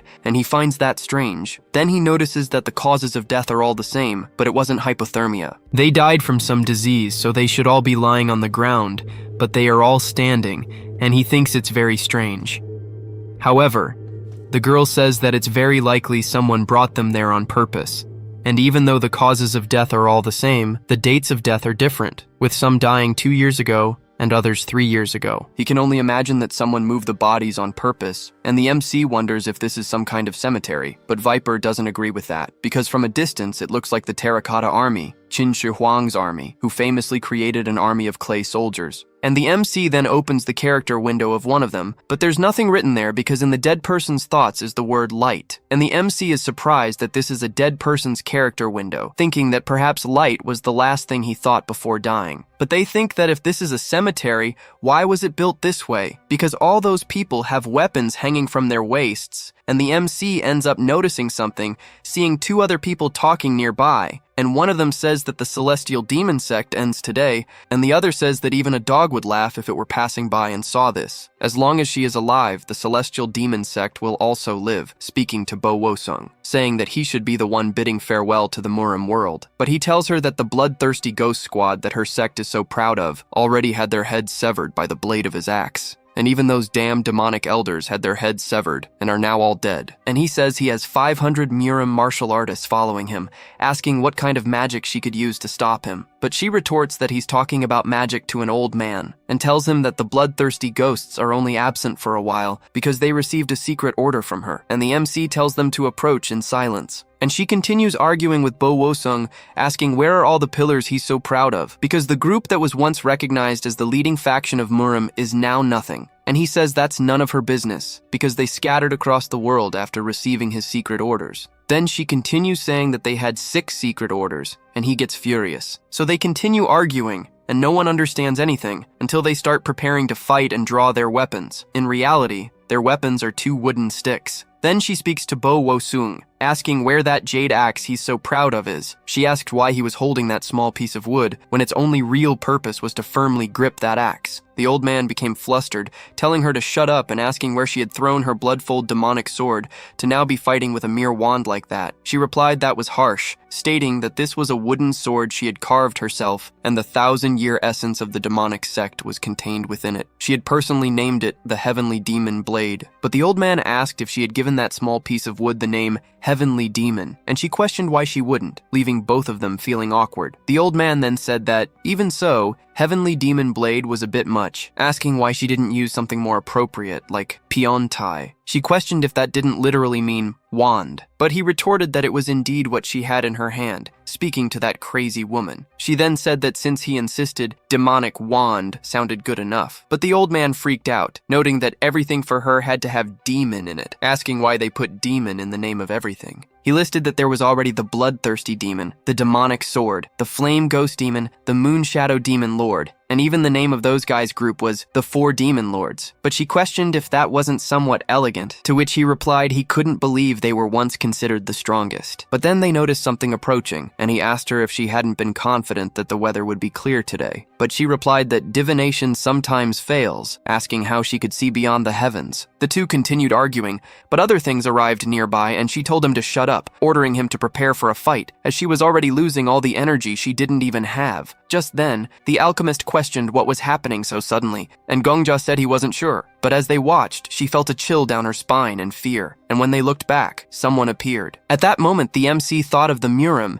and they all started running as Viper was the first to be hit. Gongja thought about this world, saying it was a world where people venerated Mu. But while they were consumed by all that fear, the MC remembered the plot of that world. A demonic sect had formed around the heavenly demon, and the opposing forces against this sect were attacking. Both were fighting to control the world, or at least that's what they would have done if not for the emergence of a super epidemic. He then realized that the super epidemic was a zombie virus. I'm starting to think this story was written by a teenager. Seriously, they just kept throwing in things. Powers, Murim, everything, it's crazy. Now they've added a zombie virus. It's like my dreams. Nothing makes sense, and suddenly I wake up in fear. At that, they all ran away because of that thing, and the old man told them to flee, saying he had never seen anything like it, not even in Silicon Valley, and that the world was going to end. However, the MC told him that the world was already in ruins, ripping off the head of one of those things, but the monster still kept moving. He noted that this was the type of zombie that only stopped when its brain was destroyed, so he told everyone to get out. The two who had been arguing then heard people nearby and questioned who they were. She then said it seemed her eyes were deceiving her, stating she was seeing not just 1, but 4 living people, wondering if the god of the dead was calling her. But he replied that he was also seeing them, and perhaps because she had called him an idiot for so long, he had truly become one. But Gongja shouts at them, telling them they also need to escape, and to take the opportunity to tell him where to go. She then realizes it's actually a living person talking to the old man, who wonders if they've already died and ended up in the underworld. But she thinks this means they went to heaven or hell together. The old man thinks it's unlikely that this body, which served Lord Murim justly, would have gone to hell, so they must be in heaven. But then, how is she there? However, while they argue, all 4 arrive. Viper grabs another old man, the MC takes the woman, and she thinks this must be the real world as those people are alive and their bodies at least give off a sense of warmth. She asks where they are from, seeing that they are mastering a strange technique, and asks if Gongja is from Sai-O, but the MC doesn't know what that means. He thinks she must be asking if they are from outside Murim. Then all the zombies come in an absurd manner, running, jumping, and attacking them from all directions, and Gongja can't even believe it. Viper wonders why there are zombies flying through the sky, and the woman explains that it's her light steps ability. She borrowed some knowledge from the Land of Mysteries and refined it. She tells them to look, as these are the elite of the demonic sect, trained by her. Even after death, they haven't forgotten their martial arts, proving they are true masters. But the MC speculates if they truly haven't forgotten even after dying, and she says perhaps he doesn't understand because he's a Seiyo. She explains that if a strong person turns into a zombie, their martial arts remain with them, and everyone knows this. But he says he's never heard of it. She adds that those young men are the elite of the demonic sect, and were specially trained by her. Her training makes you react to an assassination attempt even while sleeping, which is why they remain so strong even after death. However, this training is backfiring, and they are almost being caught. They realize that at this rate, they will be captured. The old man starts yelling at Viper, telling him to go faster, questioning if he can't run any quicker. He warns that if Viper gets bitten and turns into a zombie, the first person he'll go after will be him, but then he questions who the hell brought that old man there. Gongja then shouts at him, saying they are about to be eaten by martial arts zombies, asking if that really matters now. But the point Viper raised is somewhat relevant, as he is surrounded by two cursed old men, while the MC is with two beautiful women. It's starting to look like Fred's division in Scooby-Doo. You go with the dog over there, and I'll go with these two to look for mysteries, look for clues there. After Gongjo says it doesn't matter, he replies that he got the pretty women, so what else could possibly matter? However, the Emperor calls the MC, and he remembers to ask the girl if the zombies have any weakness. She replies that they stop moving when their heads are crushed. Gongja asks if there isn't an easier way, and she thinks for a moment before saying that they stop when the sun rises. At this, the MC understands what he needs to do, telling both the alchemist and the other woman that he'll have to throw them, asking them to land on their own. Throwing them forward, the two fall into the snow, and Gongja apologizes. But then, as the zombies get closer, the Emperor sees the situation worsening, telling the MC that he will die, and the MC never thought he would see a zombie being killed by another zombie, and he already starts to think this will be the moment he crosses off one of the items on his list. And Gongja is surprised that he made a wish list even as a ghost. But the MC says he won't die yet, raising Berlino and telling her to use her power. And so she answers his call and begins to shine, and the MC blinds all of them, leaving the zombies behind. And the Medicine King can't even believe he's alive and can breathe again, because if it weren't for that damned Marcos, he wouldn't have come to this tower of hell. And then Gongja asks if she's okay, and the alchemist says yes, but her face is hurting, thanking him for saving her. Then Viper speaks to the Medicine King, that old man, saying he wants to live the rest of his life far away from old people, and the MC speaks to him, asking him to take care of the others while he kills the zombies, and Viper asks what he's going to do. And the MC says he's going to try to get rid of those guys while they're not moving, because it will take some time, as he'll need to smash their brains one by one, but it's not difficult at all. But then, that black-haired woman asks Gongja to wait, saying that, first of all, she wants to express her gratitude for saving her. However, if he intends to tear off the zombies' heads, she has no choice but to stop him. And the MC asks why, wondering if there's some kind of curse on the zombies, and if he kills them, the curse will pass to him. But she says they are all members of the demonic sect, and Gongja finds what she's saying strange. And she says they are her disciples and subordinates, and the great war triggered by those scoundrels from the Murim sect has begun. And they will need all the people they can gather, and there's a very complicated situation, so they can't lose elite members there. But the MC wonders what on earth this great war is, because that world is already on the verge of destruction,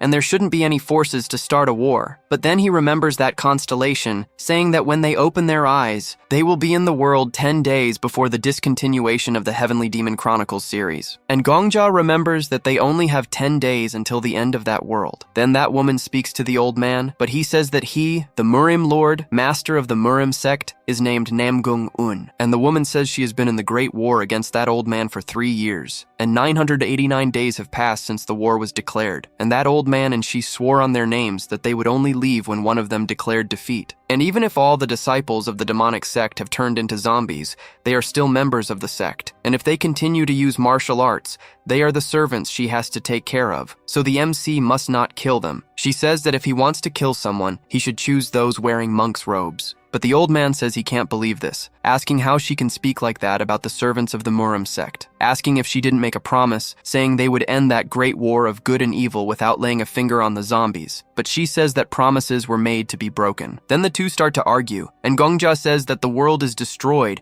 and they're still talking about the calamity of a great war of good and evil. But then she says that the order of things is wrong, because the world was destroyed while they were fighting in the Great War, but you can't postpone a fight that has already begun. And she won't stop until she defeats that damned old man, saying she still has 500 soldiers left, and she will lead them and defeat that damned man. But he says it's him who should be saying that, because even if they turn into ghosts, his brothers and sisters from Murim fought by his side, and he will end that war which lasted 989 days once and for all. And the MC, seeing the state of the world and how those two crazy individuals are acting, is at a loss for what to do. And she says that a scholar doesn't cover their brush just as a warrior doesn't cover their sword, and even though he's holding a wooden stick, having forgotten to bring a sword, he can still send that old man to hell. And the two start fighting with that little piece of wood, using their techniques until the stick breaks, and then they resort to fisticuffs, and Gongja just watches, wondering what the hell is going on. Then the old man pokes her in the eyes. Meanwhile, the Sword Emperor thinks this is strange, as these individuals have correct postures and appropriate breathing, and they would be considered masters even in his world. And the MC is surprised that those two would be masters. And he asks if he doesn't know the fundamental principle, because the divine dragon's claw trying to pierce the eyes is like the legend of two dragons fighting for the pearl. And the woman defending her face is like the Buddha who covered the faces of all humanity, which became known as the observation of 1,000 sounds. But he wonders why they are fighting in such a strange way. And the Emperor says that's what's strange. And for them to have reached this level, they should be able to follow the flow of Kai. And because there's no ki in their movements, they can't summon an aura, and the fight is almost ridiculous. They shouldn't be like this even if their ki core was destroyed. Then Gongja thinks he's trying to make a fool of him. However, Viper there says that woman is very good, and the MC feels something is going on. And he says that bite follows the principle of Jiu Wang Sa,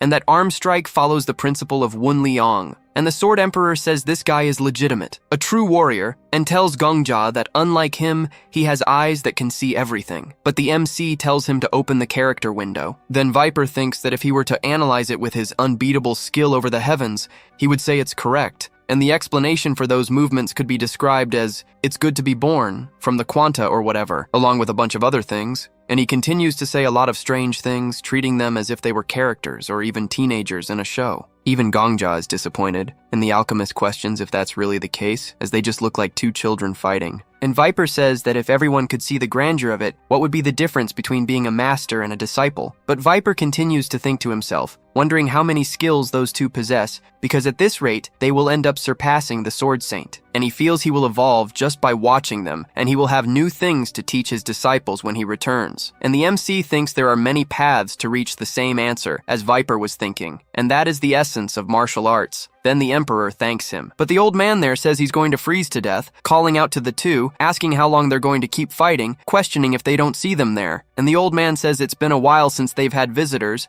and this really isn't appropriate behavior. And so they say they will first take them to the cave where they are staying. They then head to a spot where the sun is finally shining. When Gongja arrives, he sees that the other two are quite exhausted, so he offers to carry the woman if she doesn't mind. She accepts, saying that practicing mind control isn't easy these days. However, Viper once again tells the MC that it's not right. He then declares that this is how it has to be, tossing the old man to Gongja and picking her up instead. But as they walk, the MC feels something strange. The old man is warm, even in this freezing weather. The MC finds it odd, but they finally arrive at their dwelling. Inside the cave, the alchemist is amazed by the place, noticing a hot spring there. The girl says this is a place he found a long time ago, and she never imagined they'd receive foreigners from Seo as visitors. She tells them they can bathe, as she'll go look for food to serve them along with the old man. The old man asks if, by any chance, they have anything other than energy seeds to give them. She retorts asking if she hadn't just said they'd go look around, wondering if he's going deaf. So they head out and Gongja and the alchemist find it strange. The old man wonders if they haven't spent 3 years fighting. The alchemist thinks it's incredible, as they just had a life or death battle. The old man says they must have developed respect for each other after all this time.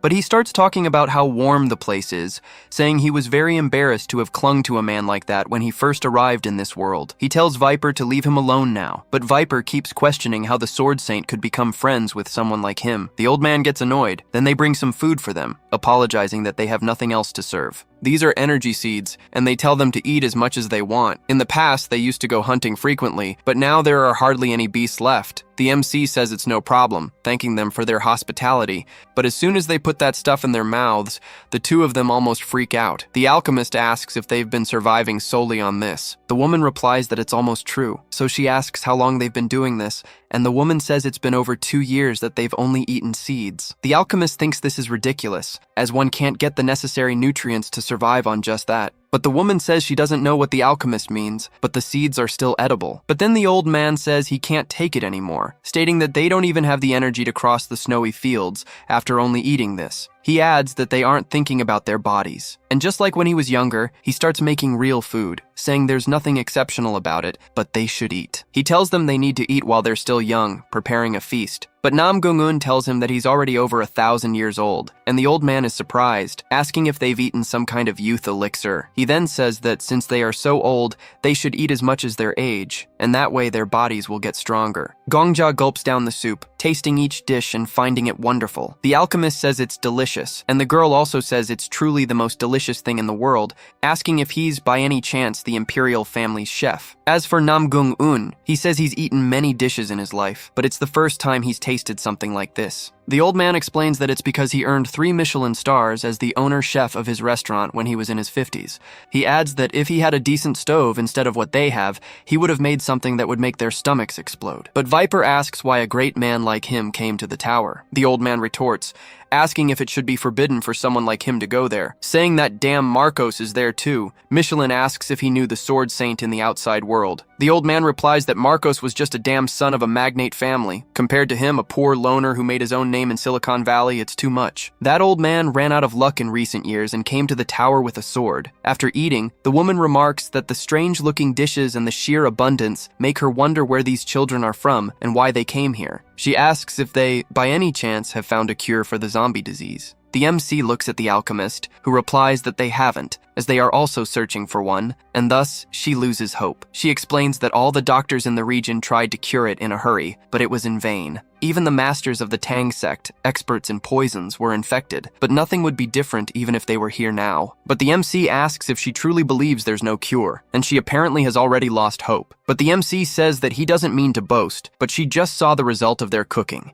and they possess different knowledge than hers. And the alchemist standing beside him, in particular, is better than anyone at curing diseases and creating remedies. He also mentions that even that old man there could be of great help to the alchemist, and says that if they assist them a little, they might be able to develop a cure. The two individuals exchange glances, then state that there's nothing wrong with claiming there's a cure, and it's not as if there's absolutely no way. The alchemist then questions what she is talking about. The two ask them to wait there, then go inside and eventually return. When they return, they are carrying a coffin, and inside that coffin is a zombie, restrained and paralyzed. The MC is surprised to see this. She then explains that it's the leader of the Wudang sect. After being bitten by a zombie, he entrusted his body to them, asking them to use it for research. However, the only method they could devise was to block all his Kai points using acupuncture. As soon as she removes one of those needles, the one right in the middle of its throat, the monster begins to scream, thrashing and trying to attack everyone, and the alchemist falls back in fear. She then says that, as they can see, they've unlocked the key points between the brain and the spine, which allows them to make the zombies dormant. However, this is more of a temporary treatment than an actual cure, and a person bitten by a zombie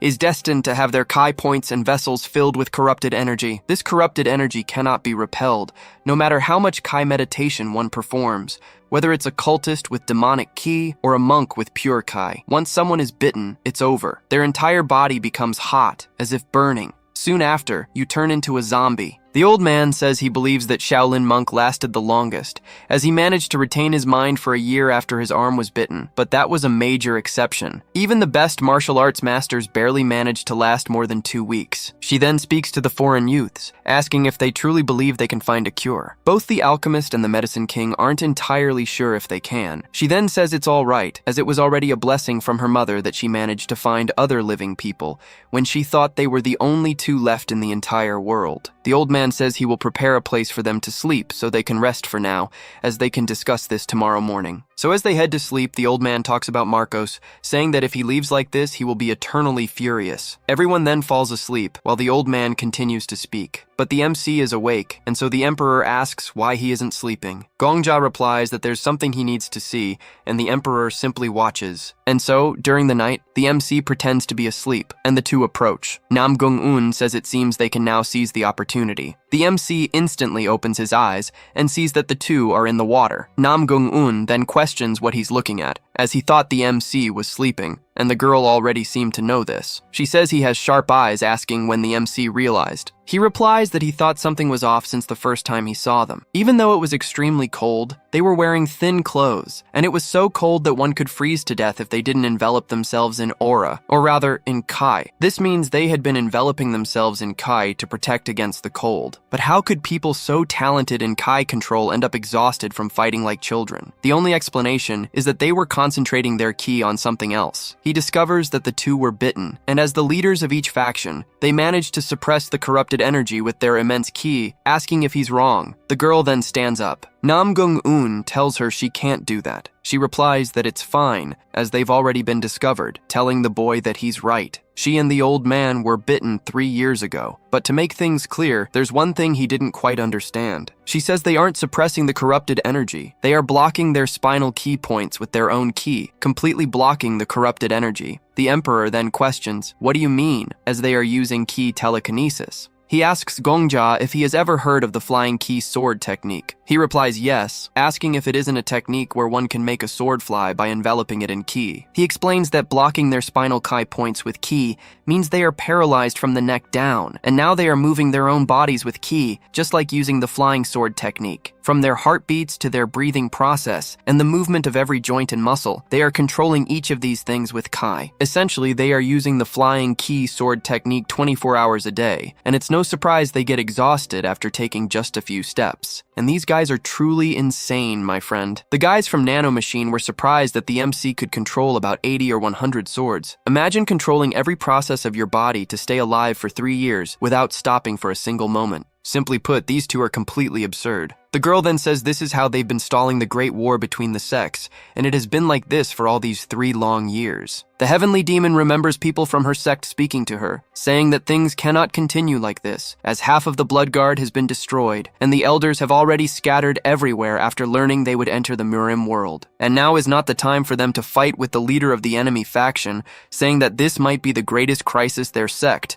or rather the world has ever faced. Then another individual speaks to her, telling her that, as she ordered, they opened an apothecary that doesn't discriminate between factions. The leaders of the Tang and Manhua sects all came, and they will capture some of the zombies to get answers as soon as possible. But then, another one of them approaches the celestial demon, saying that the demon lord and even the blood demon were attacked. Even if they defeat 100 zombies today, 1,000 more will appear tomorrow, and they cannot cope with this mysterious disease. Eventually, the last one remaining speaks to the celestial demon, asking her to flee to a remote island. He says that no matter how many zombies there are, they cannot cross the sea. He adds that as long as her banner is raised, they will still be part of the Murim world. But after some time, that man returns once more, questioning why she needs to keep that worthless promise. He says it was a promise made before the world fell into this state, and that the principles of the heavens have changed, so the principles of men must also change. He tells her to forget the promise she made to the Murim Lord and leave, so she can return later and restructure them again. But as the man turns to try and speak with her, he completely collapses. In the present, the MC, speaking with her, questions how they resisted. The two of them call him to a certain location, and Gongjia follows them outside. They explain that all humans eventually die, and there's an interesting story told in the Murim world. Once, there was a master who managed to achieve both immunity to poisons and stone-like durability. With these abilities, no poison could harm his insides, and no sword could pierce the master's skin. So how is it possible to kill someone who cannot be harmed by poison or by the strongest sword? He was truly invincible. But invincibility is something ancient stories could not tolerate, so she speaks to the boy, asking if he can guess how the master died, and the MC asks how it happened. She replies that he was killed by a succubus. The pleasure of uniting yin and yang is neither a poison nor a sword. But Gongjia questions if excessive pleasure isn't also a poison, to which she replies that he is correct. Therefore, the succubus did not present a torrent of pleasure right from the start. She was clever and proceeded calmly, delivering the most subtle pleasures at first, and finally applying the most lethal ones. The master stopped perceiving the succubus's slaps as pain, and all her actions came to be seen as a source of pleasure for him. Even the succubus's gestures, steps, and glances became joy for the master. In the final moment, the succubus lightly choked him, and it didn't require strong martial arts or much effort. As he was being suffocated, the master was overcome by a wave of pleasure and smiled joyfully. The master was literally killed at the peak of pleasure. He had been invincible externally and internally, but he could not be invincible to happiness. The moral of this story is simple, and Namgung-un says the moral is not to mess around with succubi. It's that simple. He adds that this isn't just an old story, it actually happened. He had been a master raised among jade and gold in Wudang, but that succubus was a harlot sent to kill him in secret. And so the two of them go to look at the disciples below, and the celestial demon says that most novices sent to learn martial arts don't understand. They think that a martial artist's goal is to achieve invincibility, and that the reason for learning martial arts is to attain immortality and eternal life. But she says that's wrong, because a person who achieved immunity to 1,000 poisons will die from something other than poisons, and those who achieved stone-like durability will die from something other than swords. So she asks if he understands, because martial artists don't just choose which martial arts they want to learn. It's about choosing what kind of warrior you want to be, and in what way you wish to die. All humans will eventually die, and they already know this, so why should they be annoyed by it? But she didn't want a death like that. She says it's fine to be assassinated, poisoned, or even attacked by enemy armies, even accepting death at the hands of Shaolin temple monks. She states it would even be good to die betrayed by a subordinate, or to die doing something good for future generations. But a death like this is unacceptable. She remembers that he asked how they managed to resist, and that's because they want to die on their own terms. The MC remembers when the alchemist said that even if the cause of death is the same, the dates of death are different, and it seems someone had been intentionally moving the bodies back and forth, and it was them. So she says that not many of them managed to get far today, and yesterday was a night with a lot of moonlight, and even though it's not as strong as sunlight, moonlight can also stop the zombies. Gongja remembers her saying that the Great War is being maintained this way. Then the two face each other once more, and the MC thinks that snow falls, people die. And even if the 9 great schools and the 5 noble clans had vanished, even if the martial arts texts had become so dusty they were almost impossible to read, these two were still resisting. And even if there are 1 billion people in the world, even if 999,999,999 of them die from a disease, if only one person remains and takes their own life, the cause of the world's destruction will not have been the disease, but suicide. And at least that's what the leaders of the Murim and demonic sects thought. This was a fight to determine the cause of this world's destruction. And so, the two head into battle number 990, and this time their fight will be to the death. The two charge at each other and begin fighting again as if they were children. Gongja remembers this declining genre, a declining world, and they were slowly dying in this apocalypse, heading towards day 990. He thinks this cannot continue, as it's absurd and shouldn't be this way. Because, in the eyes of the Sword Emperor, this might seem like a great battle, but no matter how grand the reasons, it's an insult to those two. Then the Sword Emperor asks what he will do, questioning if he will kill the heavenly demon and the Murim Lord. He says it's fine,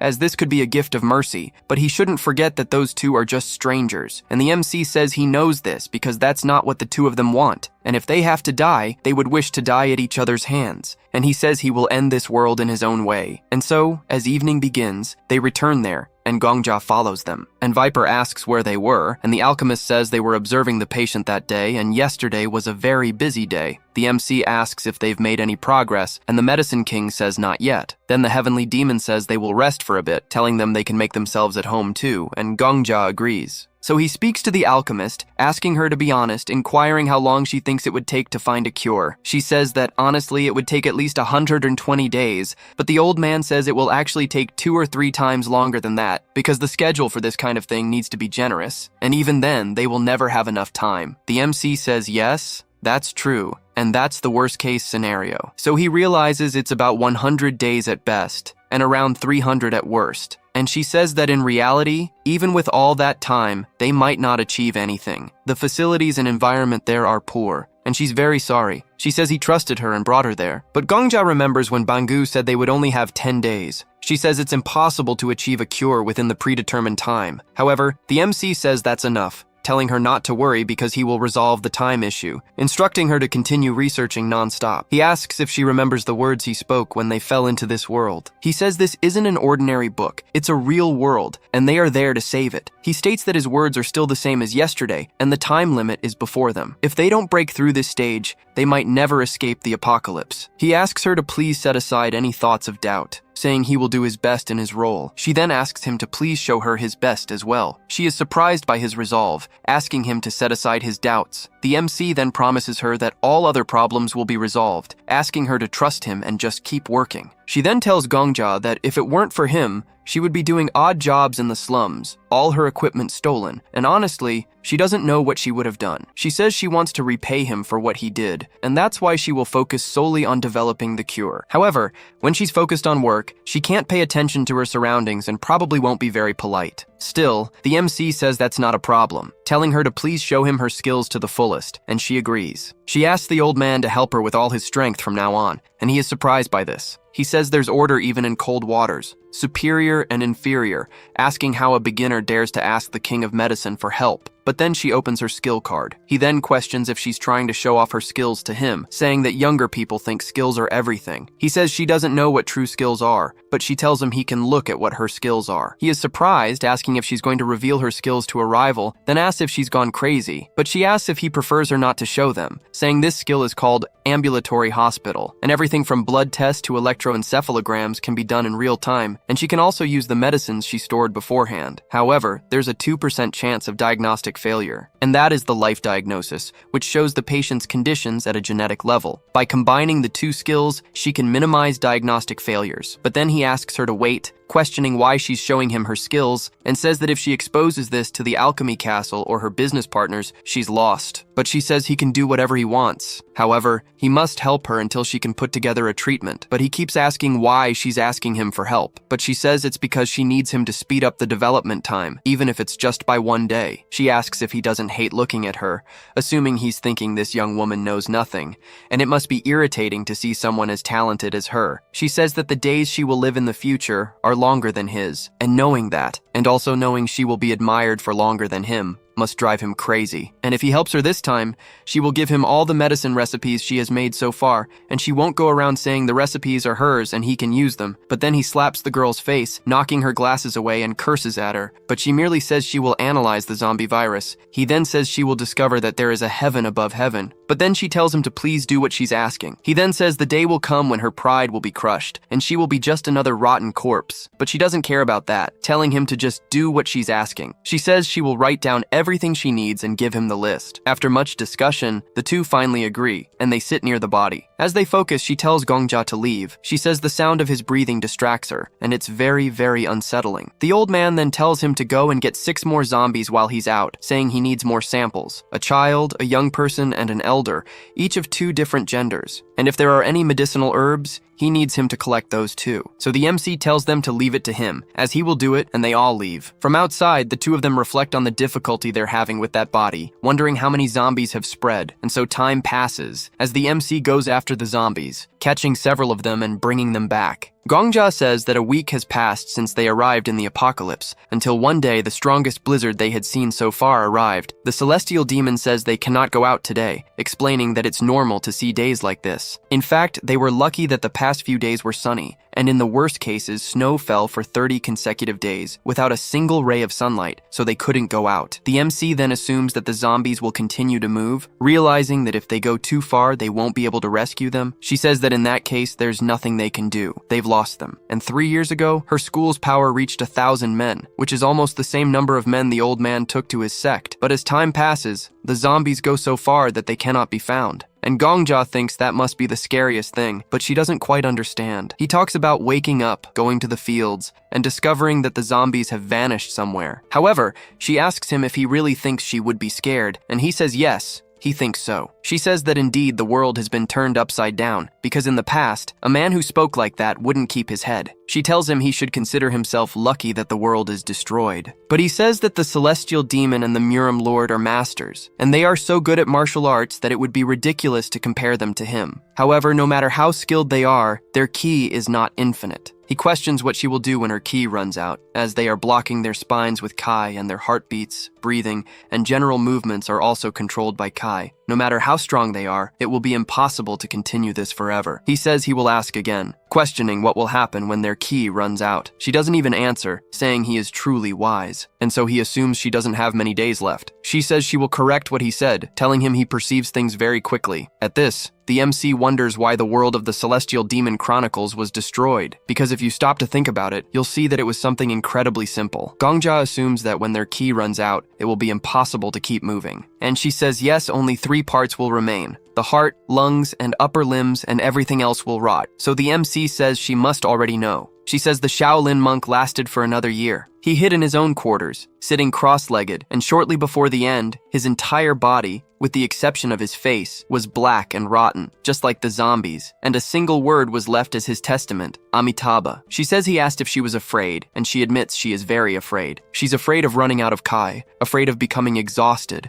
afraid of the snowstorms, of being without sunlight, afraid that when the sunlight returns, those who were subordinates will have disappeared, and she's afraid she won't be able to kill that old man. She fears that the old man won't be able to kill her, and she fears the day will come when both she and the old man will lie forever, unable to move. Both she and the old man will lie together, waiting for their Kai to run out and their lives to fade away. And at that moment, he would apologize to her, as he could no longer move his body, and she says that's why. What a terrifying world, what a terrible situation they are living in. They literally have nothing they can do. If she kills him, she will end up dying of starvation, just as she fears. So if he kills her, it's the same outcome. She fears the people disappearing outside, she fears many things. And there's nothing to be done, because they can only wait without knowing how to resolve the situation. This must be hell, and she says she's afraid of a meaningless death. And the MC thinks that the fact they fought until the end meant nothing, because the moment they both silently disappeared, only snow would fall, and all that would remain would be a series of colorless landscapes. And it reaches a point where Namgung-un can no longer continue, and the alchemist apologizes, saying she cannot heal him in his current state, and the heavenly demon sees him, telling him to get up. But he continues to apologize, and she says she doesn't want to hear his excuses, ordering him to stand up, asking if he didn't make a deal with her, questioning if he didn't say he would challenge the demonic sect to raise the banner of his Murim sect. Also asking if he didn't try to fight,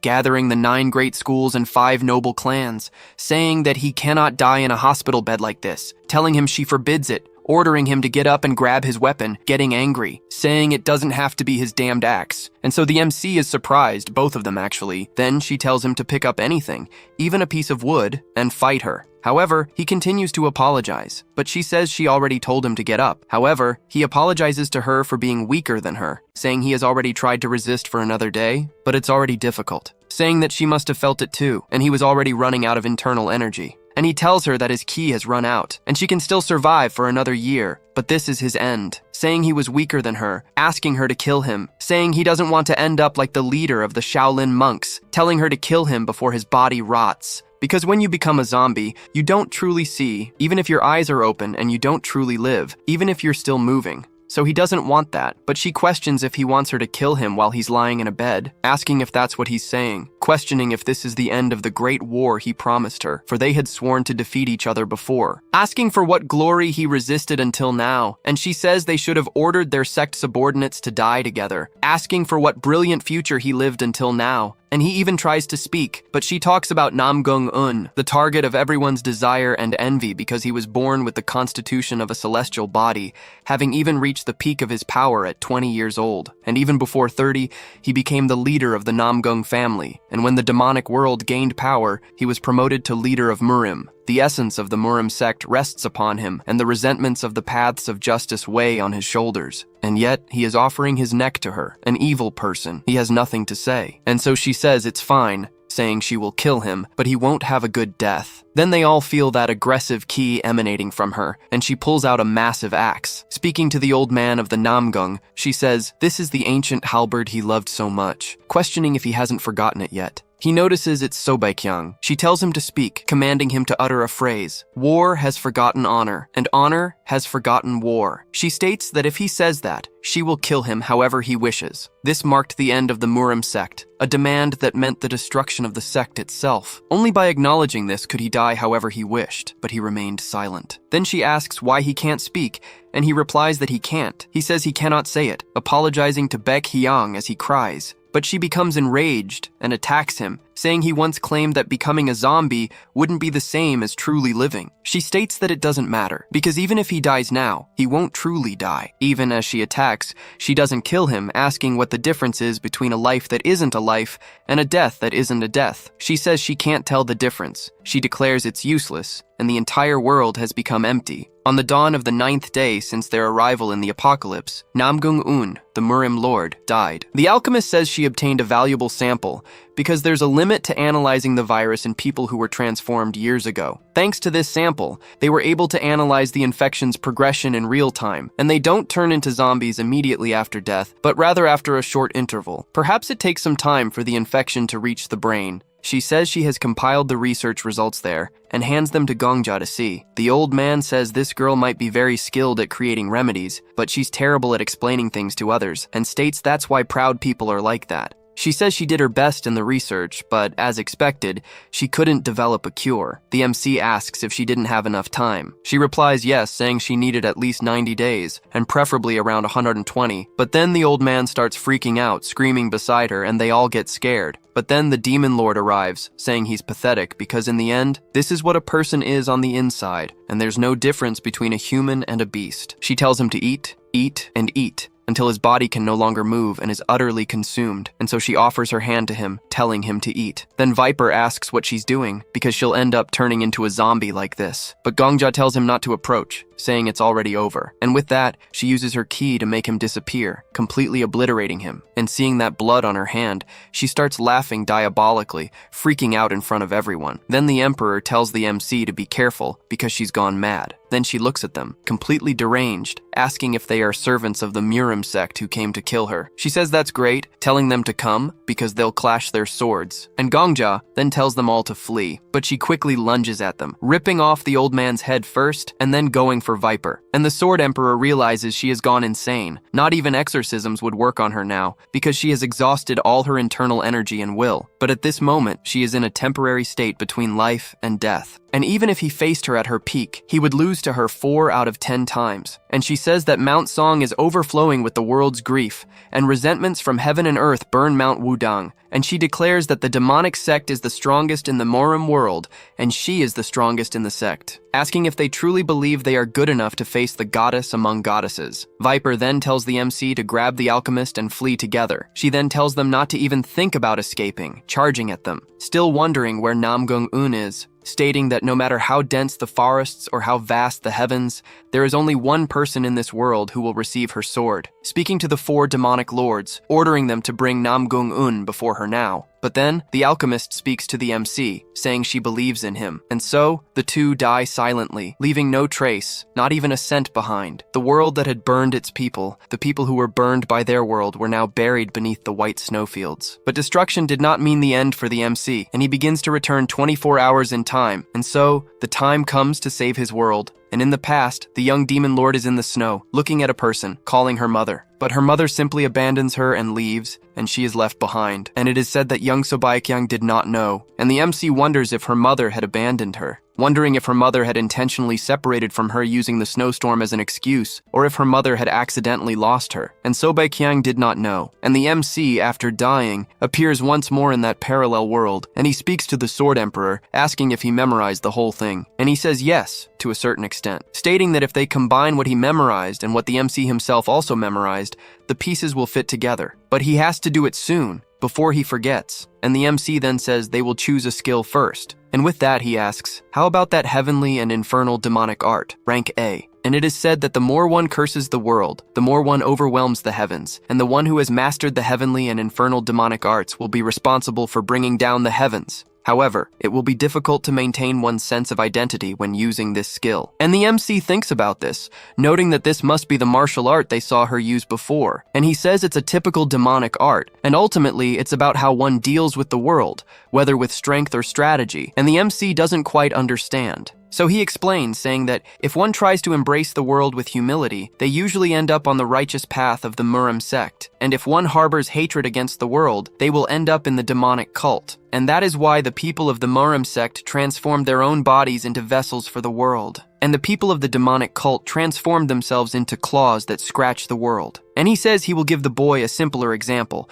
preparing to attack with a club. And with that, he unleashes an attack that looks like a dragon in front of him, showing a direct cut from top to bottom, and says that in some schools he called this the Tiger's Fury stance. and he says the animal in question is not important, whether it's a tiger or a bull. The specifics vary according to how the technique's creator achieved enlightenment, and in any case, it's important to imitate the tiger or the bull or whatever it may be, and the MC is surprised and unsettled after that attack, thinking about the premise of making something of the world his own, and that's what the phrase, accept the world means. But then, the Emperor says that demonic arts are different, and the demonic cult says something like this when they are training their novices, and he shows that completely different attack that breaks a part of reality in front of him. And the cult tells them to remember their fury and the knot in their stomach when a thief took one of their own, telling them to remember the moment their little sister was taken away by the Emperor, also telling them to remember their weakness and inability to do anything as he waited in front of the Emperor's house all night for his sister, but she returned as a cold corpse. He was told to remember when he buried his sister's body all by himself. He questioned if it was winter, saying the ground was frozen and difficult to dig. He wondered if he dug into the hard ground with his bare fingers, if his nails broke, if blood gushed from his injured digits. In the end, he couldn't even dig a proper grave and laid his sister's body down regardless. He was told to remember the texture of the soil, ordered to hold his sword with the same hand that dug the ground, lamenting his incompetence and blaming the cruelty of that world, and the MC could clearly visualize this sword style. The Sword Emperor explained that the mental cultivation method, which uses internal energy, is literally a way to train one's mind by forcing it through hardships. Whether it's a strong person or a hunter, the outcome of a battle is determined by how well they utilize internal energy. In short, it's a battle of will. Demonic arts are a bit heavy on the spirit, and in any case, it's not something he needs to learn. But then Gongjia stated that he did want to learn it. The Sword Emperor couldn't believe it, and Gongjia insisted he would learn it. But then, the Emperor questioned why. And the MC simply said it was because he wanted to, but the Emperor didn't believe him. He questioned if the MC was attracted by the celestial demon's swordplay, and Gongjia remained silent. The Sword Emperor became furious with the boy,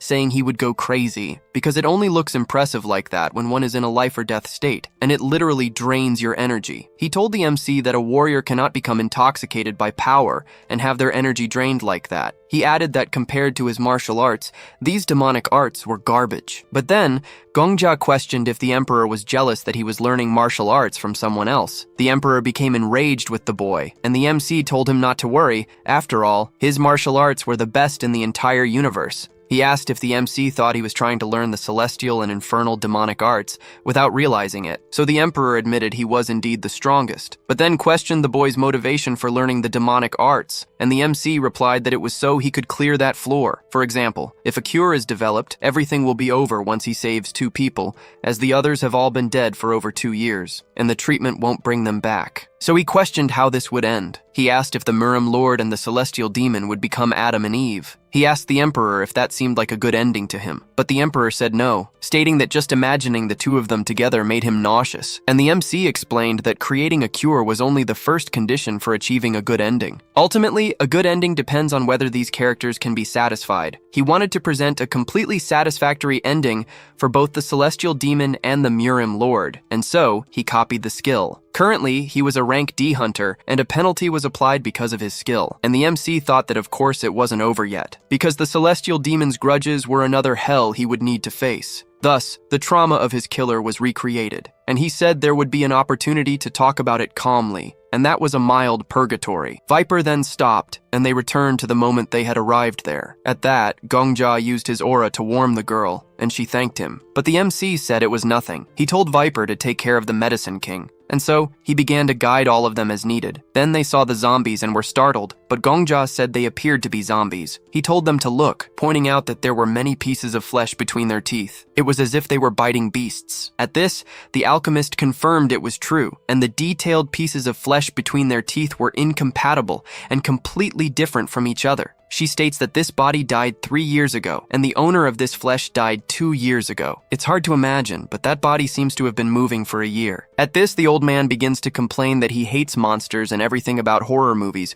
telling them to do something about it. The MC then thinks that their progress was much faster than last time. So he talks to the Alchemist and the Medicine King, explaining that he possesses a strange ability, recalling when he tried to remember everything with the Sword Emperor. He then bluffs, telling her about his peculiar skill. After hearing everything everything, she exclaims that it's fantastic, calling it an impeccable research method, almost something she herself would devise. However, the choice of words is completely different from what she would say, stating that it's truly incredible. Gongja thinks that the alchemist is indeed evaluating herself as truly incredible. And so the old man says that, regardless, he's happy that the research time has been reduced, but he still wants to stay away from the zombies, suggesting it would be good to find a warm place to rest. But then they finally encounter the two once again. The MC remembers when he saw the heavenly demon expressing fear. Seeing her acting calmly there, he feels a slight comfort and states that she is the strongest person in the world. That's why she survived alone until the very end, and in the saddest sense of the word, a solitary warrior who understood the lonely existence of a child. So, seeing them there, she is surprised. But Gongja simply kneels before her and says that he has heard of the heavenly demon's greatness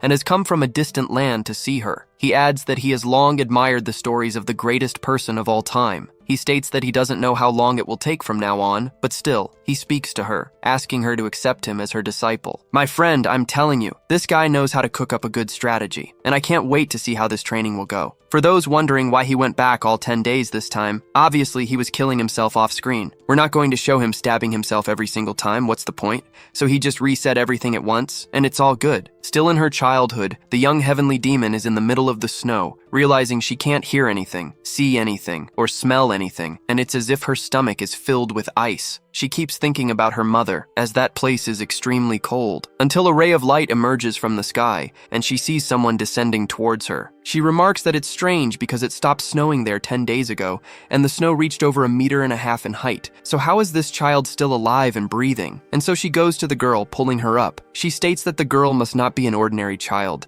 explaining that she was born with a glacial body, and the world's cold is energy for her. And it's truly frightening, as such a small child managed to survive out there for over 10 days just eating snow. This must be the extreme yin body she had only heard rumors about. She asks her what her name is, but the little girl no longer remembers. Then, she also questions how old she is, but the girl doesn't know that either. And so she asks how she ended up buried in the snow. The girl once again says she doesn't know. She thinks that the girl must not remember anything, assuming she was caught in natural disasters at such a young age. However, she possesses the perfect body for learning martial arts, and the Queen of the Northern Sea would pay a fortune for her, and it's a truly strange encounter. What's hard to understand is whether she was destined for the cult, or if the cult was destined for her. She asks the child if she would come with her, promising food and a place to sleep. The child accepts. The woman remarks that the child carries no scent, and without a name or origin, she must be a child born of snow. She decides to give her a surname, naming her Baek Hyang, which means the scent of snow. From now on, she is a member of the demonic cult, so Baek Hyang. The girl then asks where she is going, and the woman replies it's a place where children like her are gathered. Now with the MC, she denies his request. She states that she has never accepted a disciple in her entire life,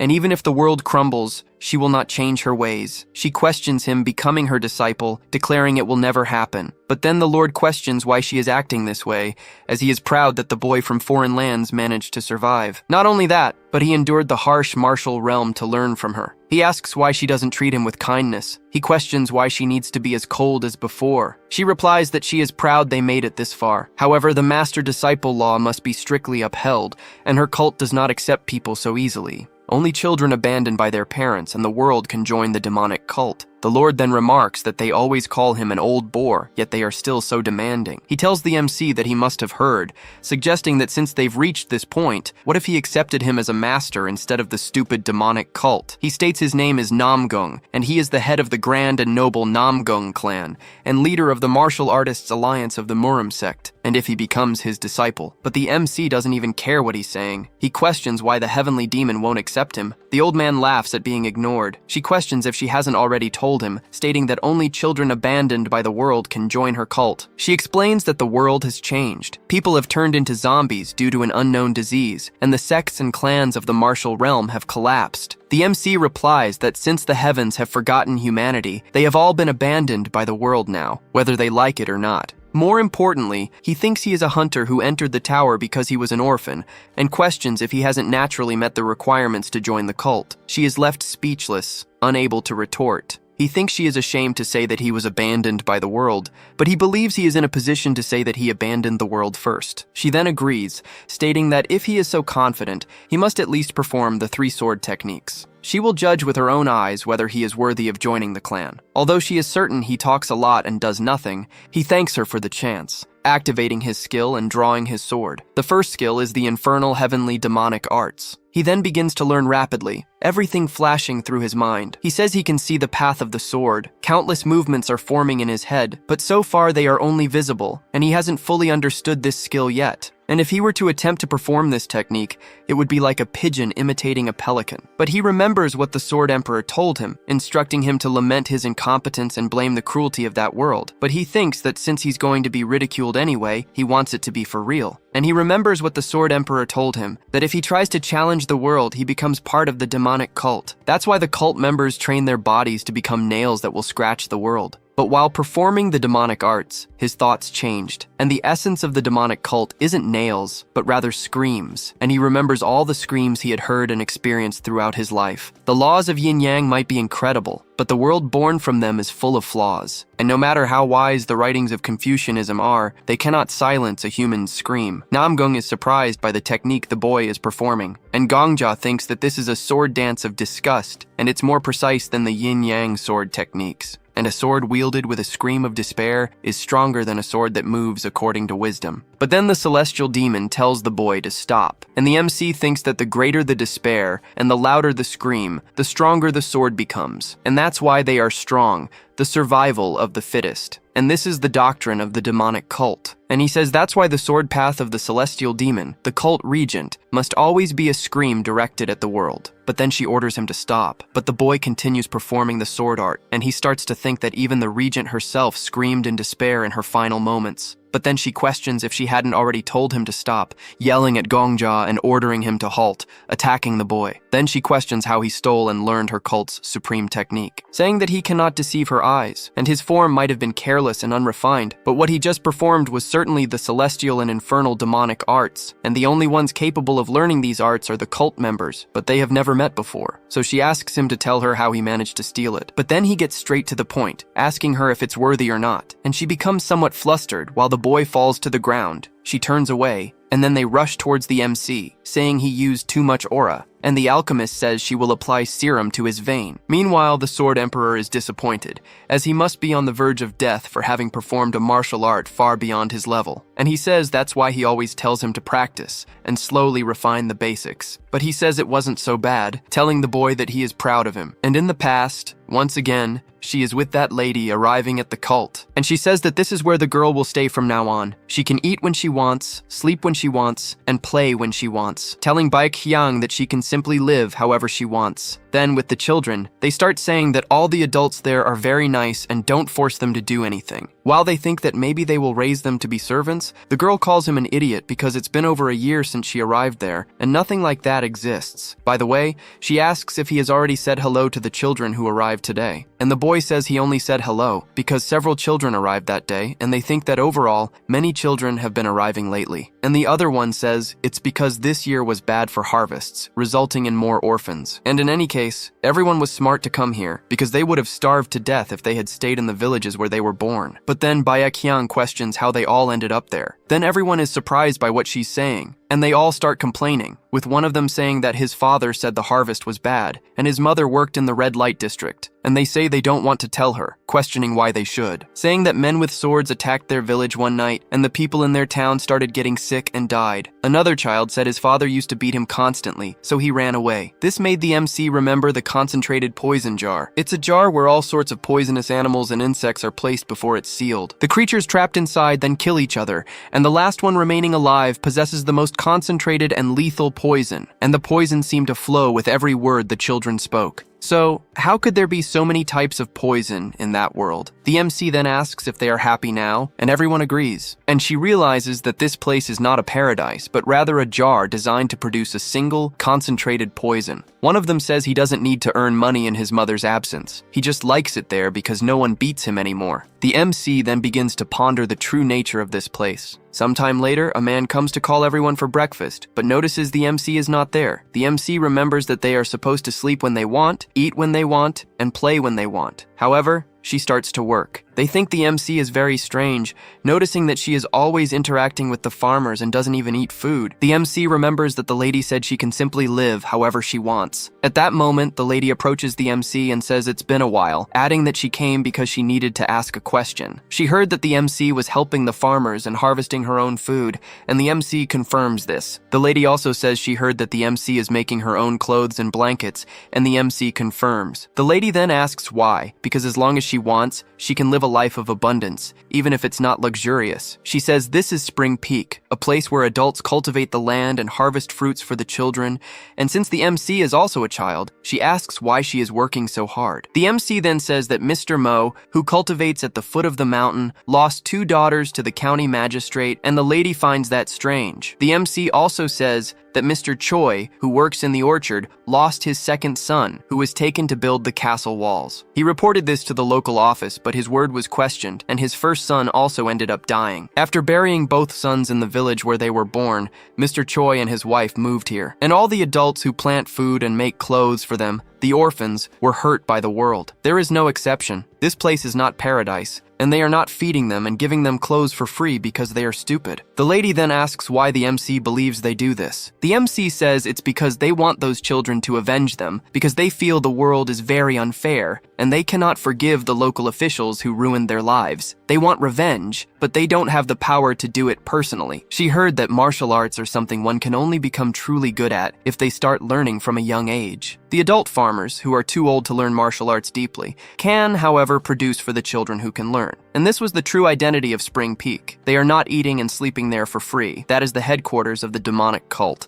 The MC realizes that they are there to take revenge against the world on behalf of the adults. The lady then speaks to the MC, asking if there is anything she wishes to say to the heavens. The MC says yes, she has many things she wishes to say. The lady then asks if that's true and says she is not surprised. In that case, the world will have to answer her, and she reveals that she is one of the 7 elders of the cult, the demonic Buddha. The MC then asks if there is a Buddha of hell. The lady questions what use a Buddha is if not in hell, telling the MC that she passed the test to join the cult, and that she did not allow herself to be complacent with the abundance of food and a comfortable place to sleep. And this is a sign of the purity of your poison. She tells her to become her disciple and call her master from now on, and her sword will resonate with countless screams in the future. She instructs her to perform the master-disciple ceremony. Meanwhile, she tells the MC to get up after he wakes up, but he tells her that if she stays like that, he won't be able to get up even if he wants to, because he might end up hitting his head on hers. But she says that judging by how he's speaking, his body must already be fine, telling him to go wash up in the bathroom, for he will need to cleanse his mind and body diligently, and he doesn't understand anything. And she says she'll be waiting for him at the cave entrance,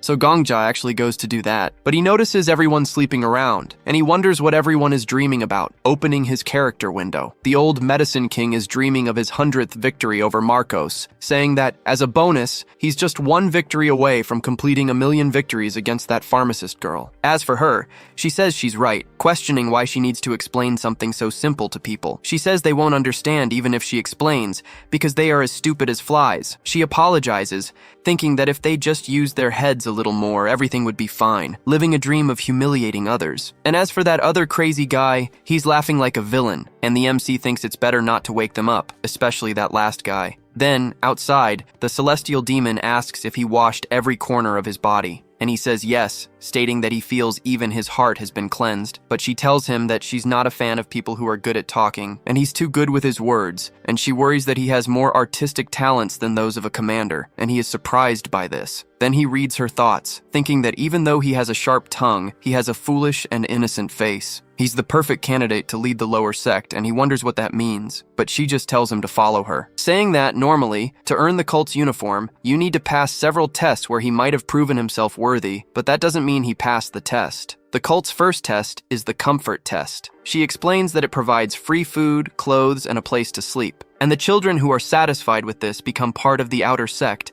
and are raised to be farmers, artisans, and guards. But the children who pass the test are recognized as part of the inner sect. They officially join the demonic cult and are instructed in demonic martial arts. So he already knew all of this, and she questions how he knows. And the MC thinks that, having experienced trauma after dying to her, he simply knows many things. Then she says that the heavens are very cruel, asking how they dare bring such a wretch to be the last person she will meet in her life. She wonders if she really has to accept this fool, who seems to be a member of the lower sect, as her cult disciple. Meanwhile, the Emperor thinks that, as the celestial demon says, she has a good eye for people. If he were merely an idiot, he wouldn't mind much. But he truly gets things done when he puts in the effort. And Gongja wonders if he's praising or humiliating him and simply says he'll take it as a compliment. And the Emperor says that's why he's an idiot. And so the demon says this place should suffice, telling the MC to cheer up as she will accept him as her disciple. And the demonic cult reigns over the heavens, and the heavens do not reject a cultist, so he gets excited. But she says that,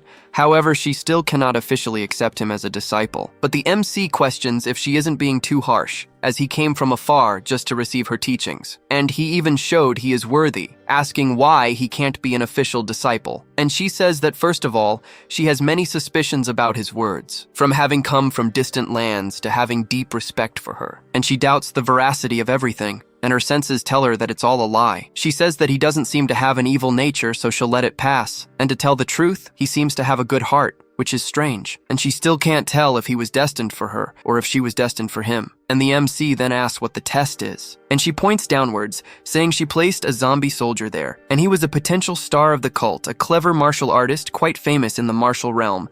And she says that the MC must defeat him, and if he manages to do that, she will accept him as a disciple. It was just empty talk, and she says that while he fights the soldier, his heart must be filled with hunger and the pain she causes. And Gongja thinks that in the heavenly demon's heart, he is already the one who will receive the teachings of the demonic cult and inherit the heavenly and infernal demonic art. Then she says that he is forbidden from having other thoughts or emotions, asking if he can do that, and the MC thinks that she already sees him as a disciple. Then she tells him to think of the voices, groans, and movements of a starving man, transforming that into the will of his heart, and to let him wield his sword, based solely on his hunger. And that will be the moment when the heavenly and infernal demonic art will show its true powers. And he questions what will happen when he manages to wield his sword with only hunger. And she says that he will be able to cut down a person who has never felt hunger with a single strike. And with that, half of the martial artists of the Murim sect could be defeated in a single strike. And the MC remembers the fingernails. And she says that first he must learn the form of death by hunger. Next, it will be death by dehydration. And he will need to learn his sword with thirst, being able to cut down with a single strike those who have never experienced true thirst. And he will need to learn 9 different sword forms,